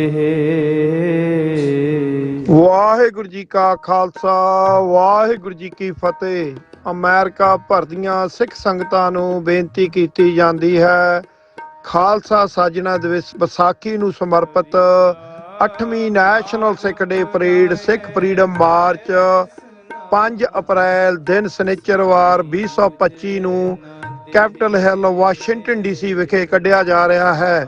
ਇਸ ਵਾਰ ਏਰੀਆ 5 20 ਸਟਰੀਟ ਕੌਂਸਟੀਟਿਊਸ਼ਨ ਐਵਨਿਊ, ਜਿੱਥੇ ਕਿ ਧੰਨ ਸਾਹਿਬ ਸ੍ਰੀ ਗੁਰੂ ਗ੍ਰੰਥ ਸਾਹਿਬ ਮਹਾਰਾਜ ਜੀ ਦੇ ਪ੍ਰਕਾਸ਼ 9:30 ਵਜੇ ਹੋਣਗੇ। ਉਪਰੰਤ ਸ਼ਬਦ ਕੀਰਤਨ ਢਾਡੀ ਵਾਰਾਂ ਦੇ ਰਾਹੀਂ ਸੰਗਤਾਂ ਨੂੰ ਨਿਹਾਲ ਕੀਤਾ ਜਾਏਗਾ। ਲਗਭਗ 12 ਵਜੇ ਨਗਰ ਕੀਰਤਨ ਦੀ ਆਰੰਭਤਾ ਹੋਵੇਗੀ, ਜਿਹੜੀ ਕਿ ਸਮਾਪਤੀ ਕੈਪੀਟਲ ਹਿੱਲ ਵਿਖੇ ਜਾ ਕੇ ਹੋਵੇਗੀ। ਉਪਰੰਤ ਪੰਥਕ ਬੁਲਾਰੇ ਸੰਗਤਾਂ ਨੂੰ ਆਪਣੇ ਵਿਚਾਰਾਂ ਰਾਹੀਂ ਸੰਬੋਧਨ ਹੋਣਗੇ। ਸਮੁੱਚੀਆਂ ਸੰਗਤਾਂ ਨੂੰ ਬੇਨਤੀ ਕਰਦੇ ਹਾਂ ਕਿ ਨੀਲੀਆਂ ਦਸਤਾਰਾਂ, ਕੇਸਰੀ ਦਸਤਾਰਾਂ ਸਜਾ ਕੇ, ਭੈਣਾਂ ਦੁਪੱਟੇ ਲੈ ਕੇ ਇਸ ਨਗਰ ਕੀਰਤਨ ਦੇ ਵਿੱਚ ਹੁਮ ਹਮਾ ਕੇ ਪਹੁੰਚੋ ਜੀ, ਤੇ ਸਤਿਗੁਰਾਂ ਦੀਆਂ ਖੁਸ਼ੀਆਂ ਪ੍ਰਾਪਤ ਕਰੋ ਜੀ। ਵਾਹਿਗੁਰੂ ਜੀ ਕਾ ਖਾਲਸਾ, ਵਾਹਿਗੁਰੂ ਜੀ ਕੀ ਫਤਿਹ।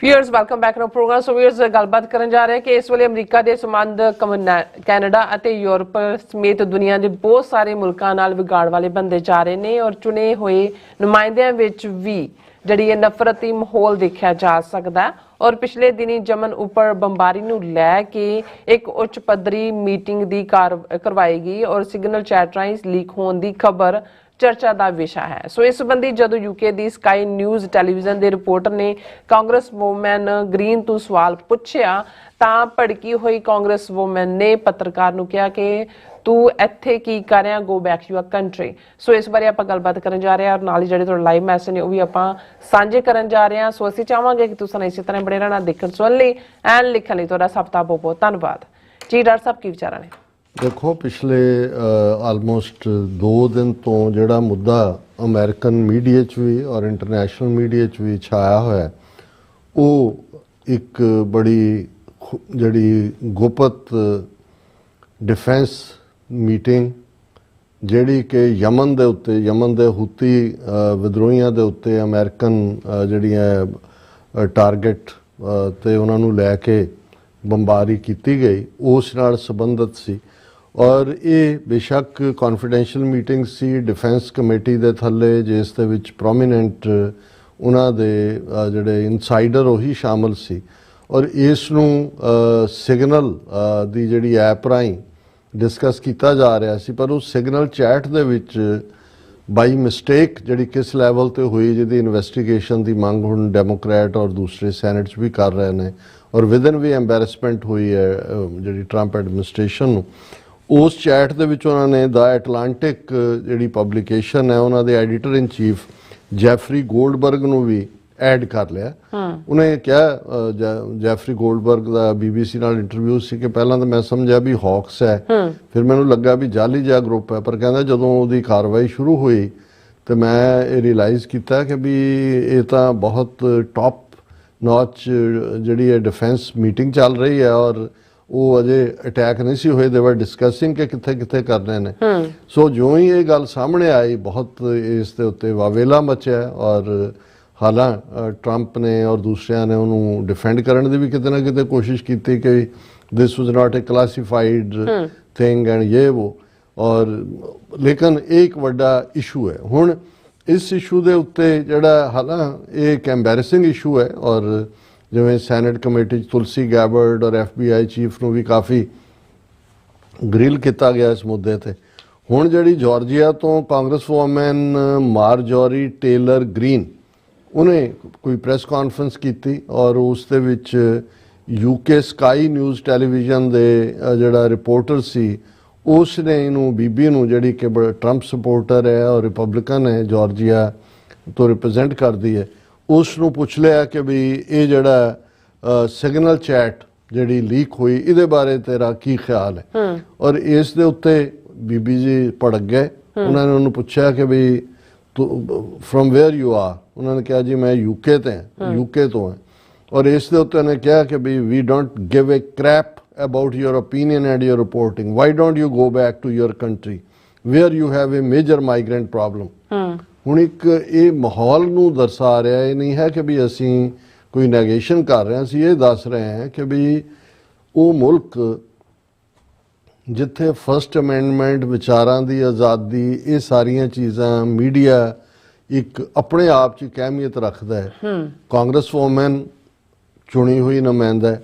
ਹੁਣ ਉਹ ਜਿਹੜਾ UK ਦਾ ਸਕਾਈ ਚੈਨਲ ਦਾ ਰਿਪੋਰਟਰ ਹੈ, ਉਹ ਪੂਰਾ ਕ੍ਰੈਡੈਂਸ਼ੀਅਲਸ ਦੇ ਨਾਲ ਅਮਰੀਕਾ 'ਚ ਹੈ, ਉਹਦੀ ਡਿਊਟੀ ਹੈ, ਔਰ ਉਹਦਾ ਇੱਕ ਪੱਤਰਕਾਰ ਦੇ ਤੌਰ ਤੇ ਸਵਾਲ ਪੁੱਛਣਾ, ਕੁਝ ਵੀ ਪੁੱਛਿਆ ਜਾ ਸਕਦਾ। ਔਰ ਪ੍ਰੈਜ਼ੀਡੈਂਟ ਟਰੰਪ ਖੁਦ ਹੈਂਡਲ ਕਰਦੇ ਨੇ, ਔਰ ਜਿੰਨੀਆਂ ਜ਼ਿਆਦਾ ਅਸੀਂ ਦੇਖਦੇ ਹਾਂ ਵਾਈਟ ਹਾਊਸ ਦੀ ਆਪਣੀ ਬਰੀਫਿੰਗ ਹੁੰਦੀ ਹੈ, ਸਟੇਟ ਡਿਪਾਰਟਮੈਂਟ ਦੀ ਆਪਣੀ ਹੁੰਦੀ ਹੈ, ਪਰ ਇਸ ਲੈਵਲ ਤੇ ਜਾ ਕੇ ਈਵਨ ਉਹਨੂੰ ਕਹਿਣਾ ਜਾ ਕੇ ਉੱਥੇ ਆਪਣੀ ਮਾਈਗ੍ਰੈਂਟ ਪ੍ਰੋਬਲਮ ਸੋਲਵ ਕਰੋ, ਔਰ ਇੱਥੇ ਤੂੰ ਕਰ ਕੀ ਰਿਹਾ ਹੈ, ਆਪਣੇ ਘਰ ਜਾ। ਔਰ ਇਹ ਕਹਿ ਕੇ ਉਹਨਾਂ ਨੇ ਜਿਹੜਾ she continued and said you should care about your own borders. Do you care about people from your country? What about the women who are raped by migrants? ਹੁਣ ਮਤਲਬ ਜਿਹੜਾ ਪ੍ਰੋਪੇਗੈਂਡਾ ਜਾਂ ਪ੍ਰਚਾਰ ਇੱਥੋਂ ਦੇ ਹਵਾਲੇ ਨਾਲ ਉਹ ਤੁਸੀਂ, ਔਰ ਇੱਕ ਰਿਪੋਰਟਰ ਨੂੰ ਇਸ ਲਈ ਵੀ ਉਹਨੇ ਸਵਾਲ ਪੁੱਛਿਆ, ਔਰ ਇਹ ਕਹਿ ਕੇ ਉਹਨੂੰ ਫਲਿਪ ਕੀਤਾ ਉਹਨੇ, ਤੇ ਇੱਕ ਅਮਰੀਕਨ ਜਰਨਲਿਸਟ ਵੱਲ ਕਰਕੇ ਕਿਹਾ ਕਿ now I will answer your question. ਪਰ ਤੁਸੀਂ ਡੀਸੈਂਸੀ ਵੀ ਅਮਰੀਕਨਾਂ ਦੀ ਦੇਖੋ, ਜਿਹੜਾ ਅਮਰੀਕਨ ਰਿਪੋਰਟਰ ਹੈ ਉਹ ਪਹਿਲਾਂ ਕਹਿੰਦਾ ਵੀ ਪਹਿਲਾਂ ਆਨਸਰ ਹਿਸ ਕੁਐਸਚਨ। ਇਹ ਹੈ ਜਦੋਂ ਤੁਸੀਂ ਜਰਨਲਿਸਟਿਕ ਐਥਿਕਸ, ਉਹਨੂੰ ਲੱਗਾ ਵੀ ਇਹ ਮੇਰੀ ਬਰਾਦਰੀ ਹੈ, ਜਰਨਲਿਸਟ ਬਰਾਦਰੀ ਹੈ, ਔਰ ਦੂਸਰਾ ਉਹਨੂੰ ਇਨਸਲਟ ਕੀਤਾ, ਹਿਊਮਿਲੇਟ ਕੀਤਾ। ਔਰ ਇਸ ਦੇ ਉੱਤੇ ਜਿਹੜਾ ਉਹਨੂੰ ਤਾਂ ਇਹ ਕਹਿ ਕੇ ਕਿ you are done, I don't care about your fake news, ਇਹ UK ਵਾਲਿਆਂ ਨੂੰ ਕਿਹਾ। Then she proceeded to American journalist and urged him to ask questions instead. He, however, asked her to answer the British journalist questions, to which Mrs. Green said she was not answering the question because I don't care about her net. Oh, we lady see you know UK wadi. I don't care about her network, and if you would like to ask, I can answer. ਤੂੰ ਦੱਸ ਕੀ ਹੈ, ਮੈਂ ਉਹਨੂੰ care ਹੀ ਨਹੀਂ ਕਰਦੀ।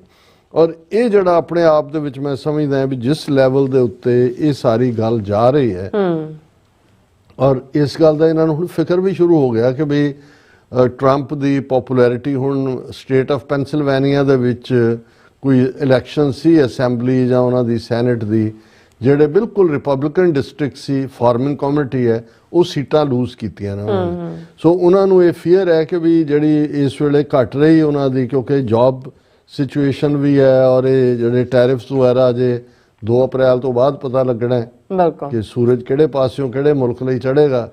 ਭਾਰਤ ਵਾਲਿਆਂ ਨੇ ਵੀ ਆਪਣੀਆਂ ਧੋਤੀਆਂ ਧਾਤੀਆਂ ਜਿਹੜੀਆਂ ਖਿੱਚ ਕੇ ਬੰਨੀਆਂ ਹੋਈਆਂ ਕਿ ਵੀ ਕਿੱਧਰ ਨੂੰ ਭੱਜਣਾ ਪੈਣਾ। ਔਰ ਇਹੀ ਹਾਲ ਯੂਰਪ ਦੇ ਹਵਾਲੇ ਨਾਲ ਵੀ, ਜਿਹੜਾ ਜਰਮਨ ਵੀ ਜਿਹੜਾ ਅੜਨਾ ਸ਼ੁਰੂ ਹੋਇਆ, ਯੂਕੇ ਵਾਲੇ ਵੀ ਜਿਹੜੇ ਨੇ, ਉਧਰ ਯੂਕਰੇਨ ਵਾਲਾ ਵੀ ਮੁੱਦਾ ਫਸਿਆ ਹੋਇਆ, ਕੋਈ ਪੀਸ ਡੀਲ ਰਸ਼ੀਆ ਜਿਹੜਾ ਉਹ ਬਿਲਕੁਲ ਉਹ ਕਹਿੰਦਾ ਜੀ ਮੈਂ ਬਲੈਕ ਸੀ ਡੀਲ ਤਾਂ ਕਰ ਲਾਂਗਾ ਪਰ ਜਿਹੜੀਆਂ ਮੇਰੇ ਤੇ ਸੈਂਕਸ਼ਨਸ ਲਾਈਆਂ ਉਹ ਹਟਾਓ। ਸੋ ਕੁਆਇਟ ਏ ਚੈਲੰਜਸ। ਜੀ ਡਾਕਟਰ ਸਾਹਿਬ ਤੁਹਾਡਾ ਬਹੁਤ ਬਹੁਤ ਸ਼ੁਕਰੀਆ। ਹੁਣ ਆਪਾਂ ਆਪਣੇ ਜਿਹੜੇ ਵਿਊਅਰਸ ਮੈਸੇਜ ਨੇ ਉਹ ਲੈਣ ਜਾ ਰਹੇ ਹਾਂ। ਸਭ ਦਾ ਬਹੁਤ ਬਹੁਤ ਸ਼ੁਕਰੀਆ ਅਦਾ ਕਰਦੇ ਹਾਂ। ਧਰਮ ਸਿੰਘ ਜੀ ਸਾਡੇ ਪਹਿਲੇ ਵਿਊਅਰ ਨੇ, ਸਾਨੂੰ ਫਤਿਹ ਬੁਲਾਉਂਦੇ ਨੇ।